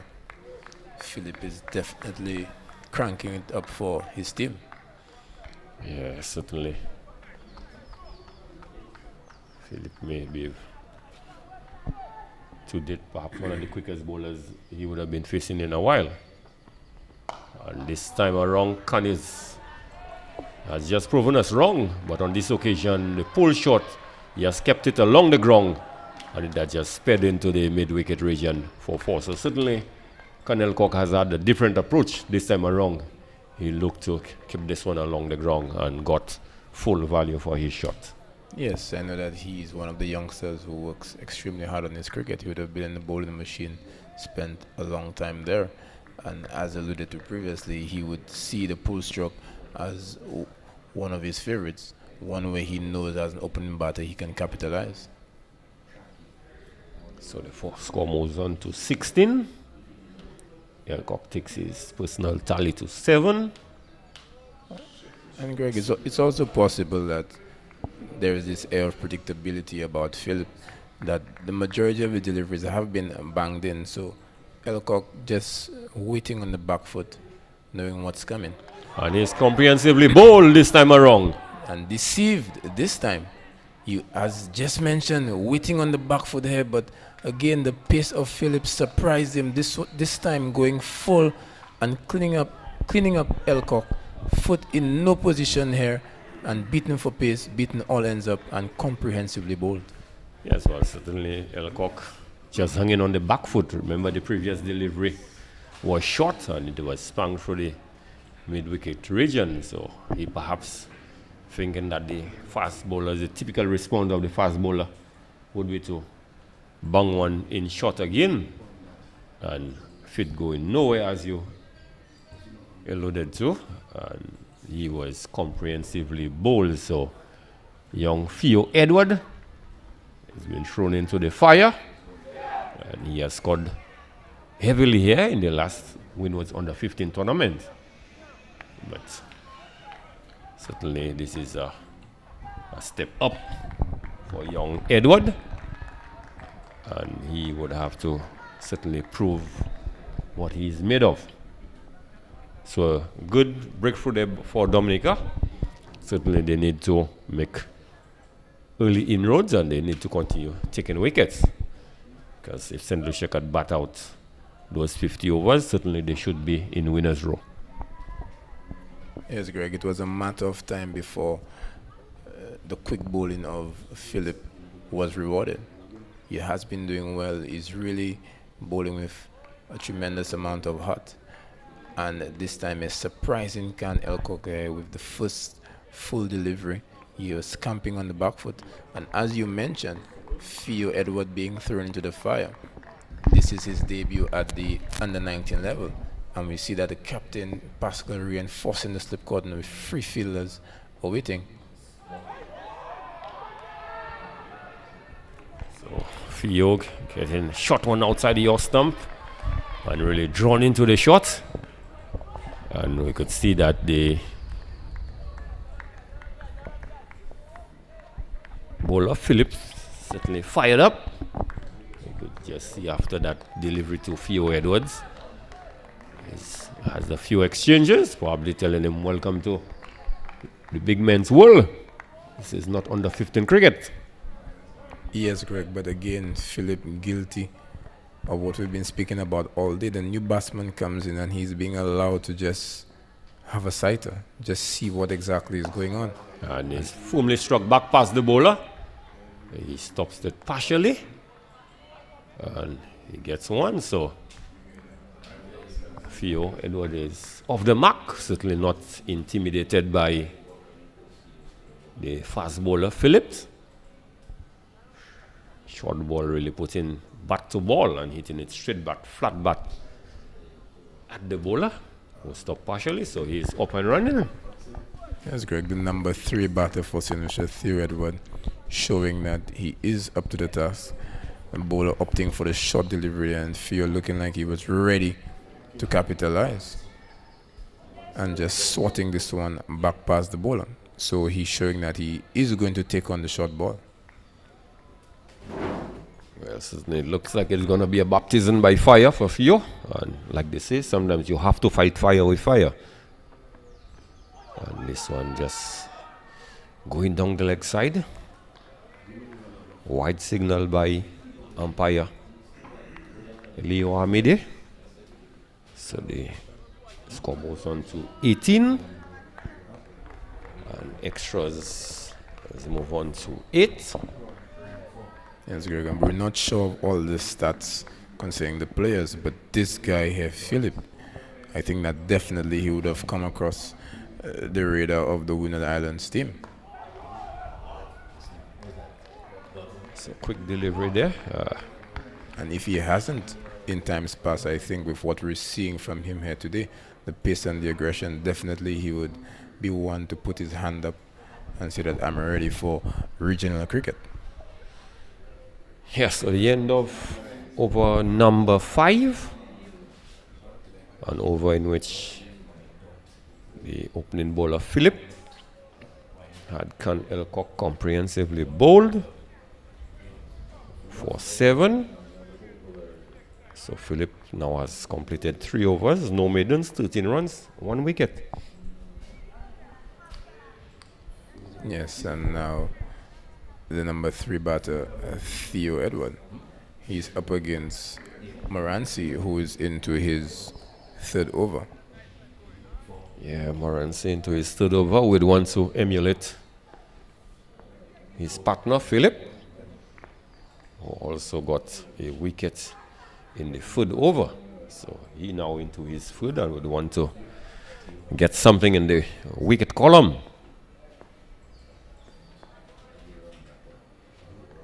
And Moranci certainly not quite satisfied with his approach towards the crease has aborted his run. Yes, Greg, but as we mentioned a while ago about young Theo Edward, he would have captained the St. Lucia under 15 team to victory in the WINLOTT under 15 tournament. And he would have made 4 centuries, an unprecedented feat, 4 centuries in a row. He made 100 against every team in every game. Yeah, wide signaled down the leg side. And he would have been a part of the Windward's team. He actually captained the team. And he would have been in the top 5 scorers in the recently concluded tournament in Antigua. So Theo certainly would be coming in with a bit of form. But as I did indicate a little earlier on, this is a step up at a higher level. This is not under 15 cricket, this is under 19 cricket. So good Yorker length delivery. Ball darting back into Edwards. Just digging this one out, losing his footing in the process. So good all-round cricket. The Morency, after 2 overs, have realized perhaps the best way to go is to keep the ball up as much as possible. And we saw a good in-swing and Yorker on this occasion. Yes, and that delivery definitely created some excitement among the Dominican team, putting Theo on the ground with that Yorker. Wide the ball. Yeah, we've seen this time and time again, Greg. Every time the fast bowlers have bowled a really good delivery, they just can't seem to follow it up. So would it be safe to say they are consistent and not being inconsistent? Yeah, consistently inconsistent, definitely, Greg. Yes, it's a problem that we have seen so far with the fast bowlers, unable to string a number of delivery together, good deliveries together.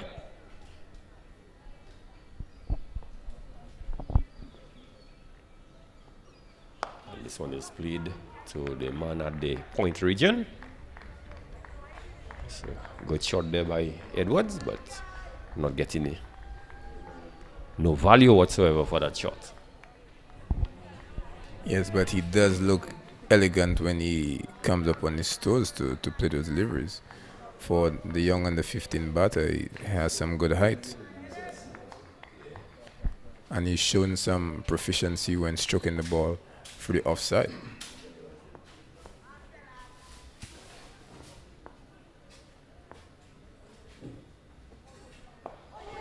This one just hurrying Edwards a bit. Certainly a bit late on that shot.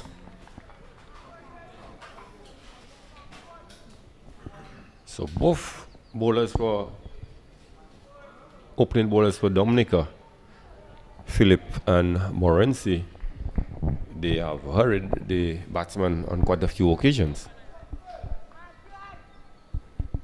Yes, Morency looking to, he's in a different mold from Philip, but I think that his strength is that movement off the pitch.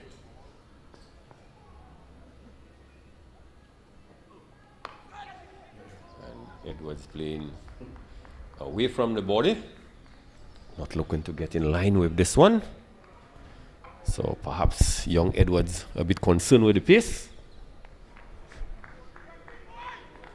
Yes, fishing for that delivery here. I think that I'm not sure that Morency has the best field.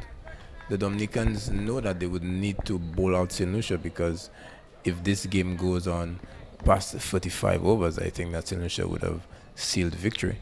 And I don't think that Morency has been given the best field. Just a solitary slip fielder and a short third man.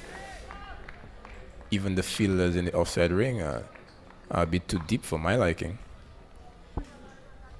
So this one wide outside the off stump. And Edwards more than happy to just allow it to go through to the keeper. So Edwards just need to fight it out, knowing fully well that the fast bowlers, they could only bowl 4 overs up front.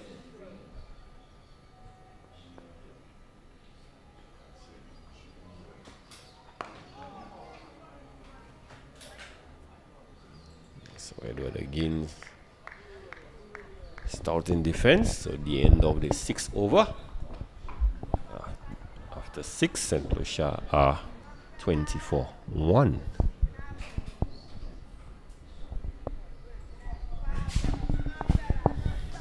So Venner would be up against Philip again. And as I didn't get to you, Jamal, Venner should tell himself that he just needs to survive 6 deliveries. And then he would be seeing the fast bowler Phillips off the attack.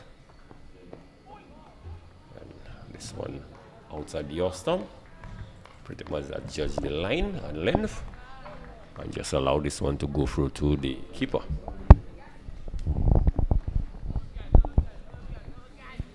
Yes, Venner looks quite an accomplished player at the crease. Even in that leaf there, you can see that. This is one of the youngsters who have scored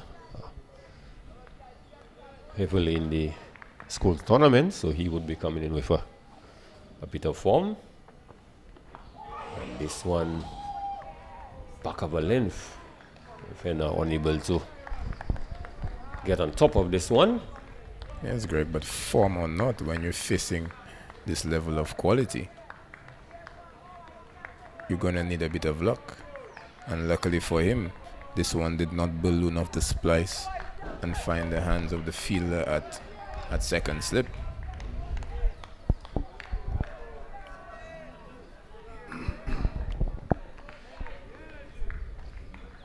So I think that ruling where the young fast bowler can only bowl 4 overs. And this one looks adjacent. Not out, said umpire. Maybe heading down the leg side, that's all we could say. Because this one looks very close. And as I'm about to make the point, Jamal, I think that's ruling where the fast bowler can only bowl 4 overs up front. I think it's really going to work against Dominica in this case, because I think with the sort of condition and the sort of rhythm that we see Phillips in there, clearly Phillips would love to be able to bowl 6 to 7 overs on the trot. Yes, this young man looks fit and ready to fight. And he's really giving everything at the moment. And I think that he does have at least 2 more in the tank. Yeah, certainly so. And Venner, having been at the crease for 17 deliveries, still does not look all that settled against this level of pace. Yes, the sort of fast bowling there would have troubled some of those. And Venner just looking to run this one, and with the sort of effort that Philip is running in, after he delivered that last delivery, you saw him actually hitting the ground. So really and truly, Philip is giving it everything he has, knowing fully well that after 4 overs, he will be off the attack. That's great. We're really loving the energy here from Philip, and I think coming from Dominica, where the pitches are generally spin friendly, coming to the Darren Sammy Cricket Ground, heralded as one of the best places for fast bowlers to express themselves. Yeah, in appeal, but this, with all the movement that Philip is getting, this one clearly looks like it would have gone past the leg stump from our vantage point. Yes, and that movement being exacerbated with his decision to go around the stumps. So he would need to get that ball much fuller in and around that off-stump area if he's to get that decision going in his favor. This one clearly slanting down the leg side. But again, sometimes fielders love to make the appeal to put the batsman under some more pressure.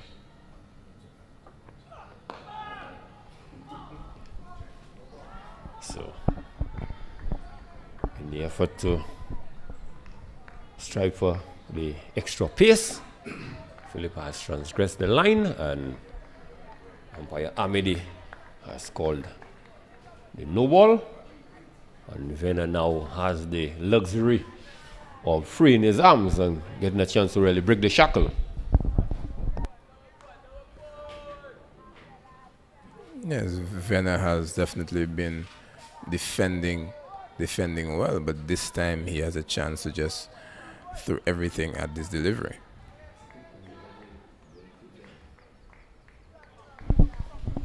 So Venner a chance to free his arms. Let's see whether he could capitalize on the free hit. We saw Dominica when they batted, they capitalized on quite a few of the free hits that were on offer. And Venner pulls this one towards the mid-wicket region, and the ball is going to win the race. The fielder coming from the square leg area, unable to go through.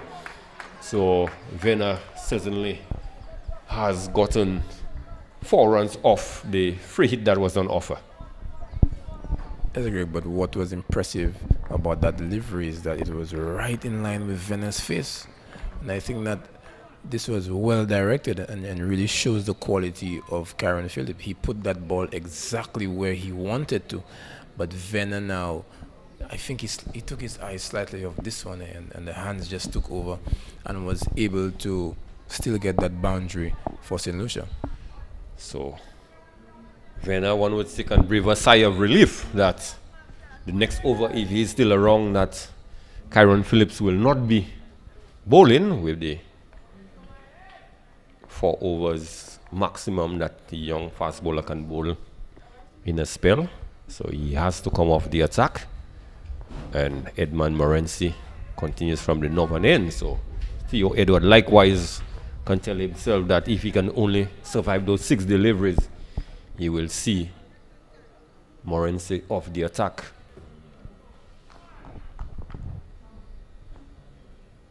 So Morency not quite pleased with his approach towards the crease, has aborted his run. So 25 for 1 after 7. Yes, St. Lucia is still going along pretty well at this time. And it seems that the Dominicans would have possibly been listening to us, reinforcing the cordon. And this one is driven straight to the fielder at cover. So the bowling of Morency is not as menacing as that of Kieran Phillips.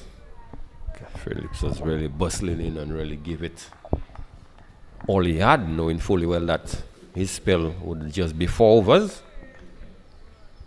So he really had Venner troubled in his last over.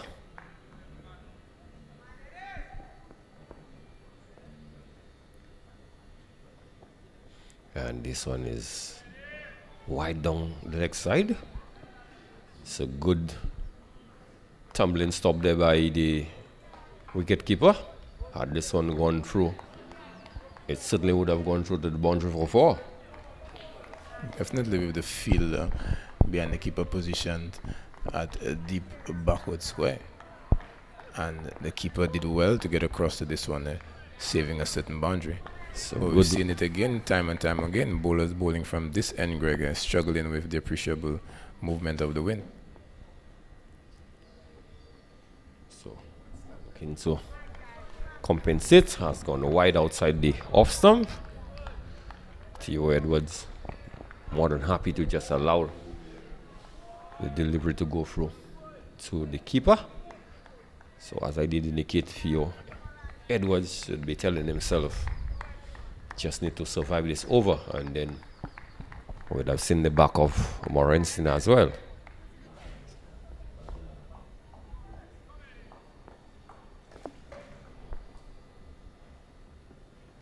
So this one into the pads, angling down the leg side. Theo Edwards may have thought he may have missed out on an opportunity, just getting a tickle on this one, and certainly the fielder from the long led backward square region would have to come into play. He would have had a fair bit of ground to cover.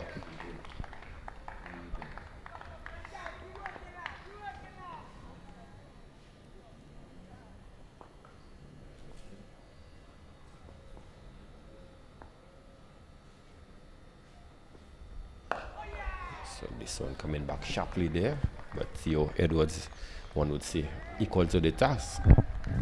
Yes, and as you mentioned earlier, Morancy, not in the same mold as a Karen Phillip, but he's still showing some good skill out there. He's able to jack that ball back into the right-hander. But we see that Theo Edward, he's camping on the back foot here. I think that if Morancy can go just that touch fuller to him, he might have Edward in some problems.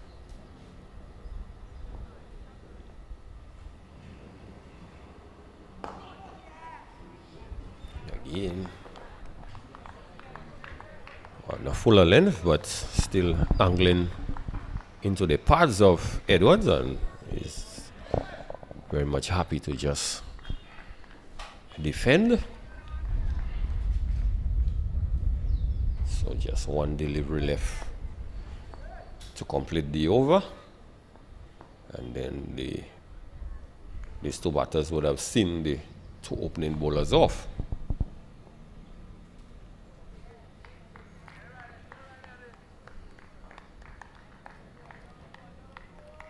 Yes, Greg, but I'm excited to see what Dominicans will put forward next in terms of the bowling after seeing the hustle and bustle of Phillip and the skill of Morancy to move that ball off the wicket.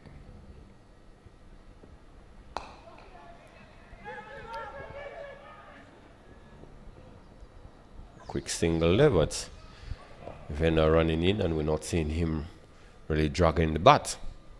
So perhaps from our vantage point, he felt that it was a clean enough single. By the time the throw came in, there was no need to drag the bat, but it's something that the coaches would always teach to the players, that they need to drag the bat, to slide the bat in when you are going for the run. So at the end of over number 8, St. Lucia, they have moved on to 27 for 1. And there's a change in bowling at the top. The Phillips has to come off the attack. Fast bowlers could only bowl 4 overs on the trot. So it looked like Joel Durant would be taking up the attack. And it looked like spin would be introduced into the attack. Yes, and Captain Pascal would have seen, and he actually would have been part of what went on with the St. Lucian spinners. So he would know that this is an area that he would need to turn to right now to see if his spinners can prize out some wickets. So bringing on the spinner immediately after the fast bowlers have had their say.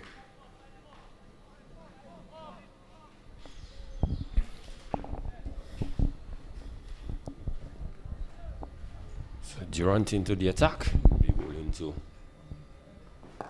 Theo Edward. First delivery driven back to the bowler. Yes, and the 2 men posted outside the circle are square of the wicket.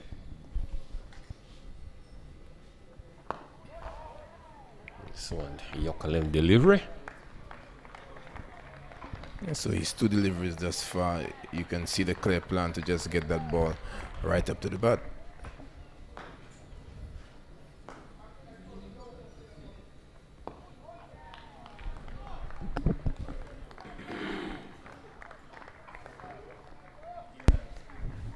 Yeah, so he's drawing the batters forward.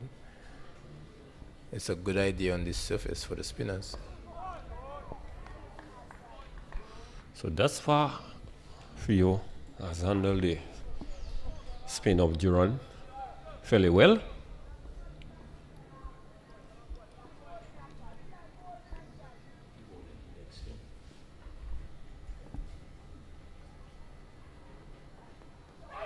Edward has gone for the big, expansive drive. You could see the bowler and the Captain Pascal really. A very loose shot there by Theo Edwards. The spinner just into his first over and opting to to try to take him downtown. And he looks like he's bold. Comprehensively bold. Playing back to a delivery, turning sharp into him, playing down the wrong line. And success there again for Dominica. So young Theo Edward, after facing some 19 deliveries, is bowled by the spinner Durand in his very first over. So St. Lucia have lost their second wicket, 27 for the loss of 2. Basically a straight ball on the off stump, Greg. This ball didn't do anything. I think that Theo Edward was unsettled by the previous delivery. He had played a false stroke, and I think he just wanted to settle himself again. This one pitched up on the off stump and his feet went nowhere. I think he may have been indicating that that one would have kept a tad bit low, but I think that he was undone by his lack of foot movement. A simple delivery that just warranted a forward press and a straight bat, played back to this one here to his own demise. And immediately spin doing the trick for Captain Pascal. Yes, so with the dismissal of Theo, comes in Jonathan Daniel. So St. Lucia needs to settle down, and we need to look to build a partnership. A double change here, and Captain Pascal opting to bring on spin at the other end. It looks like it's going to be the left arm spin of Jason Vidal.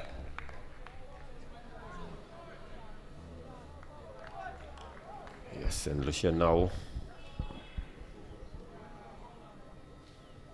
would be up against the spinners.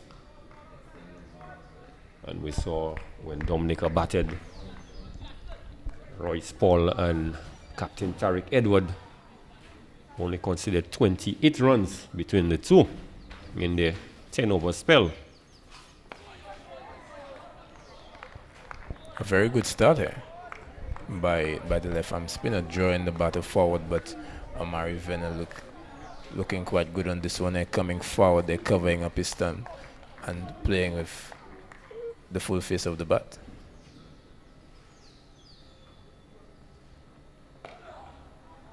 He's right behind this one as well. Venner looking quite confident against the spin bowling.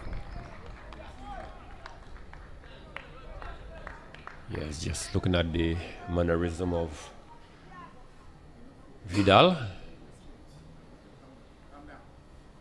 And this one, the lofted drive, it may be out. An easy chance there given to the fielder at mid-on. A very soft dismissal there. And Dominica really celebrating the dismissal of Amari. Looks like he was caught LeBlanc.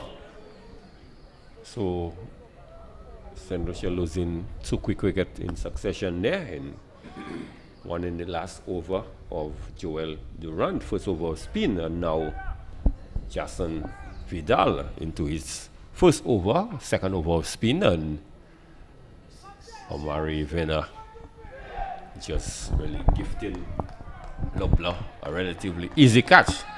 So in comes Bolton Sayers for St. Lucia. Yes, Greg, and a really disappointing end to the innings of Amari Venner. And we've seen this time and time again. Usually after the fast bowler has done his bidding, the batsmen tend to relax a bit against the spinners.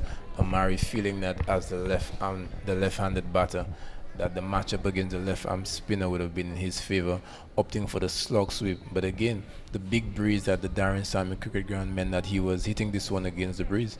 Had he played that shot from the other end, this one may have even been a few rows back at the Jonathan Charles stand. Well, I still don't think he got proper contact. I think that ball just really, in my opinion, really lobbed up in the air. It's not a question where the batsman had to run back or anything. Fielder, sorry, had to run back to take the catch. He just a few steps to his left, and it was really a dolly of a catch. to Sayers. It's out to do battle for St. Lucia. He and Daniel would need to put their heads down. And this one is driven. Go immediately, they have gone for the single. We got quick run taken. So Bolton Sayers is off the mark. So let's move on to 28 for the loss of 3 wickets. Yes, Greg, but make no mistake, St. Lucia definitely under some pressure. They actually have 2 debutants at the wicket. That's Jonathan Daniel and Bolton Sayers. Daniel would have just come from that same tournament, that under 15 tournament in Guyana, where he registered his first half century for the Windward Islands at the under 15 level. But as you've mentioned earlier, this is indeed a different level of cricket. So you could see the body language of the Dominica team. Despite just scoring a 155, I think they believe that it is a score that they can defend. And they change over, they are into position very quickly. So that is an indication that they are on top and they really want that victory, and whatever advantage they think that they have at this point, they want to press home that advantage.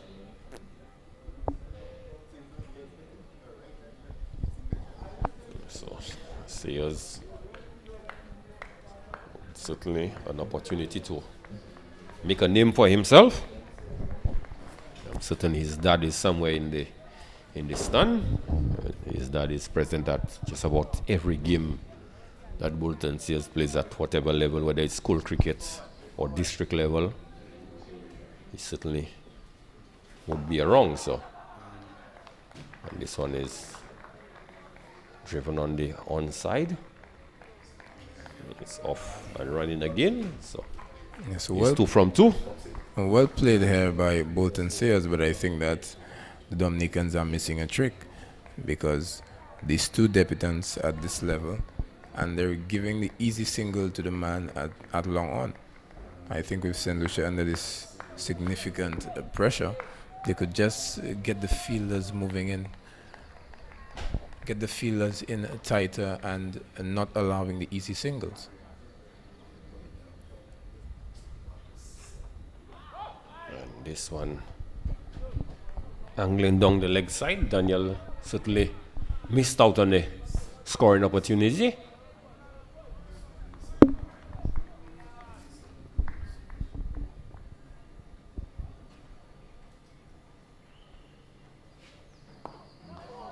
Coming back to the delivery, unable to keep it down, travel uppishly towards the man at short cover. Yes, but there was definitely some spin and offer for the bowler here, and that is what induced that mistake. So, bat and pad close together. This one was played through the short foot one, short cover, sorry.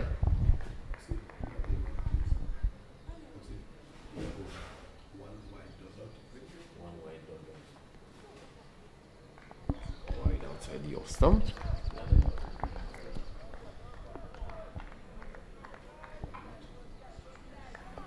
Yes, the off spinner here from Dominica bowling in some good areas.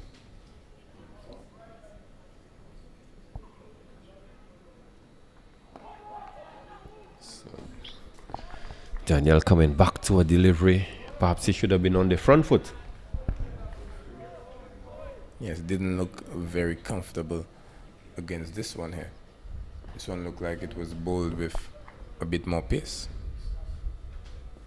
trying to wrap the batsman on the back foot. This one is tossed up.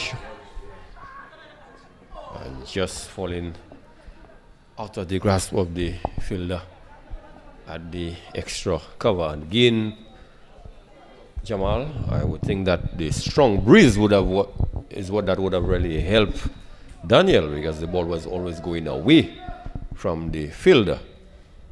So luckily to have gotten away with this one. Certainly open his account. So we've that 2 runs off for Daniel and St. Lucia, sorry. They moved on to 42 for the loss of 3 wickets after the end of 11. Yes, Greg, but with that last delivery, we can say that troubling signs here for St. Lucia if this is the approach that they're going to use. His feet were in no position to play that shot and really offering a chance. A valiant effort made by the fielder, and luckily for him, the breeze took this one away from him. Well played there by Sears, coming on the front foot.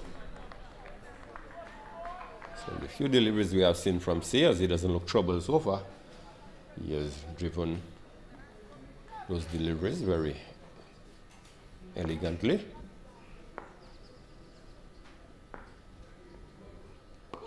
Certainly he's a young one who has worked hard at his game. And like I say, with the sort of support that he has from his dad, who has made some good investment, even bought the youngster bowling machine. There's great parental support at this level. It goes a long way. But he doesn't look phased, he does not look troubled at all. And I love that he's presenting the full face of the bat at all times.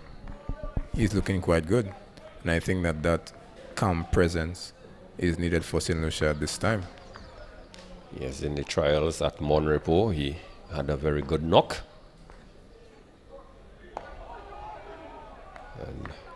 But just look at how lovely this guy looks, Greg.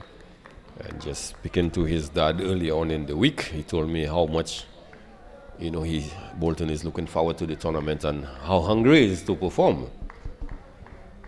So, good signs so far.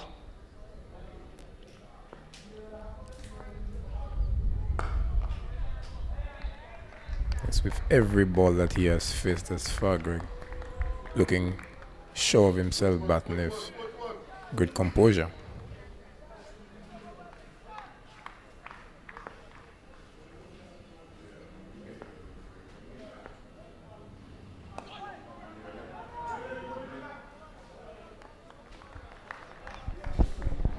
Certainly look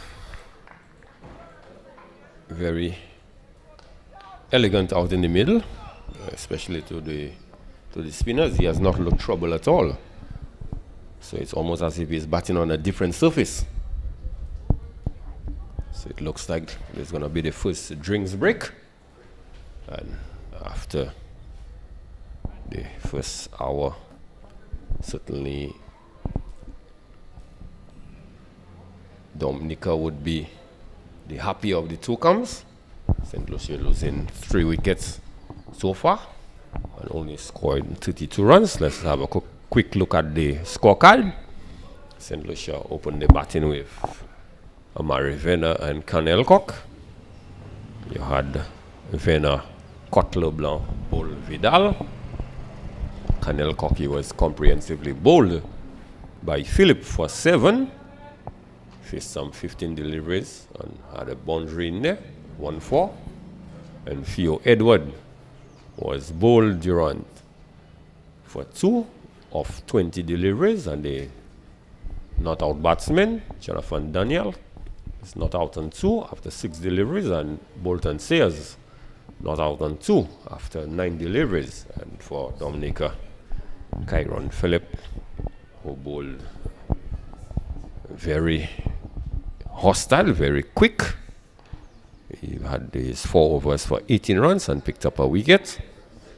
Edmund Moranzi, 4 overs, no maidens. He considered just 7 runs. And then you had the spin of Durant, Joel Durant, 2 overs, 1 maiden, 4 runs, and has picked up a wicket. And Jason Vidal, 2 overs, 1 maiden, 1 run, and also pick up a wicket. So your general impression, Jamal, as to the first session of play there? Honestly, very impressed with the hustle and bustle of Philip. This man looks like he is putting his hand up for selection for the under 19 just on the sheer pace and the discomfort that he has created for the opposition batsmen. But just like when St. Lucia bowled, the spinners really answering the call of the captain. And just looking at their returns, both have bowled Vidal and Duran. They bowled 4 overs between them. They've each had a maiden, and together their 4 overs have gone for 5 runs, and they've been able to produce 2 wickets for Captain Pascal. So spin doing the trick here at the Darren Sammy, the pitch where you would expect for fast bowling to really have a say. Well, it's not a question where the fast bowler should not have had the greatest say as to the day's proceeding, but it's the inconsistency that we've seen from the fast bowlers.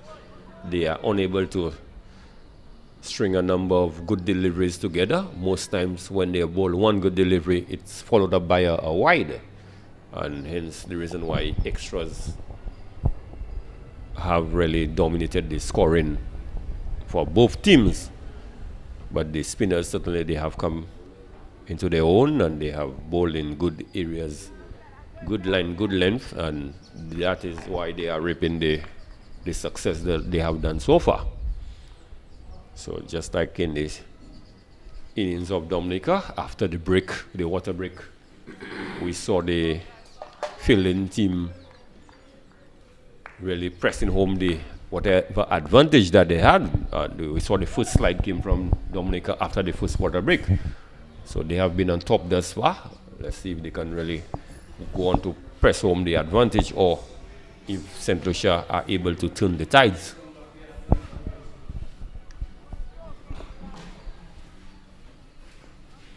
See Duran continuing.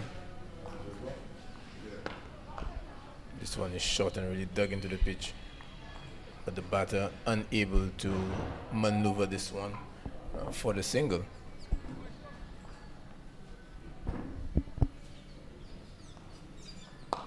And cross-batted shot, they probably a field in there by the fielder at the short mid-wicket, but this one was firmly struck. It looked like Vidal in that short region there, Jason Vidal, but before he could have reacted, that ball had sped past him and just raced through to the mid-wicket boundary for 4. So it looks like Daniel really looking to up the ante. Not prepared to be bogged down for too long. And this one coming on the back foot, playing it to the point region, no run resulting. Yes, Greg, and if that last shot is anything to go by, it says that after the break, St. Lucia is going to come out with more positive intent to put the pressure back onto the Dominican spinners. So at the drinks break, we saw the coach, Gary Maffrey, was out there speaking to Sears and Daniel.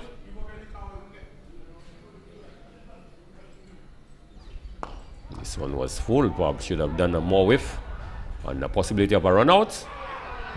Quick run there. Well, I think he would have gotten home. Yes, it was Bolton Sayers. I think he was guilty of ball watching there for a bit, not alive to the opportunity for the single.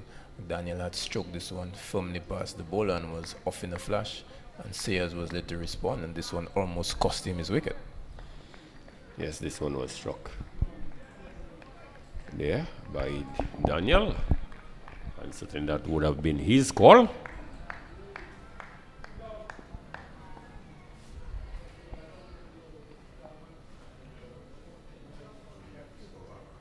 And this one is edge and is racing down to the boundary. I think the ball is going to win the race.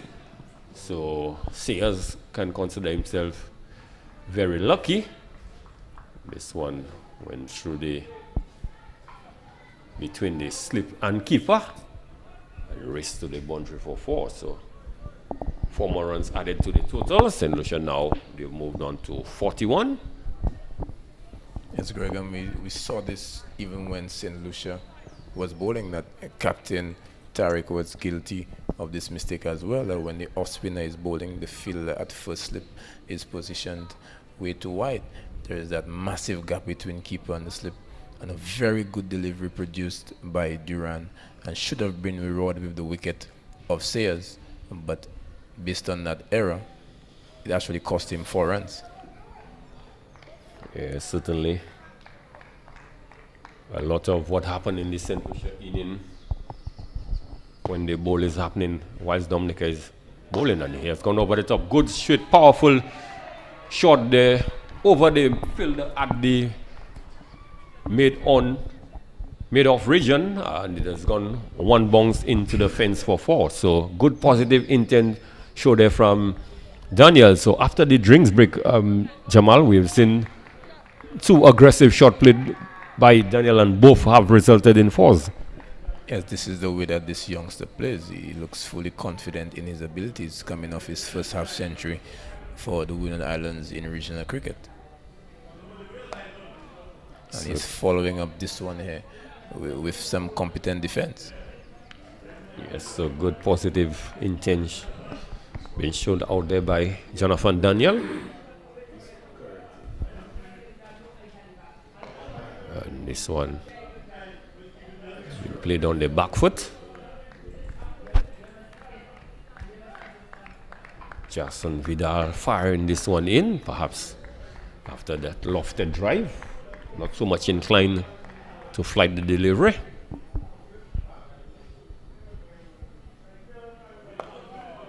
So clearly in this over, Jamal, we're seeing that Vidal is going a little flatter and faster after being struck for 4. Yes, even in the way that he's holding that ball, you can see that he's really trying to slant those balls back into the stump to peg the batsman back. He isn't really looking to spin that ball.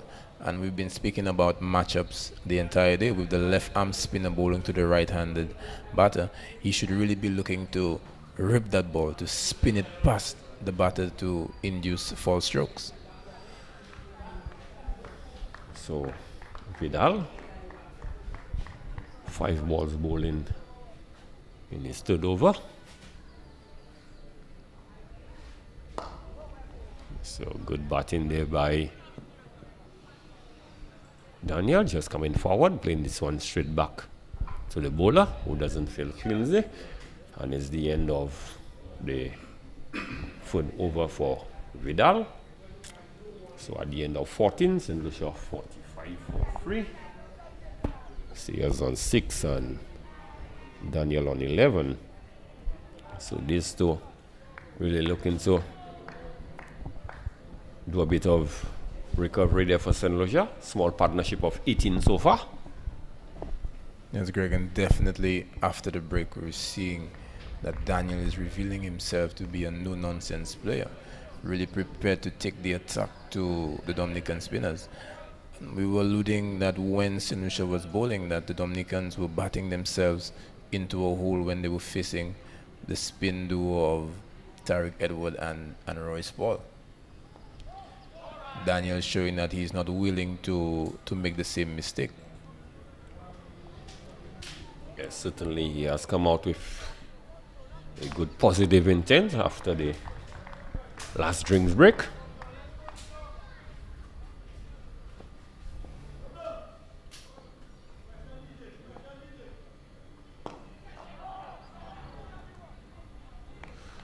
So Sayers continuing to look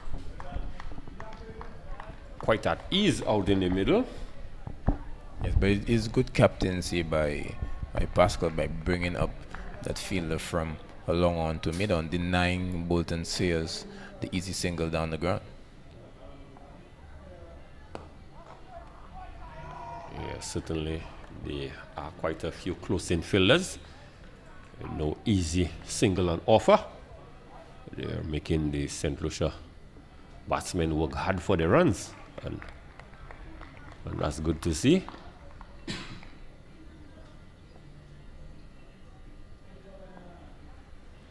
And tossed up delivery driven to the field at mid-off. No runs did not result in. Yes, and Bolton Sayers is showing that he is not prepared to change his game. St. Lucia being 45 in the 15th over, with plenty of time to bat to get to the victory target. Well, time is not an issue there for St. Lucia. It's a small total of 156 they need to win. Still 111 left of 211 balls, so you can afford to suck up a few dot balls.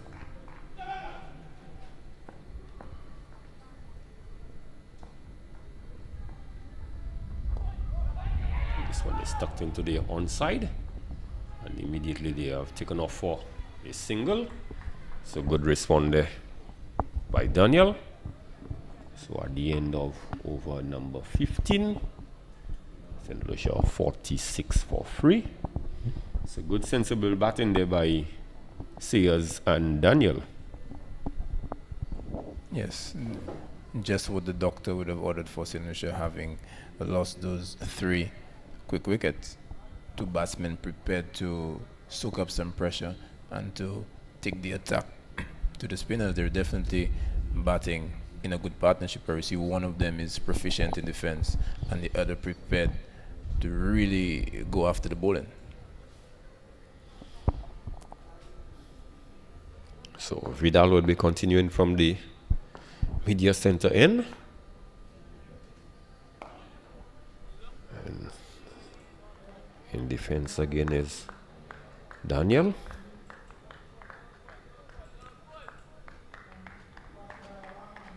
It looked like Sayers who is facing right. Yeah, Bolton Sayers.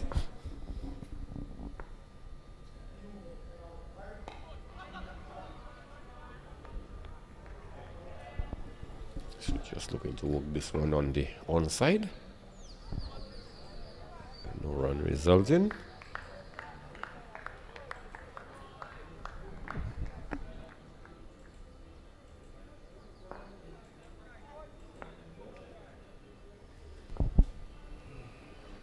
This one was tossed up, and they should going for a quick single. Sayers perhaps late in responding to the call from Daniel, and it should have been really Sayers' call. But a slight fumble in the field, and they were able to go through for a comfortable single.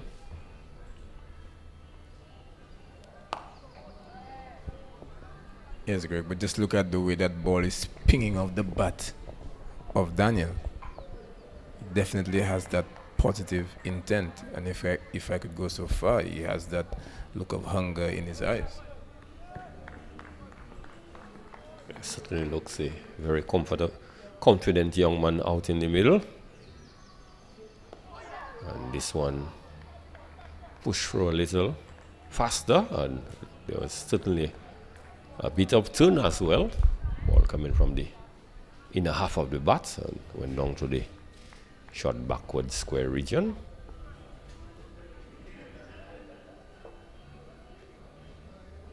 And this one was tossed up and it's gone for the full-blooded drive, not getting full contact. Yes, great, but every time that ball is in his zone, he's going violently. There are no half measures with Jonathan Daniel. And it's good to see. Certainly he has worked out a plan that if the ball is there to defend, he will defend it. But once it is in the arc where he could really play an attacking shot, he's prepared to do so. That's Greg. And when contending with low totals, this has proven to be one of the best ways to go about it.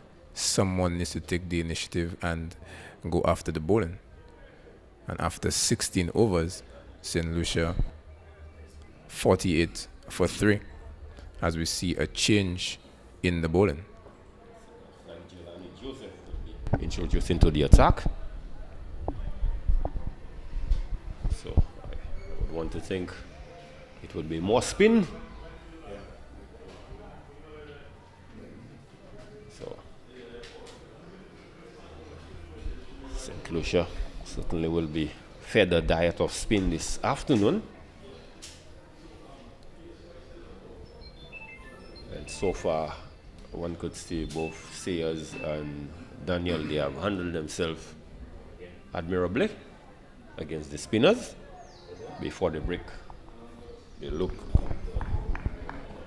a little dodgy, but perhaps the plan was just to get to the water break.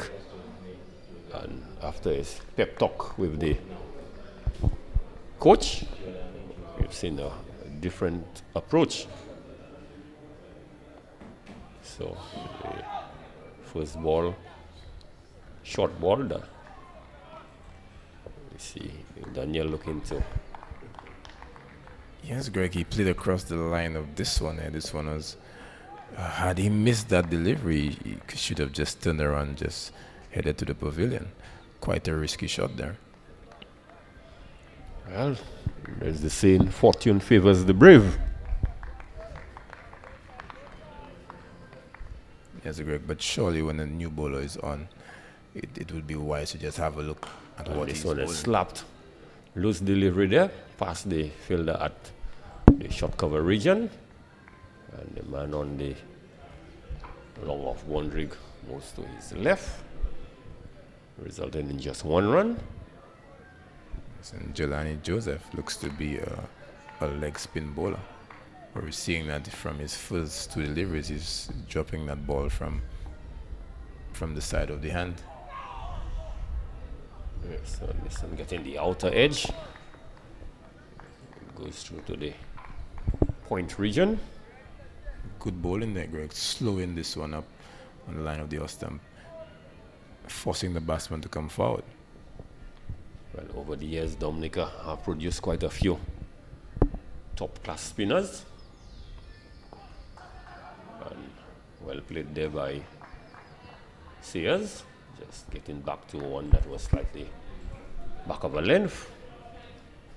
Working it through the vacant mid-wicket region, and in the process, he has brought up St. Lucia's 50, so 50 for free.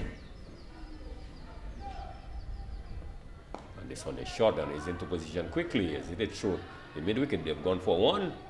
Should be a second and off one, a pop it of field in there by the fielder coming across from square leg, and the bowler has gone into the boundary for four. So certainly the Dominican team would be very disappointed with that sort of effort, but a good shot nevertheless, Jamal. Yes, that ball was back pitch. Daniel coming back, powering it to mid-wicket. The fielder was in with a chance. He basically got there and should have made a better effort.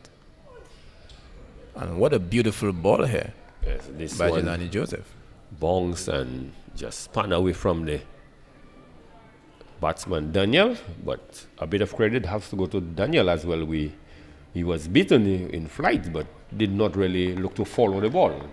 So the ball was spinning and just allow it to go through to the wicket keeper. So Daniel, he has moved on to 17. Bolton now 9 and 54, sorry, for the loss of 3, and a partnership of 27 so far. Good partnership in the making, Jamal. Yes, definitely. But I like what I see from the young leg spinner. We're seeing that he has bowled 2 different deliveries so far. One which spins away from the bat, and he's releasing one from the side of the hand, allowing it to go back into the batter to slide on. And I think had Dominica posted a bigger total, that he would have really come into his own.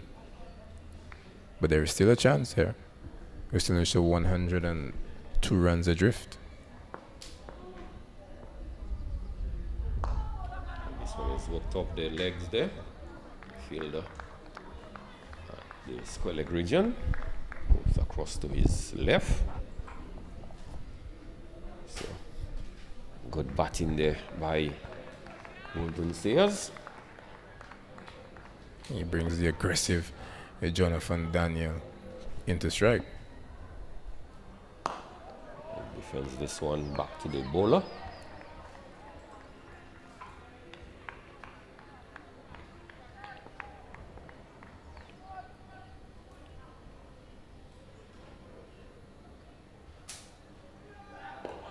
This one is a bit faster. But again, Daniel equal to the task. Just very much prepared to just defend and wait for what is loose or right in his arc. And again, this one is definitely in his arc. And this one has gone all the way into the castry stand for 6. So good blow struck there by Daniel. Really prepared to buy his time and wait for the loose deliveries. And this one really was in his arc and did not need a second invitation. And it was swiftly timed and it traveled all the way into the castry stand. Yes, we were just saying that that single from Sayers brought the aggressive Jonathan Daniel into strike. And as has been said, in the arc and out the park, Greg. Yes, so that has forced a change. Man is posted now on the long on boundary.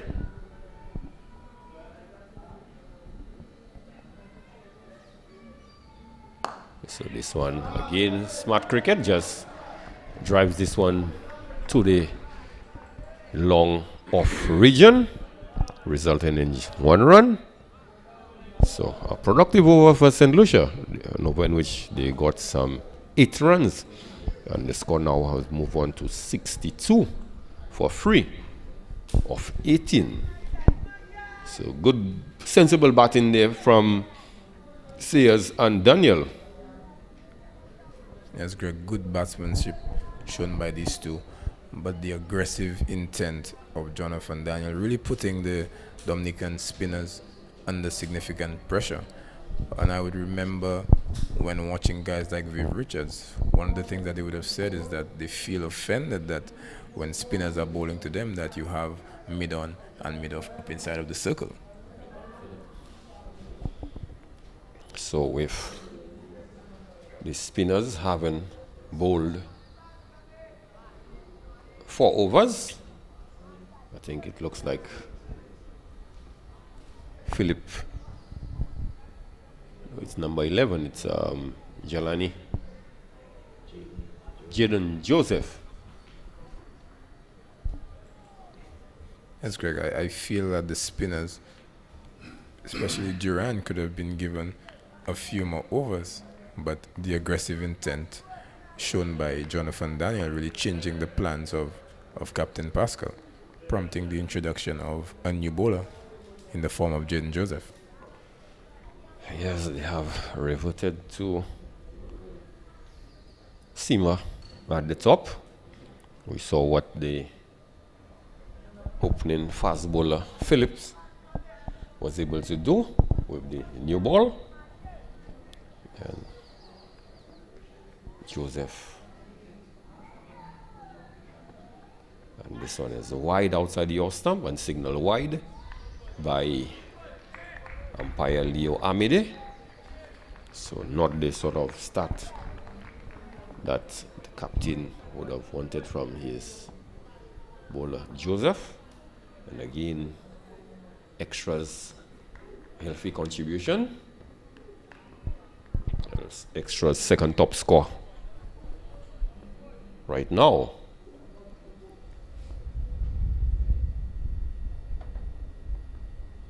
Again, this one wide outside the off stump. So certainly getting the ball to move away, but unable to control. So as you have indicated a little earlier on, with that strong breeze blowing from left to right of the ground, this may be one of the contributing factors why those bowlers operating from the players' pavilion end are getting so many wides outside the off stump. Yes, Greg, we've seen it from the Windward's women's tournament. So much better bowling, really, inducing Daniel into a false shot. Perhaps one would say the first we have seen in a long time from him. And as we've seen for the entire day, once these fast bowlers have gotten it right, they've all basically looked $1 million on the surface.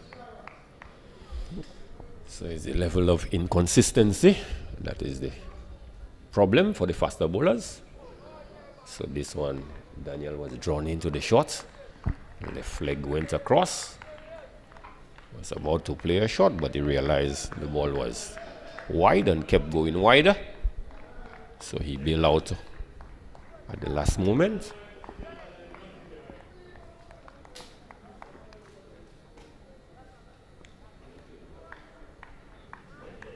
Yes, and I think that one of the things that could help the bowlers bowling from this end is if they could just possibly go a little bit wider of the crease. So fall shot there induced by the bowler, Joseph. This one was wide outside the Ulster, and we saw Daniel really throwing the bat at it, and it was so wide that the umpire signaled wide.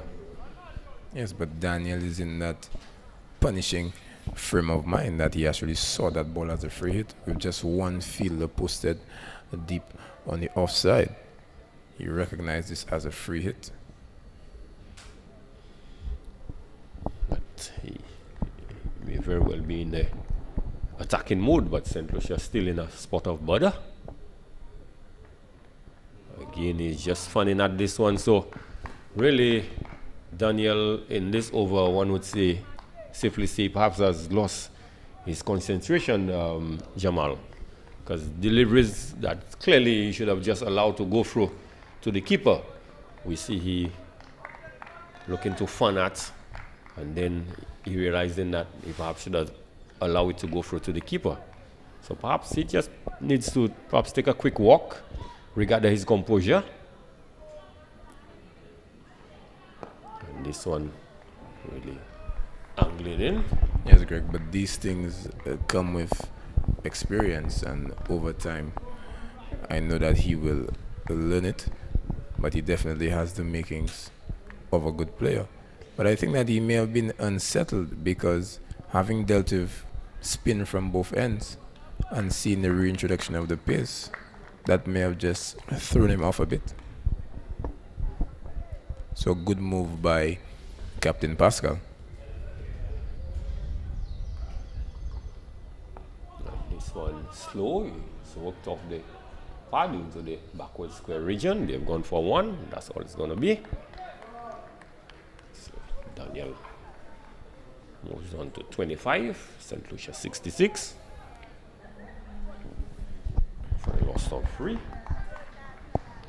Yeah. Also, these two, they have posted 39-run partnership, which is very good in the context of the game. Yes, and the current run rate is at 3.5, and they only need to be going at 2.89. So the partnership working well for St. Lucia. Two batsmen cut from different cloths, but being effective at what they're doing. And Bolton Sayers there just pulling his bat away from the line of this one. And we're seeing that even when good balls are being bowled to them, that they're not really following it. So it seems that you'd need to really produce a good ball to get these batsmen out, especially the likes of Bolton Sayers. Yes, he has really played every ball on its merit. And he's really playing the supporting role, while Daniel, the more aggressive of the two batsmen out in the middle. So it looks like spin is going to continue from the northern end. So it looks like there's a swap in ends for Jelani. He started at the Players Pavilion end. Now he's been introduced at the northern end, the Players Pavilion end.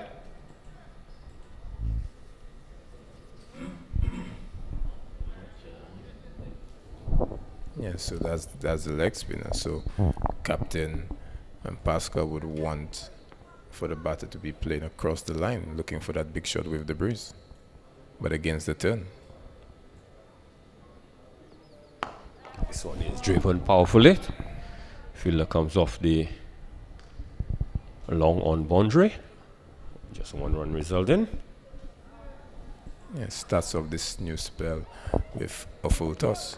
one of the things that we know, Greg, is that leg spin is one of the more difficult arts in bowling. So sometimes it's difficult for the leg spinners to land the ball where they want to.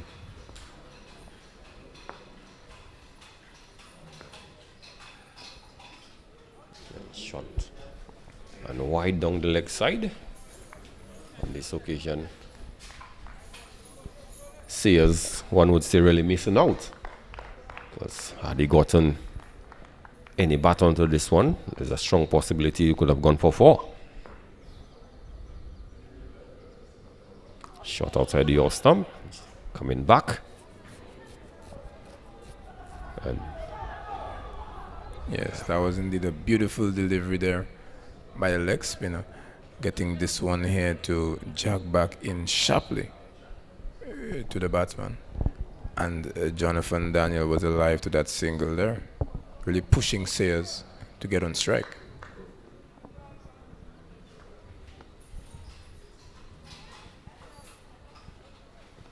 Again down the leg side, and another scoring opportunity went a begging.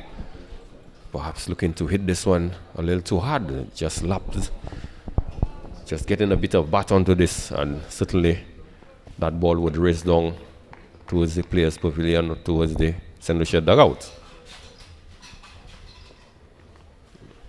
Outside the off-stump, allow this one to go through. So both Sayers and Daniel have missed out on 2 scoring opportunities down the leg side.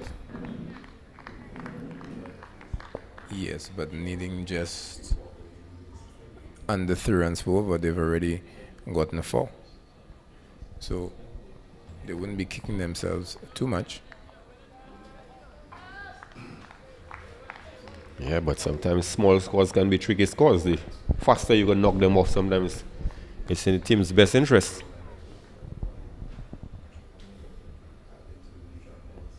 And this one is powerfully struck in the direction of the non-striker, and the partner had to duck for cover. The ball raced down through the long on region, 1 run resulting. So Daniel continuing to show that good positive intention.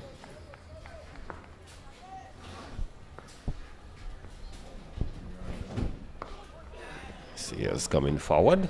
And Sayers continuing to show good defense.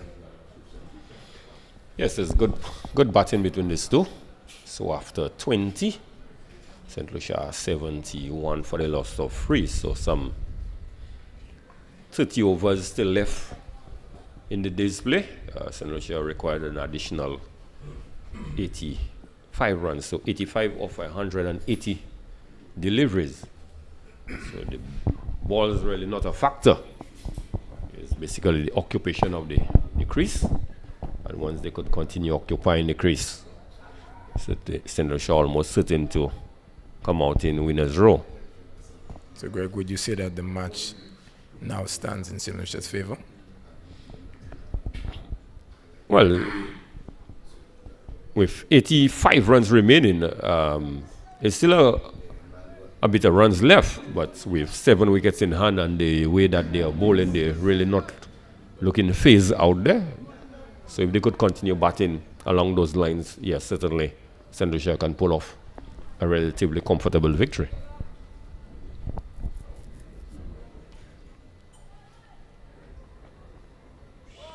And again, Daniel just funning at this one.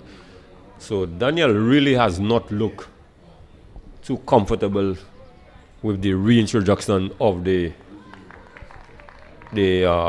medium fast bowler in the person of Jadon Joseph. Yes, he's getting that movement away from the bat, and when Daniel is facing spinners, he looks a different player.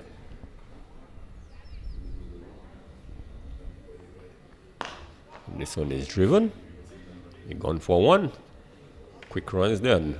Throw at the stumps. And unfortunate for Dominica. This is really lovely batting from Daniel. Always alive to every opportunity for a single. So his aggression is not just shown in his hitting. Yes, I think that reminds us of Namaya Masley, who was prepared to run for every run, even those that were not available. Those sometimes we describe as suicidal runs, and she was pretty much prepared to take off for a run. So good aggressive run in between the wicket. And this one is short, dug in, and it's going down the leg side. An attempted pull shot there by Daniel. Misses this one, but St. Lucia still able to profit from the signal of a wide by umpire Leo Amede. So extras continue to mount. 19 extras so far. And as we've said before, just a few deliveries ago, we would have had Daniel in a spot of bother with the ball outside the off stump.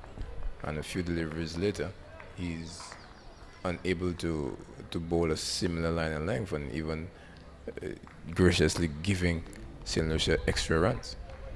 Yeah, so the inconsistency of the medium fast bowlers have continued for both sides. This is one thing that has really dogged both teams.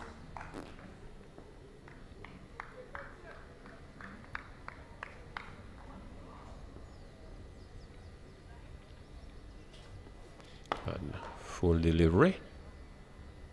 Really not executing on this occasion the way he would have wanted. He has rehearsed the shot on 2 occasions, perhaps wanted to hit it through the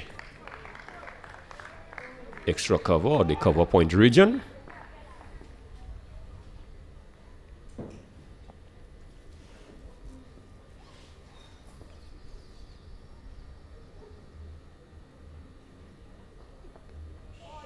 So this one, nice probing line just outside the off stump, really drawing Daniel into a shot, and at the last moment he was able to pull out.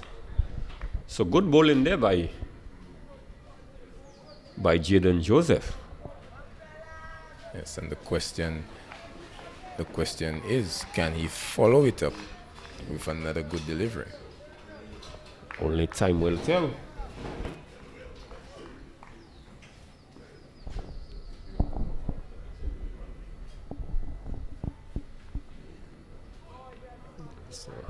Yes, he does, Greg. But Daniel was equal to the task. Well judged delivery, realizing that it wasn't going to threaten the stump in any way. So he's allowed it to go through the keeper. So at the end of 21, St. Lucia 74 for 3.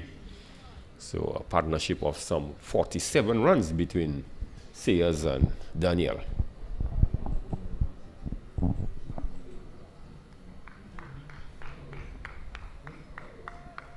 Yes, and with every over that they stay together, St. Lucia's chances improve.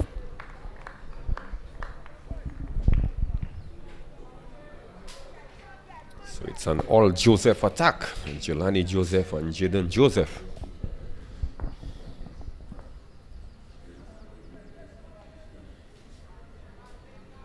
Well played again by Bolton. And Sayers. The ever watchful Bolton Sayers allowing this one to just go through to the wicket keeper. So good impressive batting so far by the young man.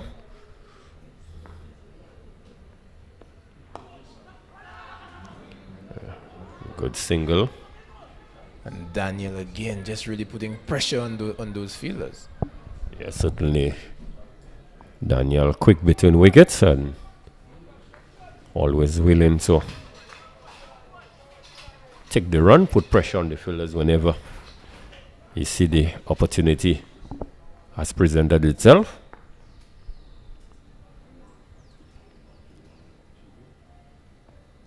And this one is driven through the cover region. They've gone for one, possibly thinking of a second, but was well fielded. Yes, Greg, and possibly another reason why Daniel wants to strike is because he is definitely more comfortable against the spinners than the pacers. Yes, he has struggled in the last 2 overs of pace that he has faced.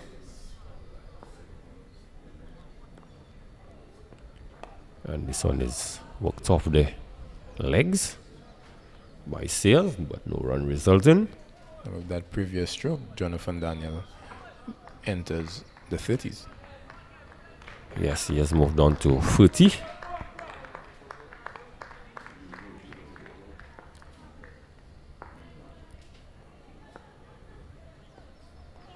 And Sears looking to be cute on that occasion, looking to run this last delivery down perhaps to the backward point region.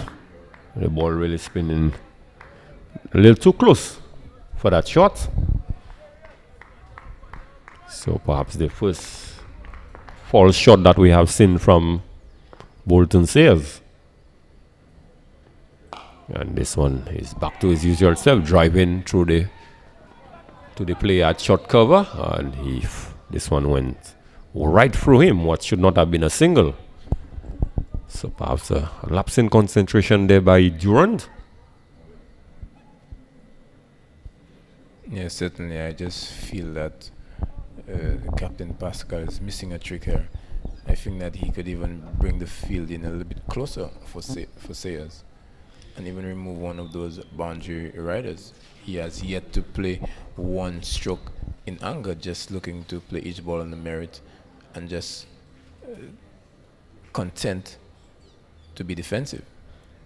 Well, what about the consideration in bringing back one of his opening bowlers, especially Kyron Phillips? Because he has been off the attack for a while now. And I think it's opportune time. You cannot leave it for when it gets too late. Yes, and the way that Jonathan Daniel is batting at the moment. Yes. A wide call there by umpire Leo for height.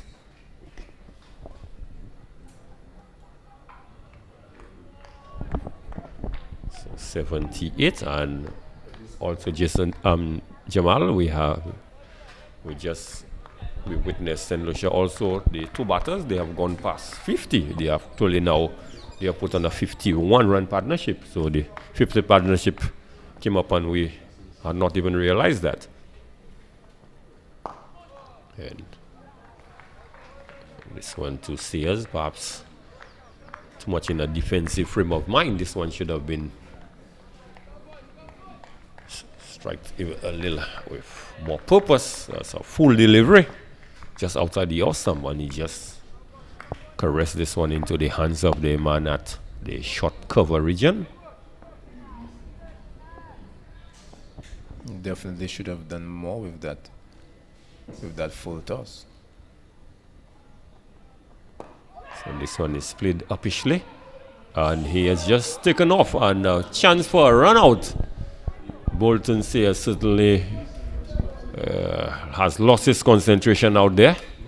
A ball that was struck straight to the fielder at short mid-wicket. It looked like it's the captain, Pascal.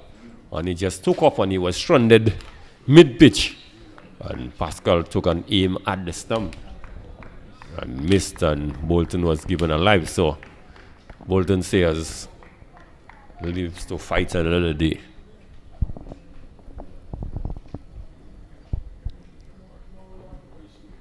And this one is driving at one wide outside the off stump. And now he's rehearsing the shot that he should have allowed this one to go through. So certainly he's going through a little period where clearly he has lost his focus.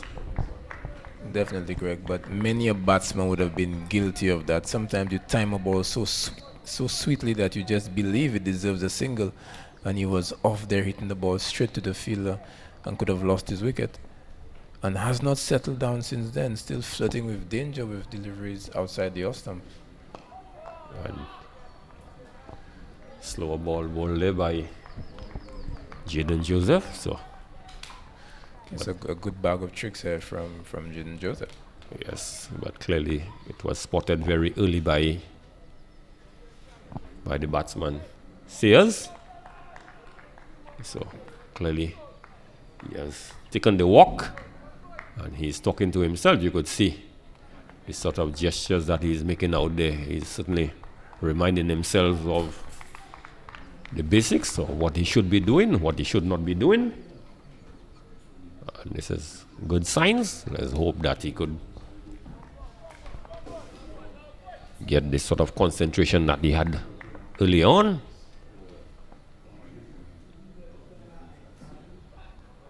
And certainly he has allowed this one to go through. So certainly the young man, you could see him just strolling and you could see him talking to himself. He has just asked the umpire how many deliveries left. So certainly he's on top of his game, one would think again, keeping tabs on how many delivery bowl. So he knows there's just one delivery left to survive this over.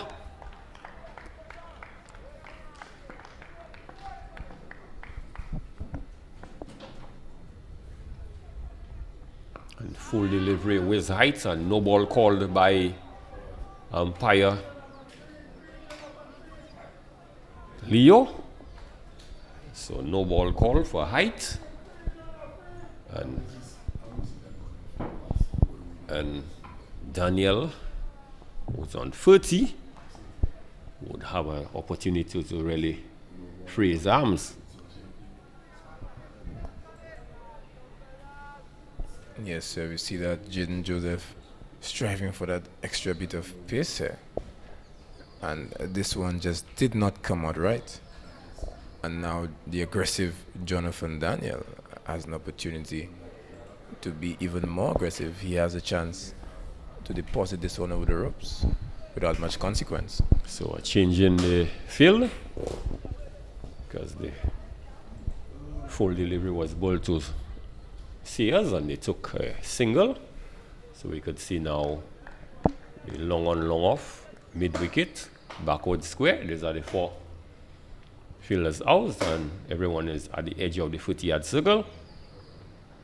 And full delivery, slower ball was struck to the fielder at the long on region, only resulting in 1 run. So the batsman Daniel really did not take full advantage of that free hit, just 1 run resulting. But also St. Lucia has moved into the 80s. They have moved on to 81 for 1. 81 for 3, sorry. So another 75 runs required of 162 balls. Yes, Greg, and the match slowly slipping away from Dominica with each passing over. And the time is now for Captain Pascal to reintroduce his strike bowler in that of Philip. He surely can't wait till it's too late to bring back his strike bowler. Daniel going across to look to work this one into the onside, but the ball pass agonizingly close to the leg stump. And then we see him rehearsing the sweep shot. Wide outside the off stump. Batsman not interested in playing any shot. So as you did indicate, I think the time has come for Captain Pascal to reintroduce Phillips into the attack. And this one is played a lofted drive, opportunity of a catch, and it is taken. Well judged catch there by Tyrese LeBlanc. So this is the second catch that LeBlanc has taken. He first had Amari Venner caught, and now Jonathan Daniel is out caught on the long off boundary. So a good hand played there by Daniel. Scored some 31 runs for St. Lucia. Yes, he injected some impetus into the innings and he had a productive stay at the wicket. But this one here, he didn't really go with the full swing of the bat and hitting towards that side here. The ball definitely held up in the breeze and presented the fielder with an opportunity for the catch. And what a good catch it was. Yes, it was a well judged catch by LeBlanc. Second catch of the innings for him. But with the dismissal of Jonathan Daniel, it brings in the captain, Tariq Edward, to the crease. And the captain would certainly need to hang around for as long as possible, see if he could build another partnership with Sayers, who we saw the concentration just wavering a bit in the last over.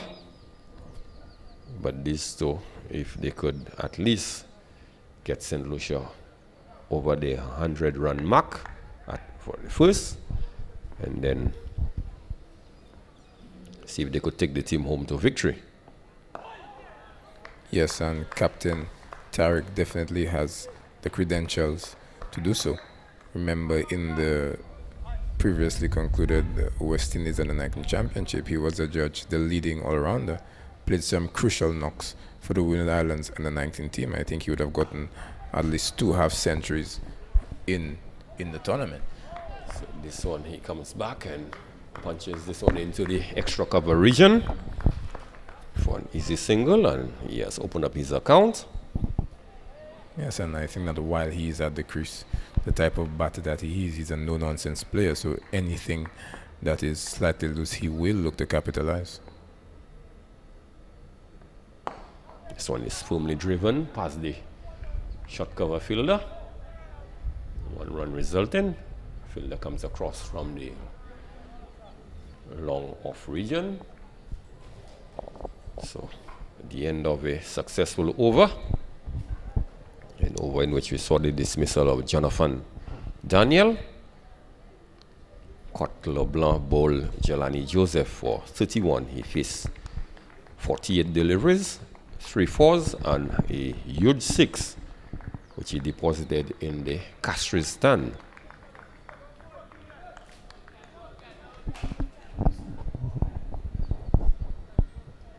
Yes, so we see Bolton Sayers being partnered by his captain Tariq, and Dominica persisting with the fast bowler who has warmed up into his work. He is Joseph, and he has Bolton Sayers in his sights.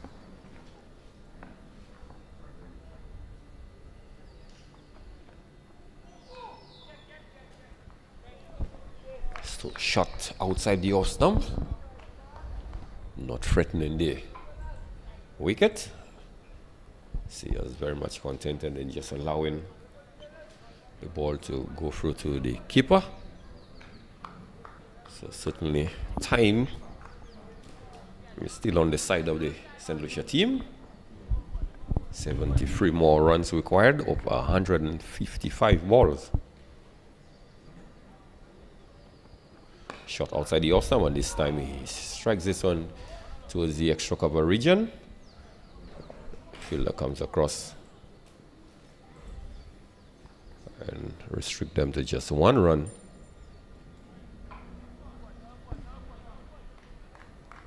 So Sayers, he has faced some 40 deliveries for his 16 runs, so occupation of the crease. And this is why it was so crucial to have been partnered by the aggressive Jonathan Daniel. Because definitely if you had 2 batters playing the same role, it would have put some pressure on the St. Lucian dugout. And this one is hiked over the man at the mid-on, 1 bounce into the boundary for 4. So this was swiftly timed by Tariq Edward, and as you did indicate, certainly a no-nonsense type of player. It was brilliantly executed. Yes, we mentioned that he definitely has the batting credentials. It's just his foot delivery, and he's advancing down the track and hoiking this one over the fielder at mid-on. So he's definitely come out with the positive intent. He, as the captain, he knows what is required, and he's fully prepared to do it.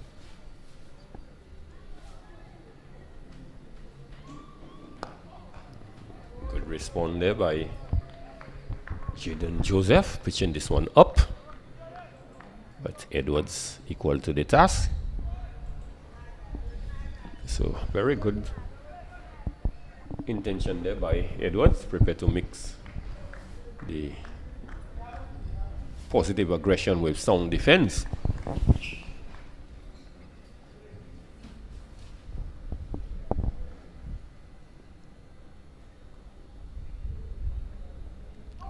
Good response there. This one just pitching just about middle and just going away from the batsman, but Tariq Edwards well picking up the line very early and just allowing the ball to go through to the keeper. So still a fair bit of movement out there for the bowlers, Jamal. Yes, the bowler opting to go around the wicket just to slant this ball away from the opposition captain.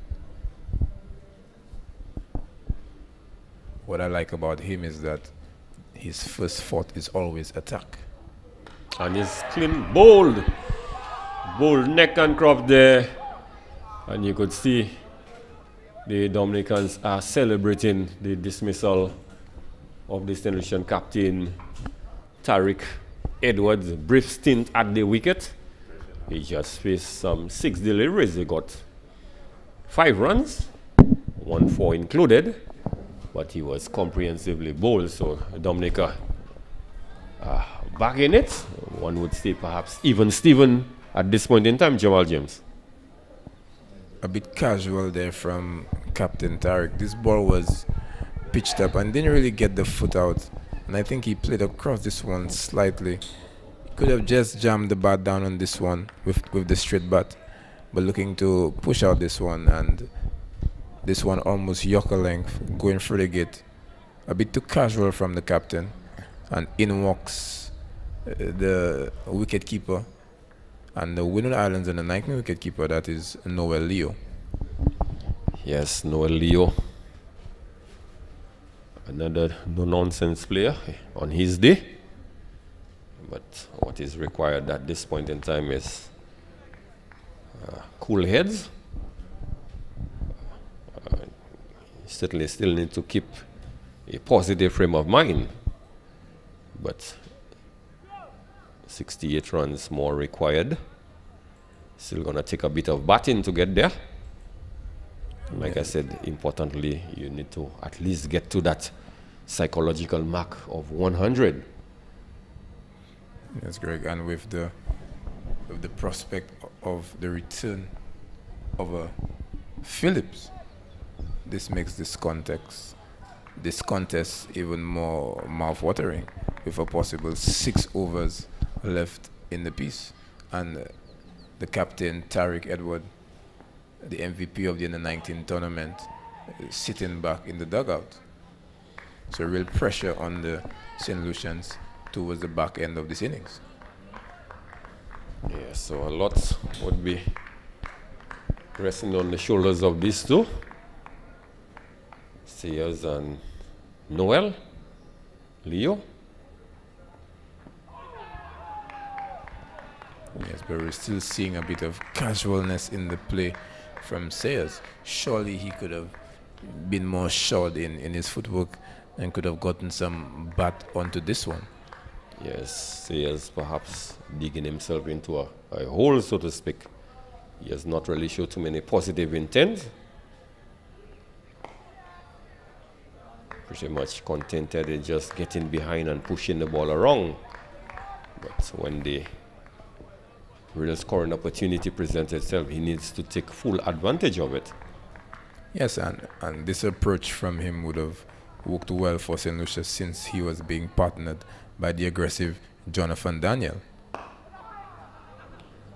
So this one is hitting it to the left of the short cover fielder, down to the extra cover boundary. So 1 run resulting. Yes, Greg, and having faced some 43 deliveries for his 17, St. Lucia would really look to him to be the one to step things up for them.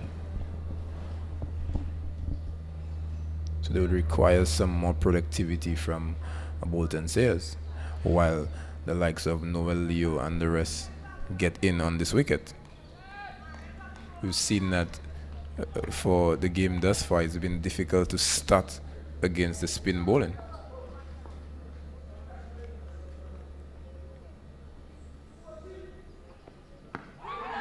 Looking want to play across the line, but this was pitch outside the leg stump.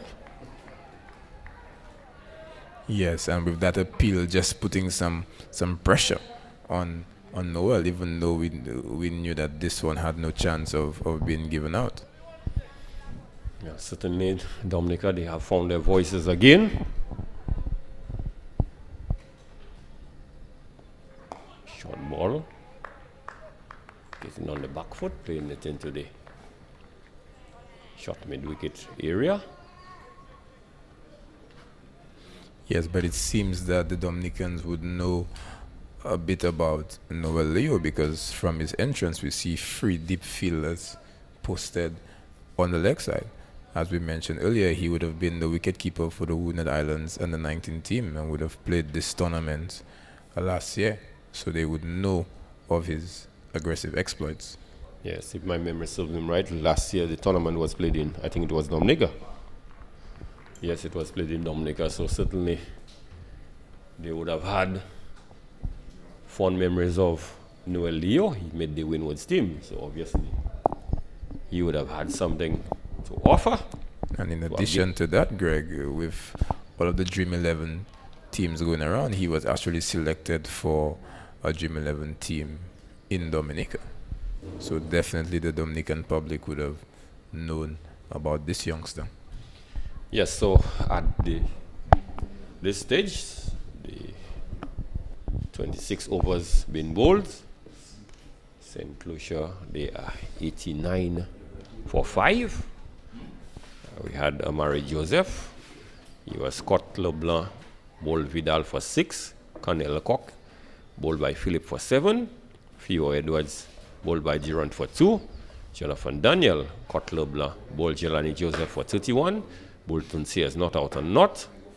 And Tariq Edward was bowled by Jaden Joseph for 5. And Noel Leo not out and not. For Dominica, Karen Phillip, 4 overs, 18 runs, 1 wicket. Edmund Morancy, 4 overs, 7 runs, no wicket. Joel Durant, 4 overs, 1 maiden, 14 runs, 1 wicket. Jackson Vidal, 5 overs, 1 maiden, 15 runs, 1 wicket. Jelani Joseph, 5 overs, 17 runs, 1 wicket. And Jaden Joseph, 4 overs, no maiden, 16 runs, 1 wicket. So the wickets are shared among the bowlers, with the exception of Edmund Morancy, who have not picked up any wickets. So we will take a quick break and we'll resume after the drinks interval.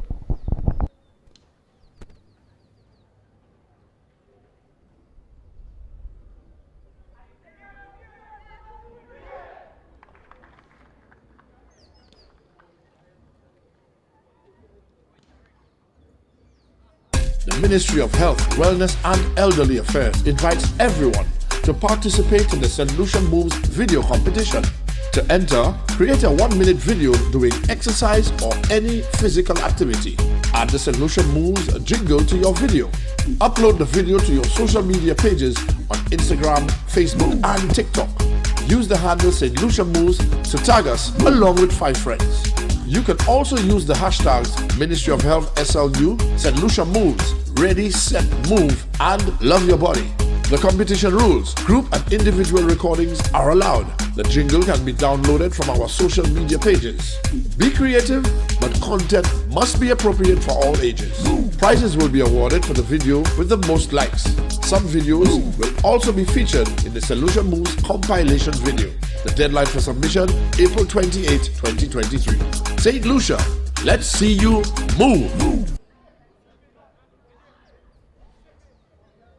Back to the Darren Sammy Cricket Ground in the first game in the Windward Island 2023 under 19 cricket tournament between Dominica and St. Lucia. St. Lucia replying to Dominica 155 all out. They are 89 for 5. And it looks like the fast bowler Kyron Phillip look like he's back into the attack. So he bowled his first spell of 4 overs, 18 runs, and he took 1 wicket. 5 wickets down. Phillip is back into the attack. And for his delivery, straight on the money there to Sayers, who was equal to the task. So Sayers really has batted. He has faced some 44 deliveries for his 17 runs. A strike rate of 47.74.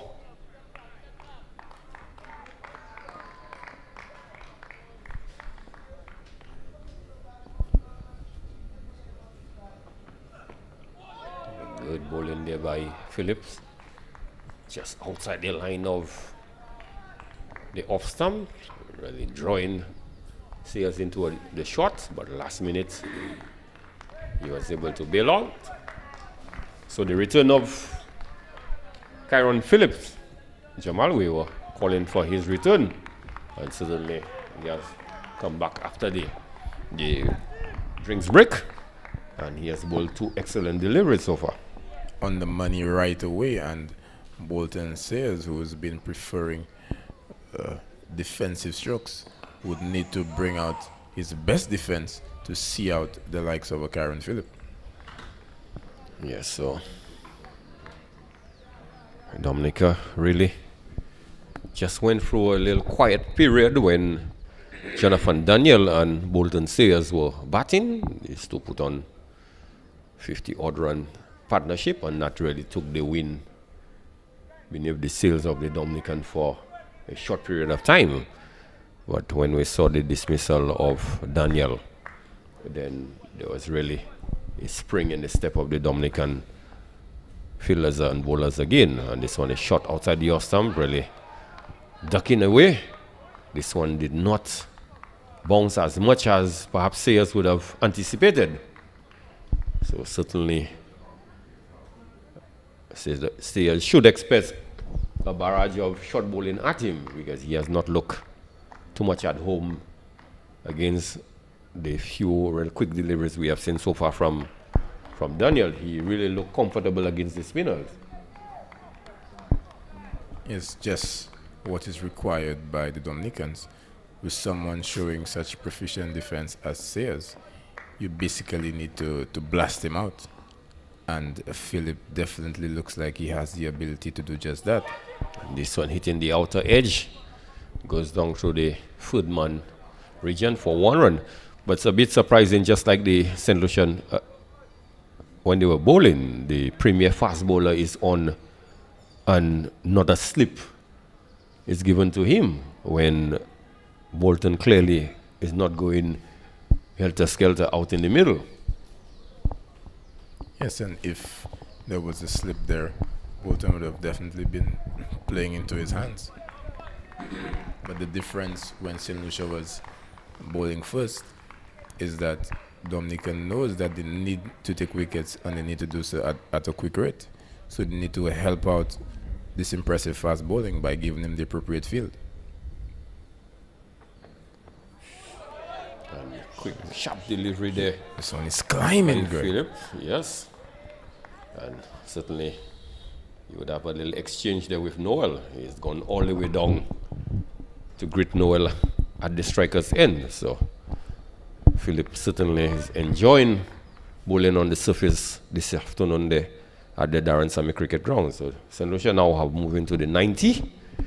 They're into the 90s now, so 90 for 5. So an additional, 66 more runs in 138 balls. Yes, 66 runs adrift, but more importantly, 5 overs left to negotiate of Kyron Phillip. This one down the leg side. Signal wide, and again, Sayers missing out on a scoring opportunity. Yes, but Jelani Joseph needs to bowl well out here in partnership with Phillip. With Phillip bowling his heart out, the spinner needs to keep it tight. Bolton just coming back and punching this one. And there's good support in the field, Greg. Yes, well, at this stage of the game, Dominica certainly would be feeling that they are in with a chance, and they may very well recognize this is perhaps a crucial pair that they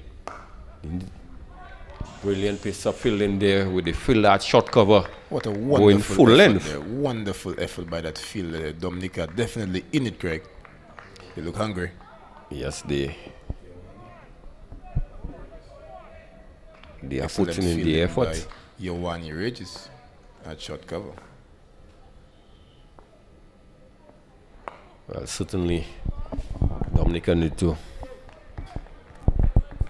pull up all the stops if they are to pull a victory, and certainly they need a big effort in the field, and Regis really has displayed the sort of commitment that is required. And this one, the googly coming in, and ball came off the bats and went agonizingly close to the off stump. Just looking at the reaction of the bowler, the Regis at short cover, and more so the first slip fielder who actually went to the ground, the captain. So certainly Bolton under a bit of pressure. Yes, and he can count himself extremely fortunate here that the Bills were not dislodged on that occasion. I think that he's actually now playing into the hands of the Dominicans. Perhaps a case of Bolton getting too much in a defensive frame of mind, and he's just pretty much contented in just defending, but sometimes that could be your downfall. And I think that also puts pressure on the batter at the non-striker's end, because we know that Noel Leo, he's a batsman who feels that something must happen while he is at the crease. An extremely confident gentleman. So that might actually force him, say as his batting, force him to do something different from his end. Yeah, certainly he may feel the need to score runs, but Sayers a bit too much in a defensive frame of mind, and from his stint out in the middle, if I can recall, about 4 deliveries that has been angling down the leg side, and he has not been able to put bat. So any one of them and any bit of bat on those deliveries could have clearly resulted in 4 runs. Yes, Greg, make no mistake, Sayers is batting well out there. He is not looking very troubled, but St. Lucia would really require of him that he is more productive at the crease. Yeah, certainly he needs to continue keeping the scoreboard ticking. It's not a huge total that he's chasing at this point. And Leo looking to work this one off the 5. The ball has raced down to the fielder at the long leg region. So just whipping this one off the pads and getting 1 run and bringing Sayers into strike. Yes, Greg, I'm really interested to see the outcome of the contest between the aggression of Philip and the counter punching nature of a Noel Leo. He would definitely not allow Philip to dictate terms to him. That's a beautiful delivery there, Greg. Yes, certainly attacking the stumps. And we saw some curve on this one, and this one is swinging from a leg stump to the off stump. There's still a bit of movement. And good impressive bowling, one would say, by Kyron Phillip. Yes, but it took good defensive technique from Sayers to keep this one out. Short delivery and getting inside the line and just walking this one down to the long leg region, resulting in 1 run. And this is what St. Lucia really needs from Bolton Sayers. He has batted for a long time. He has faced 57 deliveries, almost 10 overs by himself. So St. Lucia needs him to just keep the scoreboard ticking. With St. Lucia being 93 for 5, just requiring a rate of 2.93. Oh, that is beautiful again. Leo up there. Like they would say, he was cut in half. So, keeper unable to collect cleanly. And they were able to go through for a bye. So, Philip continuing to bowl very impressively here at the Damarastami Cricket Ground, Jamal. Philip continuing to look menacing. So, Greg, possibly he would have benefited from the rest that he received after having been taken off after the 4 overs. Maybe that would have worked out in his favor as well. So he's sort of cross with himself, angling this one into the body of Sears, and he's just worked this one to the long leg region, and he just picked up an easy single. So Sears doing well out there, getting 2 singles of his previous 2 deliveries. He's doing what is required, Greg. So this is removing the pressure of Noel Leo, who's just coming to the crease.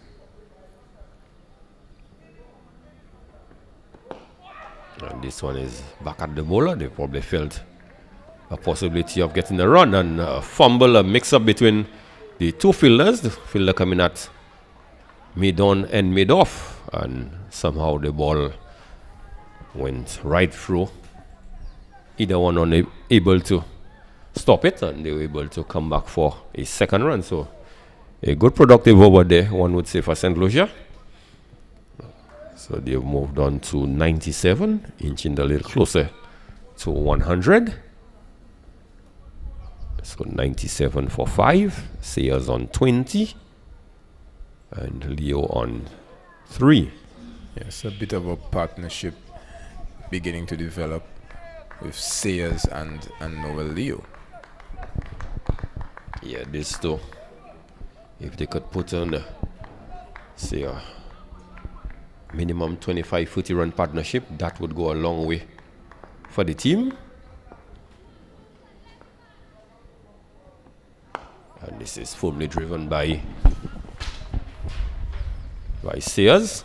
So the fielder running from the long off region goes perhaps a few yards, 5 yards to his left, unable to prevent a single. Yes, Greg. So during that break, we saw Coach Gary Maffrey having a long talk with Bolton Sayers, and since then he has come out with more intent. He's looking more short with his footwork, and he's beginning to pick up the singles more regularly. And he's sharply catched, taken there by the skipper at first slip. You had Noel Leo looking for the big expansive drive with the ball just peeling off the edge of the bat, went sharp to the left of Pascal, who took a magnificent catch, and Noel Leo have to head back to the dressing room. So St. Lucia now slipping further into the quagmire. 98 for 6, Jamal James. A leg spinner really answering the call of the captain, giving this one some more generous flight. It was a googly slanting across the left-hander. Leo opening his guard, looking to go over the top, and a very, very sharp take by Captain Pascal.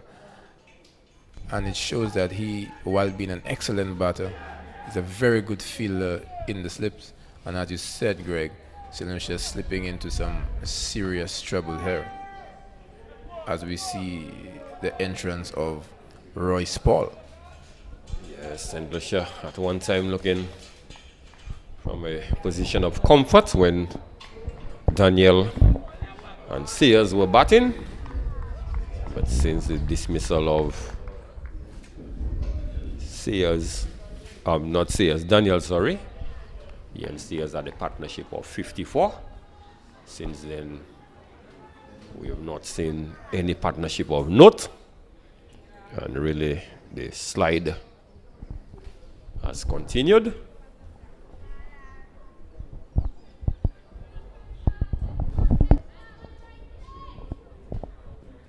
Yes, Greg, but while St. Lucia would certainly be concerned with what has just transpired, they know that they bat deep, they bat all the way from 1 to 11, which with each player on the team in good batting form. So St. Lucia have lost their last 3 wickets for 15 runs. So certainly that should be an area of concern. So a lot is still dependent on those lower order batters to pull St. Lucia through. Yes, but if memory serves me right, Royce Paul in last year's edition of this tournament in Dominica would have played a match-winning knock for St. Lucia. He actually came up the order, I think, to number 3 and really belted the bowling. So he is capable of doing what is required for St. Lucia at this point. He does have good batting ability. Yes, the likes of Royce Paul, Shonil, Edward and Gassi himself, they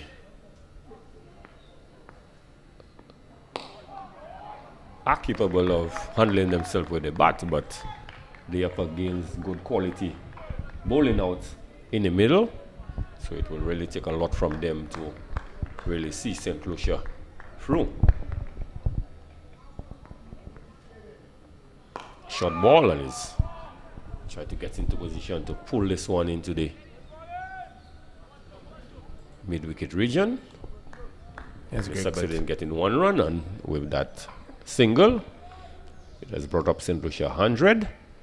So it would be a good psychological mark there for St. Lucia to know that they have gotten through 3 figures, and one could safely say for them it could be the countdown. So some 56 runs needed of 120 deliveries. Yes, Greg, but even in that last stroke played there by Royce Paul, you could see what approach that he's willing to take in this innings. The spinner dropping that one slightly short, and Royce Paul quick to open up that hip and play it through the mid-wicket region. So he isn't going to hang around and not be productive. Yes. So Royce Paul will be up against Kyron Phillips. St. Lucia perhaps just need 1 or 2 productive overs, Jamal, and that might really swing the pendulum back in their favor.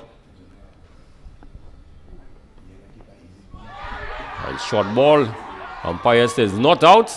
He's indicated it came off the shirt. So clearly the Dominica team, they felt they had their man, Royce Paul, but certainly Royce Paul did look to shoulder arms, and the ball, from what umpire Leo is saying, came off the shirt of Royce Paul. Philip had still generating some pace, extracting bounce off the surface, and having Royce Paul in some discomfort with this ball here climbing up the left side of his body. And a neat take here from the keeper. They were in with a shout. Philip was fully convinced that he had his man, but the umpire saying not out. So Philip has aborted his run. And Greg, you can just hear the excitement on the field from the Dominicans. They're really buoyed by the effort of Philip. And they like the matchup with Philip against Royce Paul. Yes, well, Dominica certainly have every reason to believe that they are in with a chance of pulling this victory off. Short ball, and Paul certainly not comfortable against this hostile bowling. As I did indicate to you, perhaps enough support is not given to Royce Paul. One would have thought that a slip, maybe a gully should be in place, but we see the man at the long leg boundary, one at the backward square leg boundary, one on the footman boundary, and there's also a fielder at the extra cover boundary. So really, I don't think that the captain, Pascal, is doing justice to the sort of effort that this bowler is putting in. Not at all, Greg, and this bowler has been impressive the entire day, and his quality certainly warrants the feel that you have described. And Royce Paul is playing across the line of this one here, but he's striving for that extra pace again. He bowls a no ball. He overreaches with that front foot. So Royce Paul might now be looking to see how he can benefit from that free hit. Yes, and Royce Paul, having been struck on the arm by the pace of Philip, has a chance to strike back at the bowler. He's going to hit into the leg side. He's going to be hitting into the wind. Let's see what the response would be like. And he's looking to play across the line, and perhaps had he gone straight down the track, he could have been more productive, considering that you had the mid on, mid off. So once he could have gotten that ball over the infield, he certainly could have gotten value for his shot, but on that occasion chose to go across the line and missed out on a scoring opportunity. Didn't appear to track this one all the way with his eyes, taking his eyes slightly off the last one. And down the leg side, and umpire signaling came off the trousers. A definite attempt at a slower ball here by Philip, so he's showing that he is no one-trick pony. So certainly the game is alive and well. It's not a question of any team just going through the motion. Both teams have to battle hard to pull off a victory. This one is dug in shot by Phillips, and Paul on top of this one. So good, impressive fast bowling on display by Kyron Phillip. Yes, and that needs to be matched by good, sensible batsmanship. They really need to see out the aggression of Phillip, and the rate required at 2.87 would not be difficult to attain from the rest of the bowlers that we've seen on show today.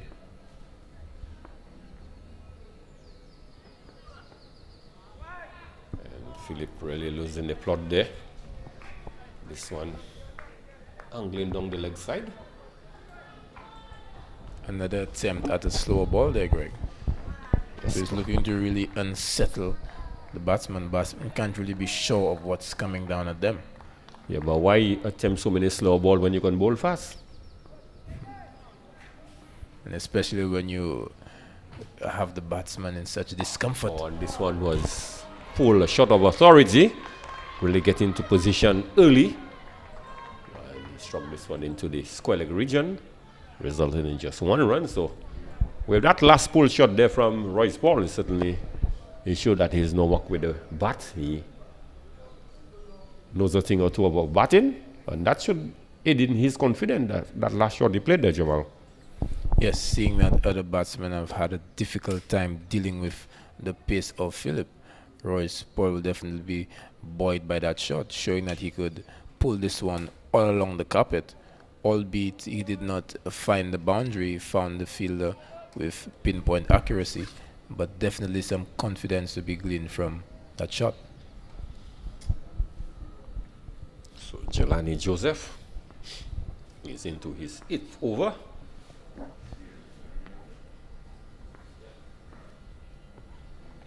Looking to play across the line and is out stump. Really looking to heave this one over the mid-wicket region and just strain out of the crease. So a soft dismissal there by Royce Paul, and St. Lucia have lost their 7th wicket, stumped by George.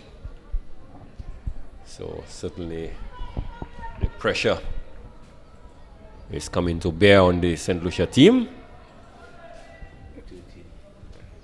Yes, Greg, and this O'Neill Edwards. This is the second most disappointing dismissal that I've seen all day. The first one being of the hat-trick delivery with the batsman, the Dominican batsman, trying to lap sweep the hat-trick delivery. And this one here, Royce Paul going for the big hit and not ensuring that his foot was grounded behind the line. We've seen Lucia in such a precarious position, an ill-advised stroke from the all-rounder in Royce Paul. Yeah, certainly did not have anything grounded behind the line in the opinion of Leo Amede.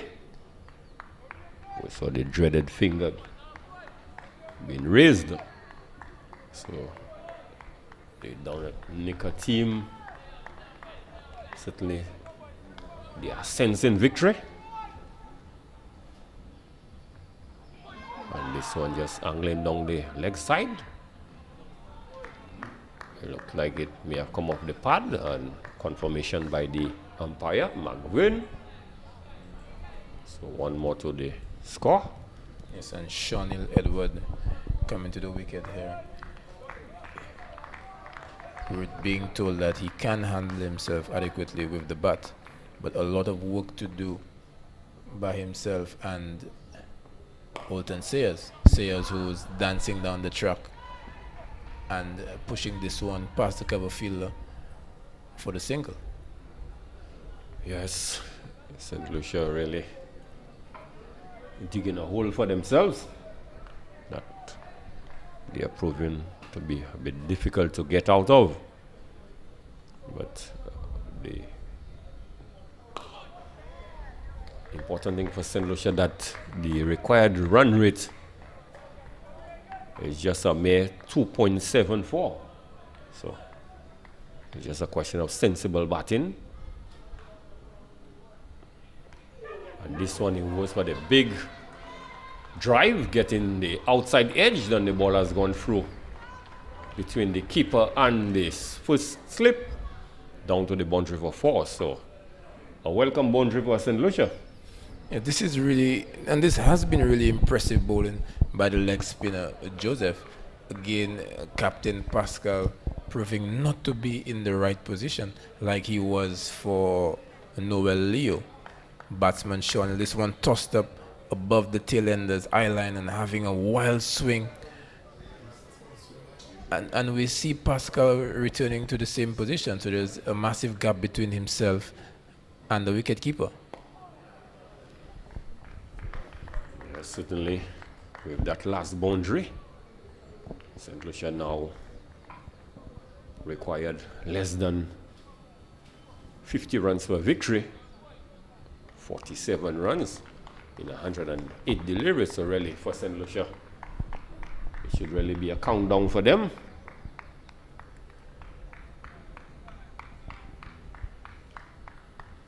Yes, and they would still have to negotiate 3 overs left of Kyron Phillip and 2 overs from Jelani Joseph. Quietly, Jelani Joseph has been doing the business for his Dominican team, picking up 3 wickets. Yes, certainly this has been the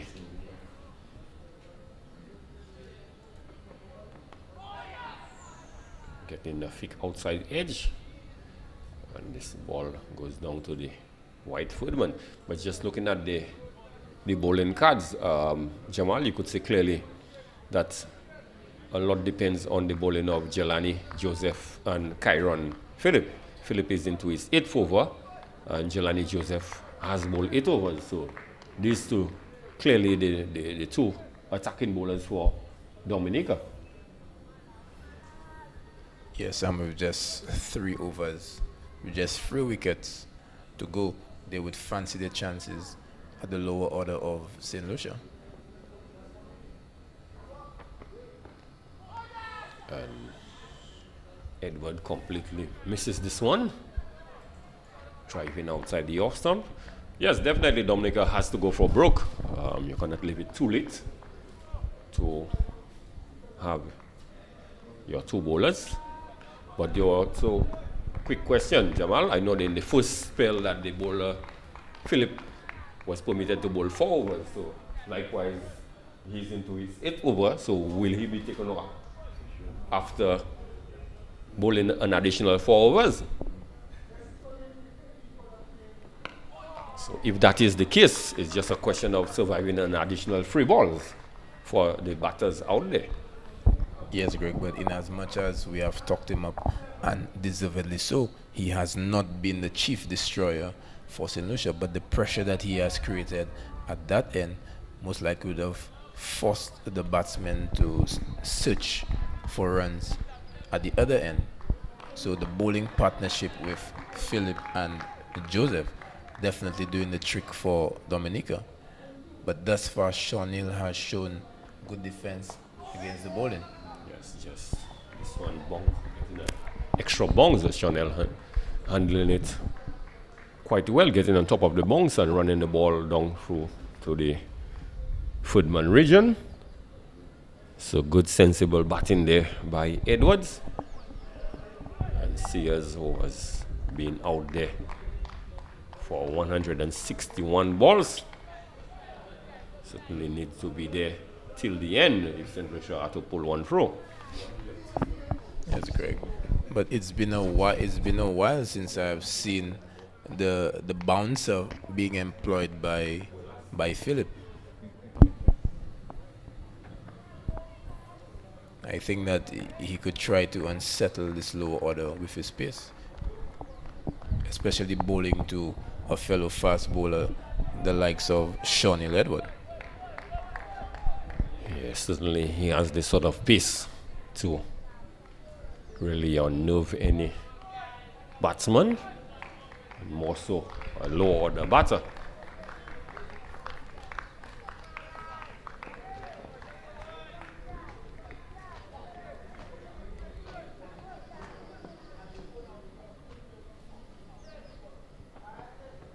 This one is driven by Sears. One comes off the extra cover boundary. Just 1 run resulting. So certainly Sears has held the innings together beautifully. The good thing about it is that they're not chasing any big total, which doesn't really require him being overly aggressive.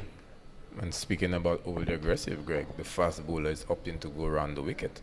And usually that means that he's going to go for that body line delivery or delivery about the ears in the region of the ear of the batsman.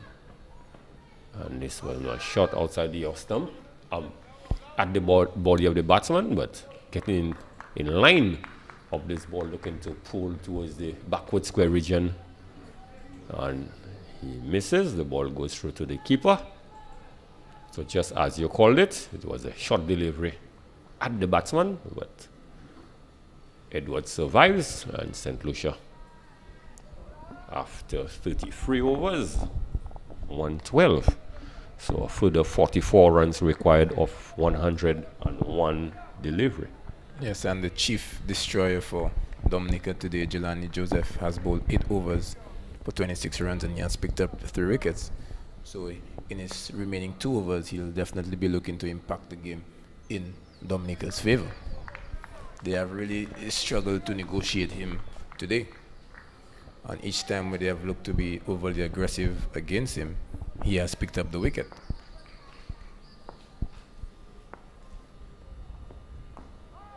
And this one is off the pad of Sears. He has taken 1, coming back for the 2nd. And that's all it's gonna be. So we have seen a mix of deliveries from Jelani Joseph. He's shown us that he has a good leg spinner and a good googly. And I think on that occasion, just not lining the delivery up that well, costing 2 runs for his team. And this one is driven uppishly. 2 bongs to the fielder coming off the long off boundary.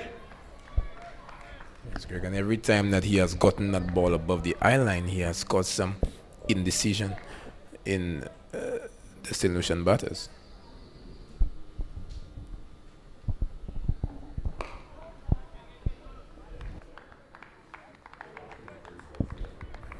Yes, but Shawnil Edward here is playing with the full face of his bat and looking an accomplished lower order player.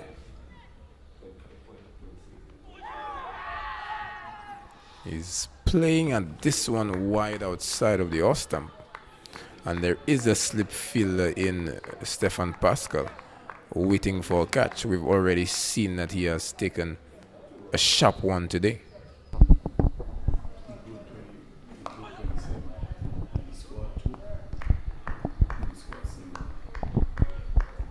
Yes, Shawnil just looking to see out Jelani Joseph, because he is indeed bowling a very good spell.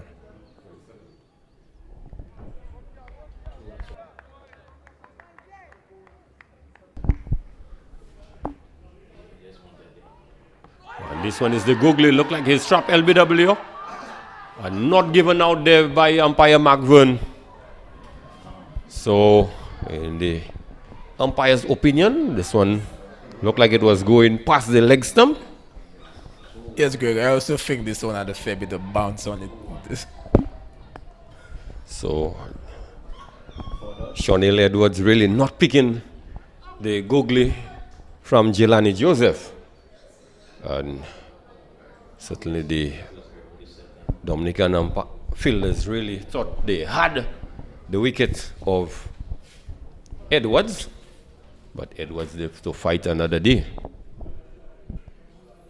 Yes, he's been doing well thus far. Edwards playing for straight bat, but on this occasion they're looking to whip this one across the line and may have just been saved by the extra bounce on this occasion.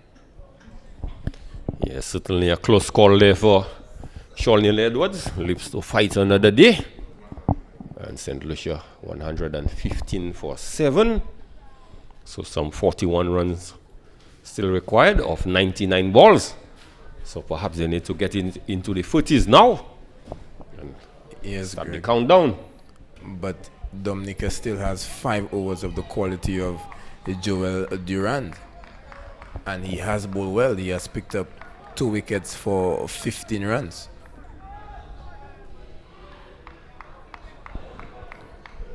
Yes, so battle continues out there. Pascal just taking some time to ensure that he gets the feel right. He has positioned himself at a first slip again. Still appears to be a bit too wide for my liking.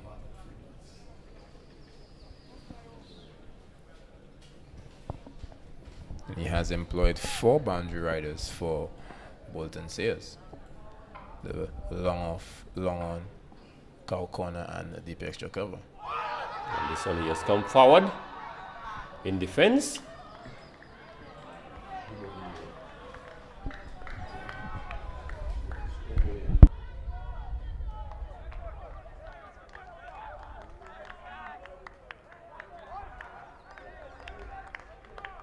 There's number 8. It looks like Tyrese LeBlanc. So it's actually the first over for Tyrese LeBlanc.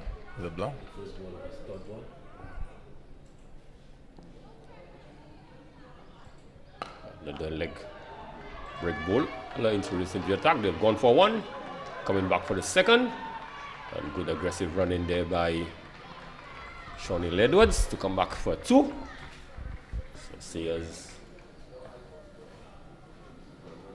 move on to 29. Yes, Greg, but Dominica opting to introduce a new bowler very late in the action. Well, it looks to be a leg spin bowler. Yeah, but perhaps looking at the sort of success that the leg break bowler Jelani Joseph have gotten, they see the need to introduce the another leg spin bowler in the person of Tyrese LeBlanc. So as much as we may say it's late in the order, but remember you had the fast bowler Kyron Phillips was bowling. So he has come in to replace Philip. So leg spin at both ends. So not a bad move. Yes, Greg, but remember, the opening bowler, Edmund Morancy, had been doing well for the team as well. And this one is full and put away by Sayers. Loose delivery there by LeBlanc. And this one is firmly struck into the square leg region for 4. So 4 welcome boundaries there. 4 welcome runs, there to St. Lucia and Bolton Sayers. So St. Lucia now, they have moved on to 121, and Sayers has taken his personal tally to 33. Yes, Bolton Sayers being rewarded for his patience, getting a loose delivery, putting it away. And as we were saying, could the Dominicans have missed a trick by not employing Morancy in the attack? So an additional 35 runs required just prior to the start of the over. I said they need to get it into the 40s. So the next target would be to get it down to the 20s.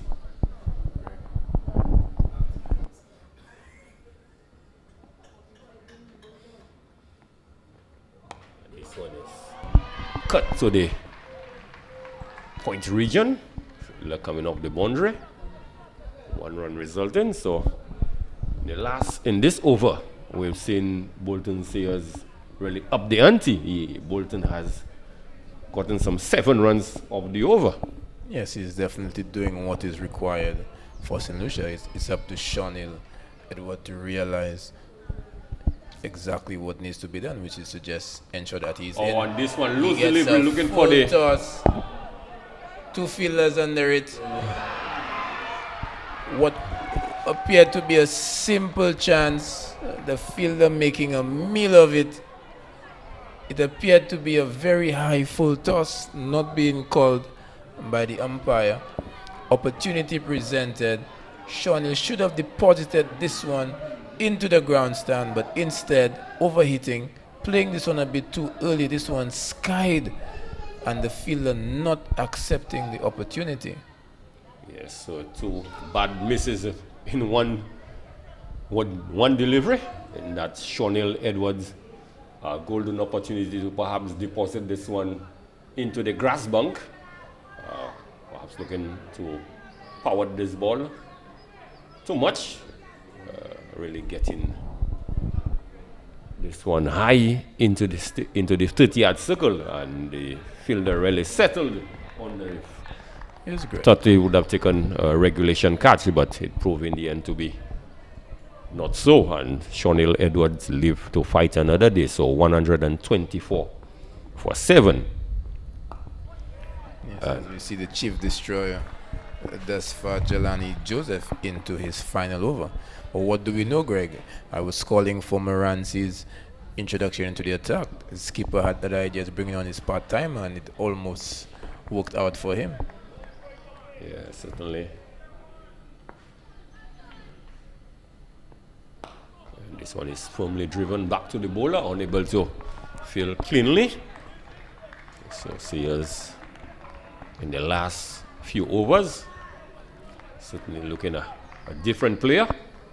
Perhaps realize the need to be a little more aggressive, because he has realized quite a few wickets have fallen around him.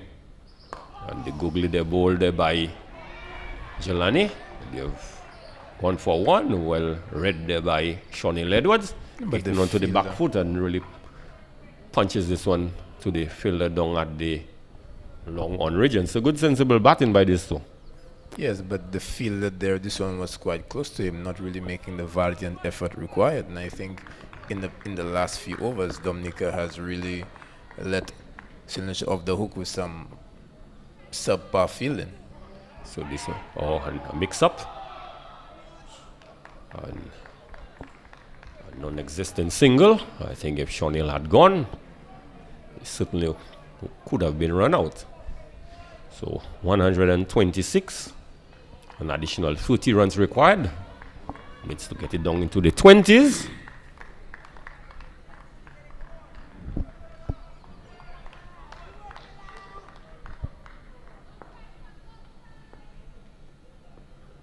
coming Be forward there to on this occasion.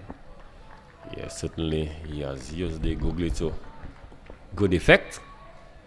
And some 5 deliveries bowling this last over. Really just need to survive this last ball of Jelani Joseph. He certainly has tormented most of the batters so far in the inning. And Joseph. An attempt to man-cut the non-striker Shawnil Edward. But he did not turn the right arm over, just attempting to just hit the stump to run out Shawnil. And last delivery, played back to the bowler, so the end of a very good spell there from Jelani Joseph. He bowled his 10 overs, 31 runs, and most importantly, picked up some free wickets for Dominica. So good battle out in the middle there between Shawnil Edwards and Bolton Sayers. They have put on some 23 run partnership, 23 valuable runs there for St. Lucia, just 30 runs away and some 84 balls remaining. So the number of balls really not an issue at this point in time. So the run-out opportunity was there to Shawnil Edward, but I'm guessing that he was still in his ground at the time.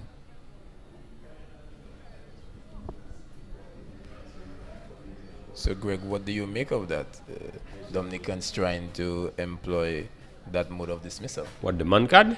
Yes. Well, it is part of cricket. Why would the batsman decide to take off before time? So I have absolutely no issue with that. Yes, this has been an interesting topic for debate for a while now in cricket circles. Well, once it is part of cricket, it is there for a reason. So why not use it? Yes. But many persons would say that it is not part of the spirit of the game. But it is still part of the game of cricket. Unless they have decided to do away with it, then the batsman need to remain in his crease for as long as possible. Why should he want to get a distinct advantage over the bowler?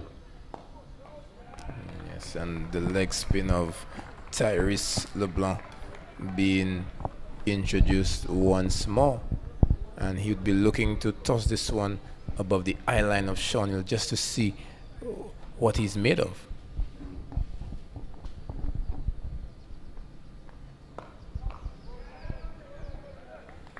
So LeBlanc feeling off his bowling. So good gripping contest out in the middle between St. Lucia and Dominica.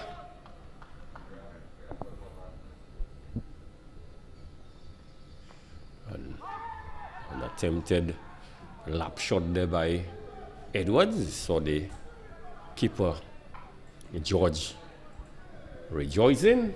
Not sure why exactly he was celebrating out there. I guess he was trying to throw up the umpire as this one was slanted down the leg side, trying to convince him that it hit something. And again, ball pitching down the leg side. Shawnil looking to employ the slug sweep. On this occasion did not make any contact. So not a bad ploy there by Shawnil, but he needs to make proper contact. Yes, the leg spinner just needs to give that ball a bit more air if he's to get Shawnil in a spot of bother. A bit too flat out there at the moment. At this stage, the team requires wicket-taking ability, not just containment. So the required runs are into the 20s now, 29 more runs. So I think St. Lucia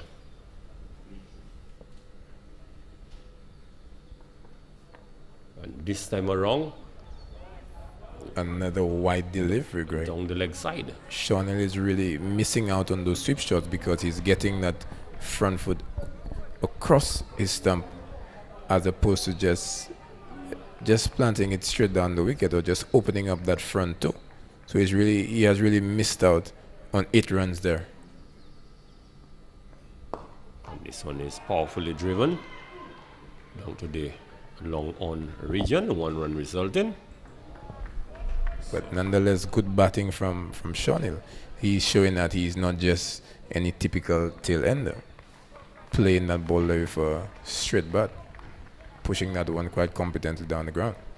Yes, certainly. He has batted well, only he has given a chance in the last over. And Bolton Sayers, with his long vigil out, has driven this one to the long off region, resulting in 1 run, the end of the over. So at the end of the over, St. Lucia, they have progressed to 130 for the loss of 7. And Bolton Sayers, he has top scored right now for St. Lucia, 36 runs of 78 deliveries and only scoring 2 fours, but certainly he has done good human service for his team, St. Lucia, today. Definitely, Greg, but now Dominica have employed left arm spin in the form of Joel Durand. We saw that he was their first change bowler and has bowled 4 overs thus far for 14 runs and has picked up the wicket. So it's Vidal into the attack, number 14, and not Durand. Yes, the left arm spin of Durand. Of Vidal, sorry. But a good start here. Just pushing this one, but he exposes Sean Hill. This one is dragged down. He's looking for that arm ball to dart back in to the pads to wrap the low order batter, but getting it wrong on this occasion. Sean Hill again perhaps looking for too much power. He just needed to get some bat on this one and he would have gotten himself 4 easy runs. And this one is played in the approved manner. Straight bat. Full fist of the bat, back to the bowler. So 29 run partnership so far between Sayers and Edwards. And this one just fired in. Worked off the pads. So good tight stuff there. St. Lucia really not under any pressure. The required rate 1.92. So less than 2 runs and over. So they've already gotten 2 in this over from the first 2 deliveries.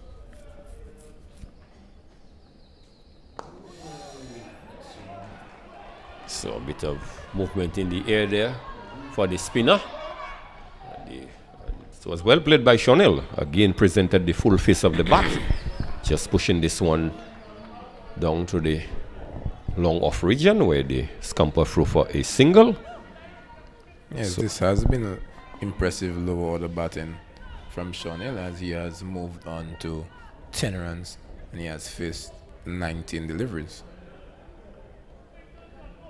It clearly shows that he has understood his role.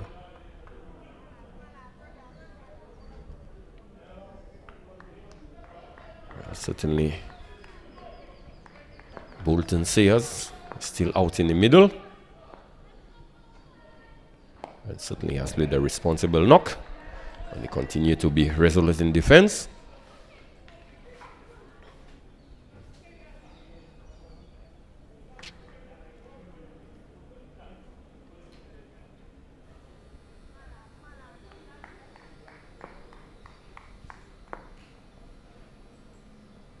So just working this one off the pad, but straight to the fielder at short backward square.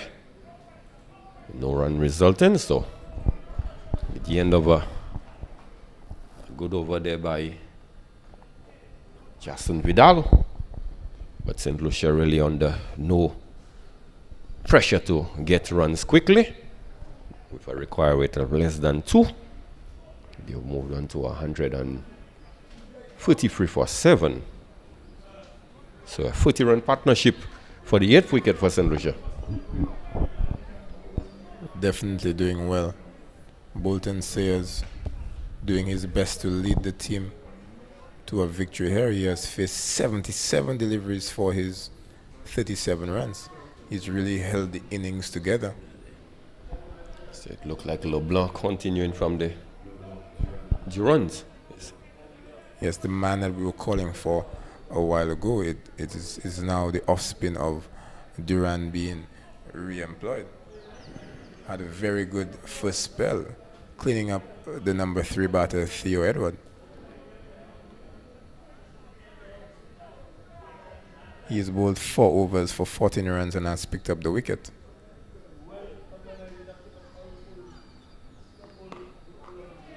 So much flatter delivery. Not really giving this one any air.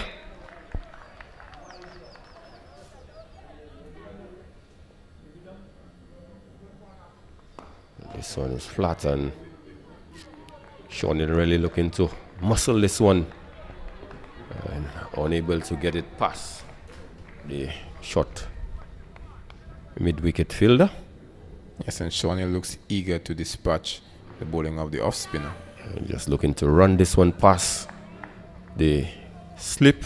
A very ill-advised shot there, Greg, with the slip fielder just waiting for any such opportunity. Certainly flirting with danger there. And good delivery there. Just coming forward. Plays it to the fielder at short cover. Yes, Durand here bowling 4 dot deliveries. Just putting some pressure back onto the St. Lucians. So again, Durand bowling this one in good areas there. Sean just inclined to just see this delivery off. So final delivery, 5 gone. And Sean is equal to the task. Sound in defense. So good skill there being shown by Durand. This was a maiden over. Every delivery in the area where the captain would have wanted. So certainly some 23 runs required of 66 deliveries. A question of getting it into the teens now. Yes, but the Dominicans would be hoping for 1 wicket with the way that Durand just bowled that last over. If they can just prize out 1 wicket, they would definitely feel that they would still be in it, having St. Lucia to really work hard for these 23 remaining runs. So psychologically, St. Lucia need to get it into the teens. And usually once it gets to 10 runs needed, once it gets into single digits, you almost feel that you are reached home. So psychologically, get the additional 4 more runs. You get it into the teens. Yes, the Dominicans just slowing down the game a bit. Bolton Sayers has shown that he has been equal to the task today.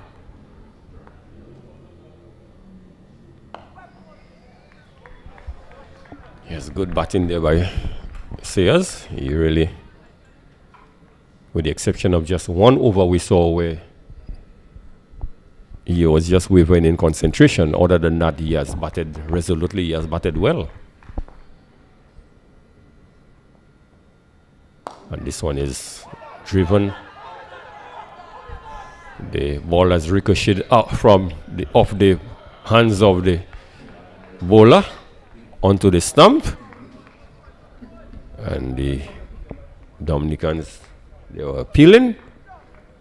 But Sean Edwards certainly, from what the umpire is saying, has stood his ground.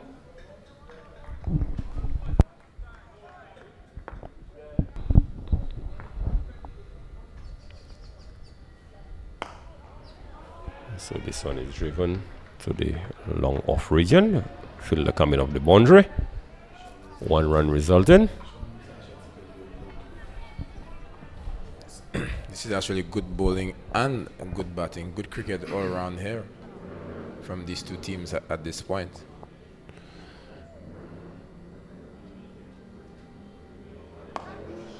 Well, we know Dominica over the years, they always have that never say die attitude, and they are going to fight until the last run is scored or the last wicket is taken.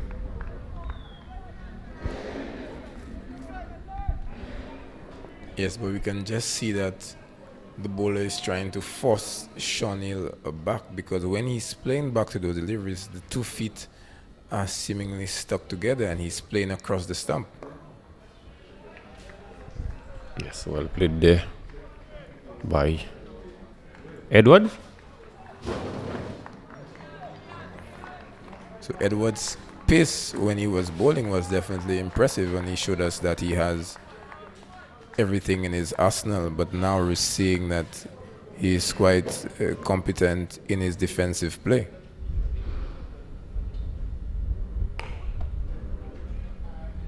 He's coming back and he's playing there with a straight bat, seeing out the off-spin bowler. Just 1 run of the over, as St. Lucia has now moved on to 134 for 7. Yes, but they can't afford to play a few overs like this, because the required rate is just 2.2 runs and over, so some 22 more runs required of 60 deliveries.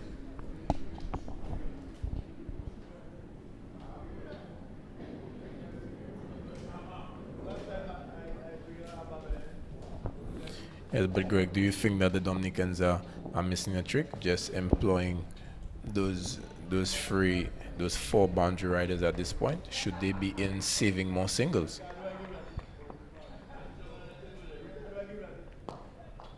Yes, Lucia really have not looked to go over the top, and perhaps they needed to be putting a little more pressure and force them to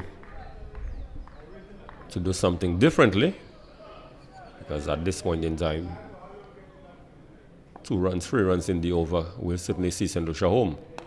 And this one is played to the left of the short cover fielder, and you've gotten 1. And just as we indicated, the fielder on the extra cover boundary, if he was inside the 30-yard circle, that would not have resulted in a run. And Bolton Sayers has batted for 86 deliveries, and we have not seen him really blaze any delivery past the cover field. So definitely Skipper Pascal and Dominica missing a trick here by allowing Sayers to get the easy singles. So just after we have spoken, he has brought the man from the extra cover boundary into the 30-yard circle, and he's bringing the man at the backward point a few steps in. So he has realized the need to cut out those easy singles. And this one fired in there by Durant. So Greg, if you were captain in this team, would you have taken the risk and brought up your long on fielder? And this one was angling down the leg side. It has come off something, not sure what yet, but they have gone for 2. And let's wait for the umpire signal. It has come off the pad, so 2 valuable runs there for St. Lucia. So just as I was asking for them to get into the teens, so you talk about 19 runs required. So it's always a nice psychological mark to know that you required less than 20 runs, you're into the teens.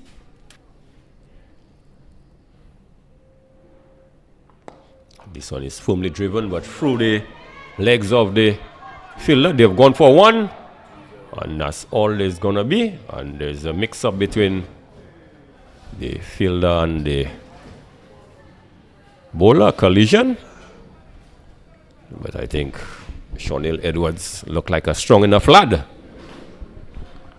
Yes, but not the fielding effort that Dominica need at this point in time. They need to get St. Lucia fighting for every run. And the fielder on this occasion are guilty of allowing a simple stop to go begging and just giving them the opportunity for that single. Yes, fielders need to put their body on the line at this point. And Sayers pushing at this one. getting the outer portion of the bat, goes through to the point region. So the end of a good over for St. Lucia. 138 for the loss of 7. An additional 18 runs required by St. Lucia for victory, and Dominica need an additional 3 wickets for victory.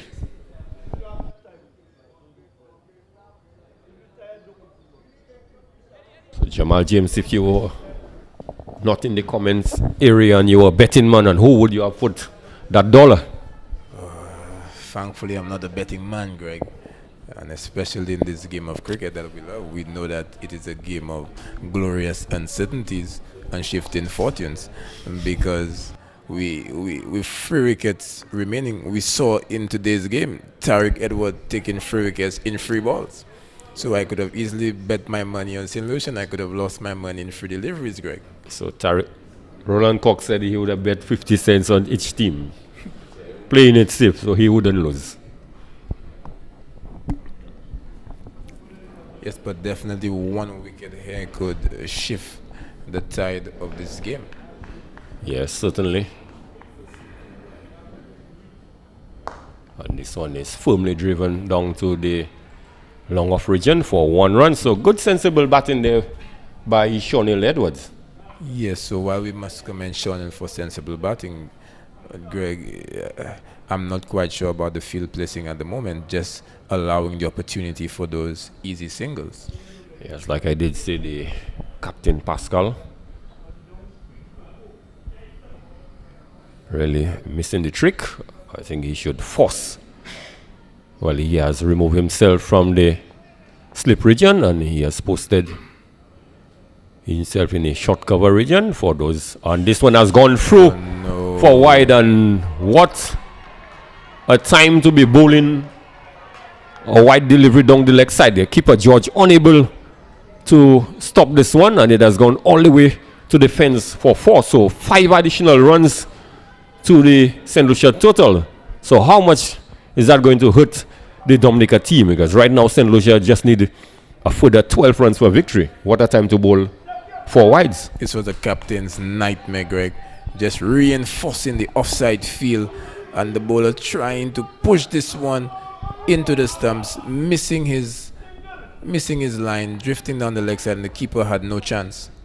And he's down the leg side again. The leg side again. So as you indicate, just when the off field was strengthened, he has bowled 2 deliveries down the leg side. And this occasion again, he was very fortunate that Bolton did not get any bat onto it, because this ball clearly would have raced into the boundary for 4 more runs. So that certainly would have put the nail in the coffin for Dominica.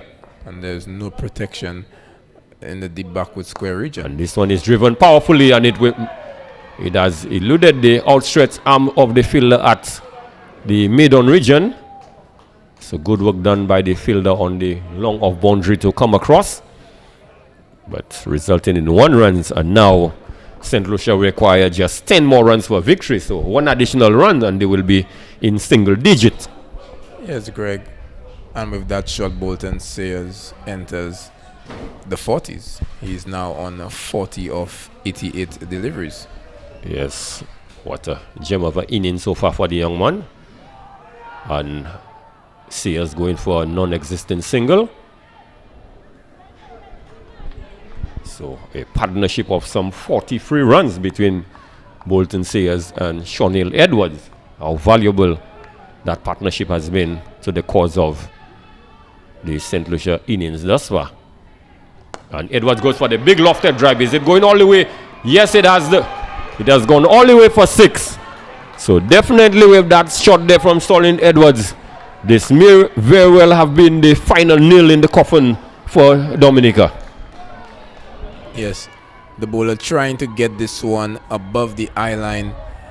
The captain, Pascal, had listened to Greg, and he had brought up his field on the leg side, presenting Shonil with the opportunity to go straight down the ground. But this one was in the slot, and Shonil made no mistake. And now we see that the long off has also entered into the circle. A bit too late, Greg? Very much so. I think the horse has already bolted. And this one is worked off the pads into the short mid-wicket region. Fielder just scampering to his left, putting in the dive. Prevented any single. So just 4 runs required for victory. And this one is powerfully driven, and this should be victory for St. Lucia. This one has gone powerfully back past the bowler, unable to stop this one, and it has raced into the vacant long on region for 4. So St. Lucia has been able to pull out a victory, and what a timely partnership between Sean Edwards and Bolton Sayers. This will put on some 53-run partnership. So certainly St. Lucia were made to work hard for this victory, but in the end it worked out to be a comfortable victory, winning by some 3 wickets, Jamal James. Excellent batting here from Bolton Sayers, and his story is definitely a good one, having been left out of the under-19 team last year. He would have made the reserves last year, and this year, with all members of that squad still available for selection, forced his way into the team, and being given the spot at number 5 and really showing his worth with some intelligent and sensible batsmanship today, soaking up a lot of the pressure. 40 not out of 88 deliveries. Well played to Bolton Sayers. Yes, well played indeed. So you want to safely say that Sayers was the glue that held the middle to lower order of the St. Lucia batting. And they certainly were under a fair bit of pressure, but we saw a good partnership between Sayers and Jonathan Daniel. They had a 54-run partnership, and Sayers and Sean Edwards with a 53-run partnership. So Bolton Sayers featured in 2 half-century partnership for St. Lucia and really aided them in going past the line. So let's look at the scorecard quickly. Amari Vena was caught LeBlanc, bowl Vidal for 6. Can Elcock was bowl Philip for 7. Theo Edward was bowl Durant for 7. Jonathan Daniel was caught LeBlanc, bowl Jelani Joseph for 31. Bolton Sayers not out on 40. Tariq Edward was bowled Jaden Joseph for 5.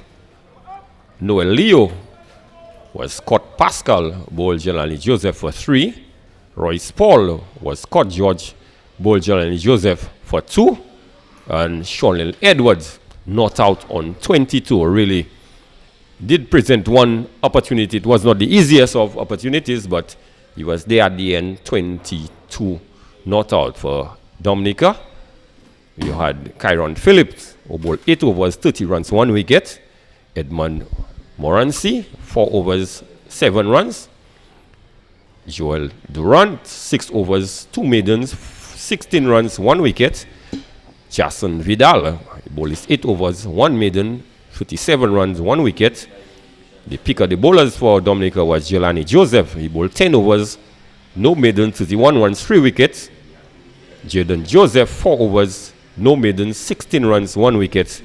And Tyrese LeBlanc, he bowled 2 overs for 13 runs. So the Dominicans, the wickets were really shared among the bowlers. But all in all, a good contest between these two. It was not, well, we could say an average total, 156, not the sort of total that Dominica would have wanted. But they certainly made St. Lucia fight hard to get the 156 runs required for a victory. Yes, Greg, and as we know in this beautiful game, small totals generally make for the most exciting games. And we must also point out Sean Edward with his hand in St. Lucia's victory today. We recognized him earlier on for his bowling. We were impressed with his pace and the variety of deliveries that he could bowl. And he really saw St. Lucia to the end with some sensible batting, aggression when it was needed, presenting that full face, not that didn't show himself to be a tail ender at all. He looked an accomplished player in the back end for St. Lucia, and they were able to see off the storm that was Kyron Phillip with some raw pace, bowling his 8 overs for 30, and the destroyer Jelani Joseph taking 3 wickets for 31 runs in his 10. So, although Dominica would have lost today, they'll be buoyed by the fact that they really made St. Lucia work hard for a small total of 156. So, good bowling, but I think that they would have missed a trick by not redeploying their resources in terms of Edmund Moranci. He had a very good first spell, but we never saw his return.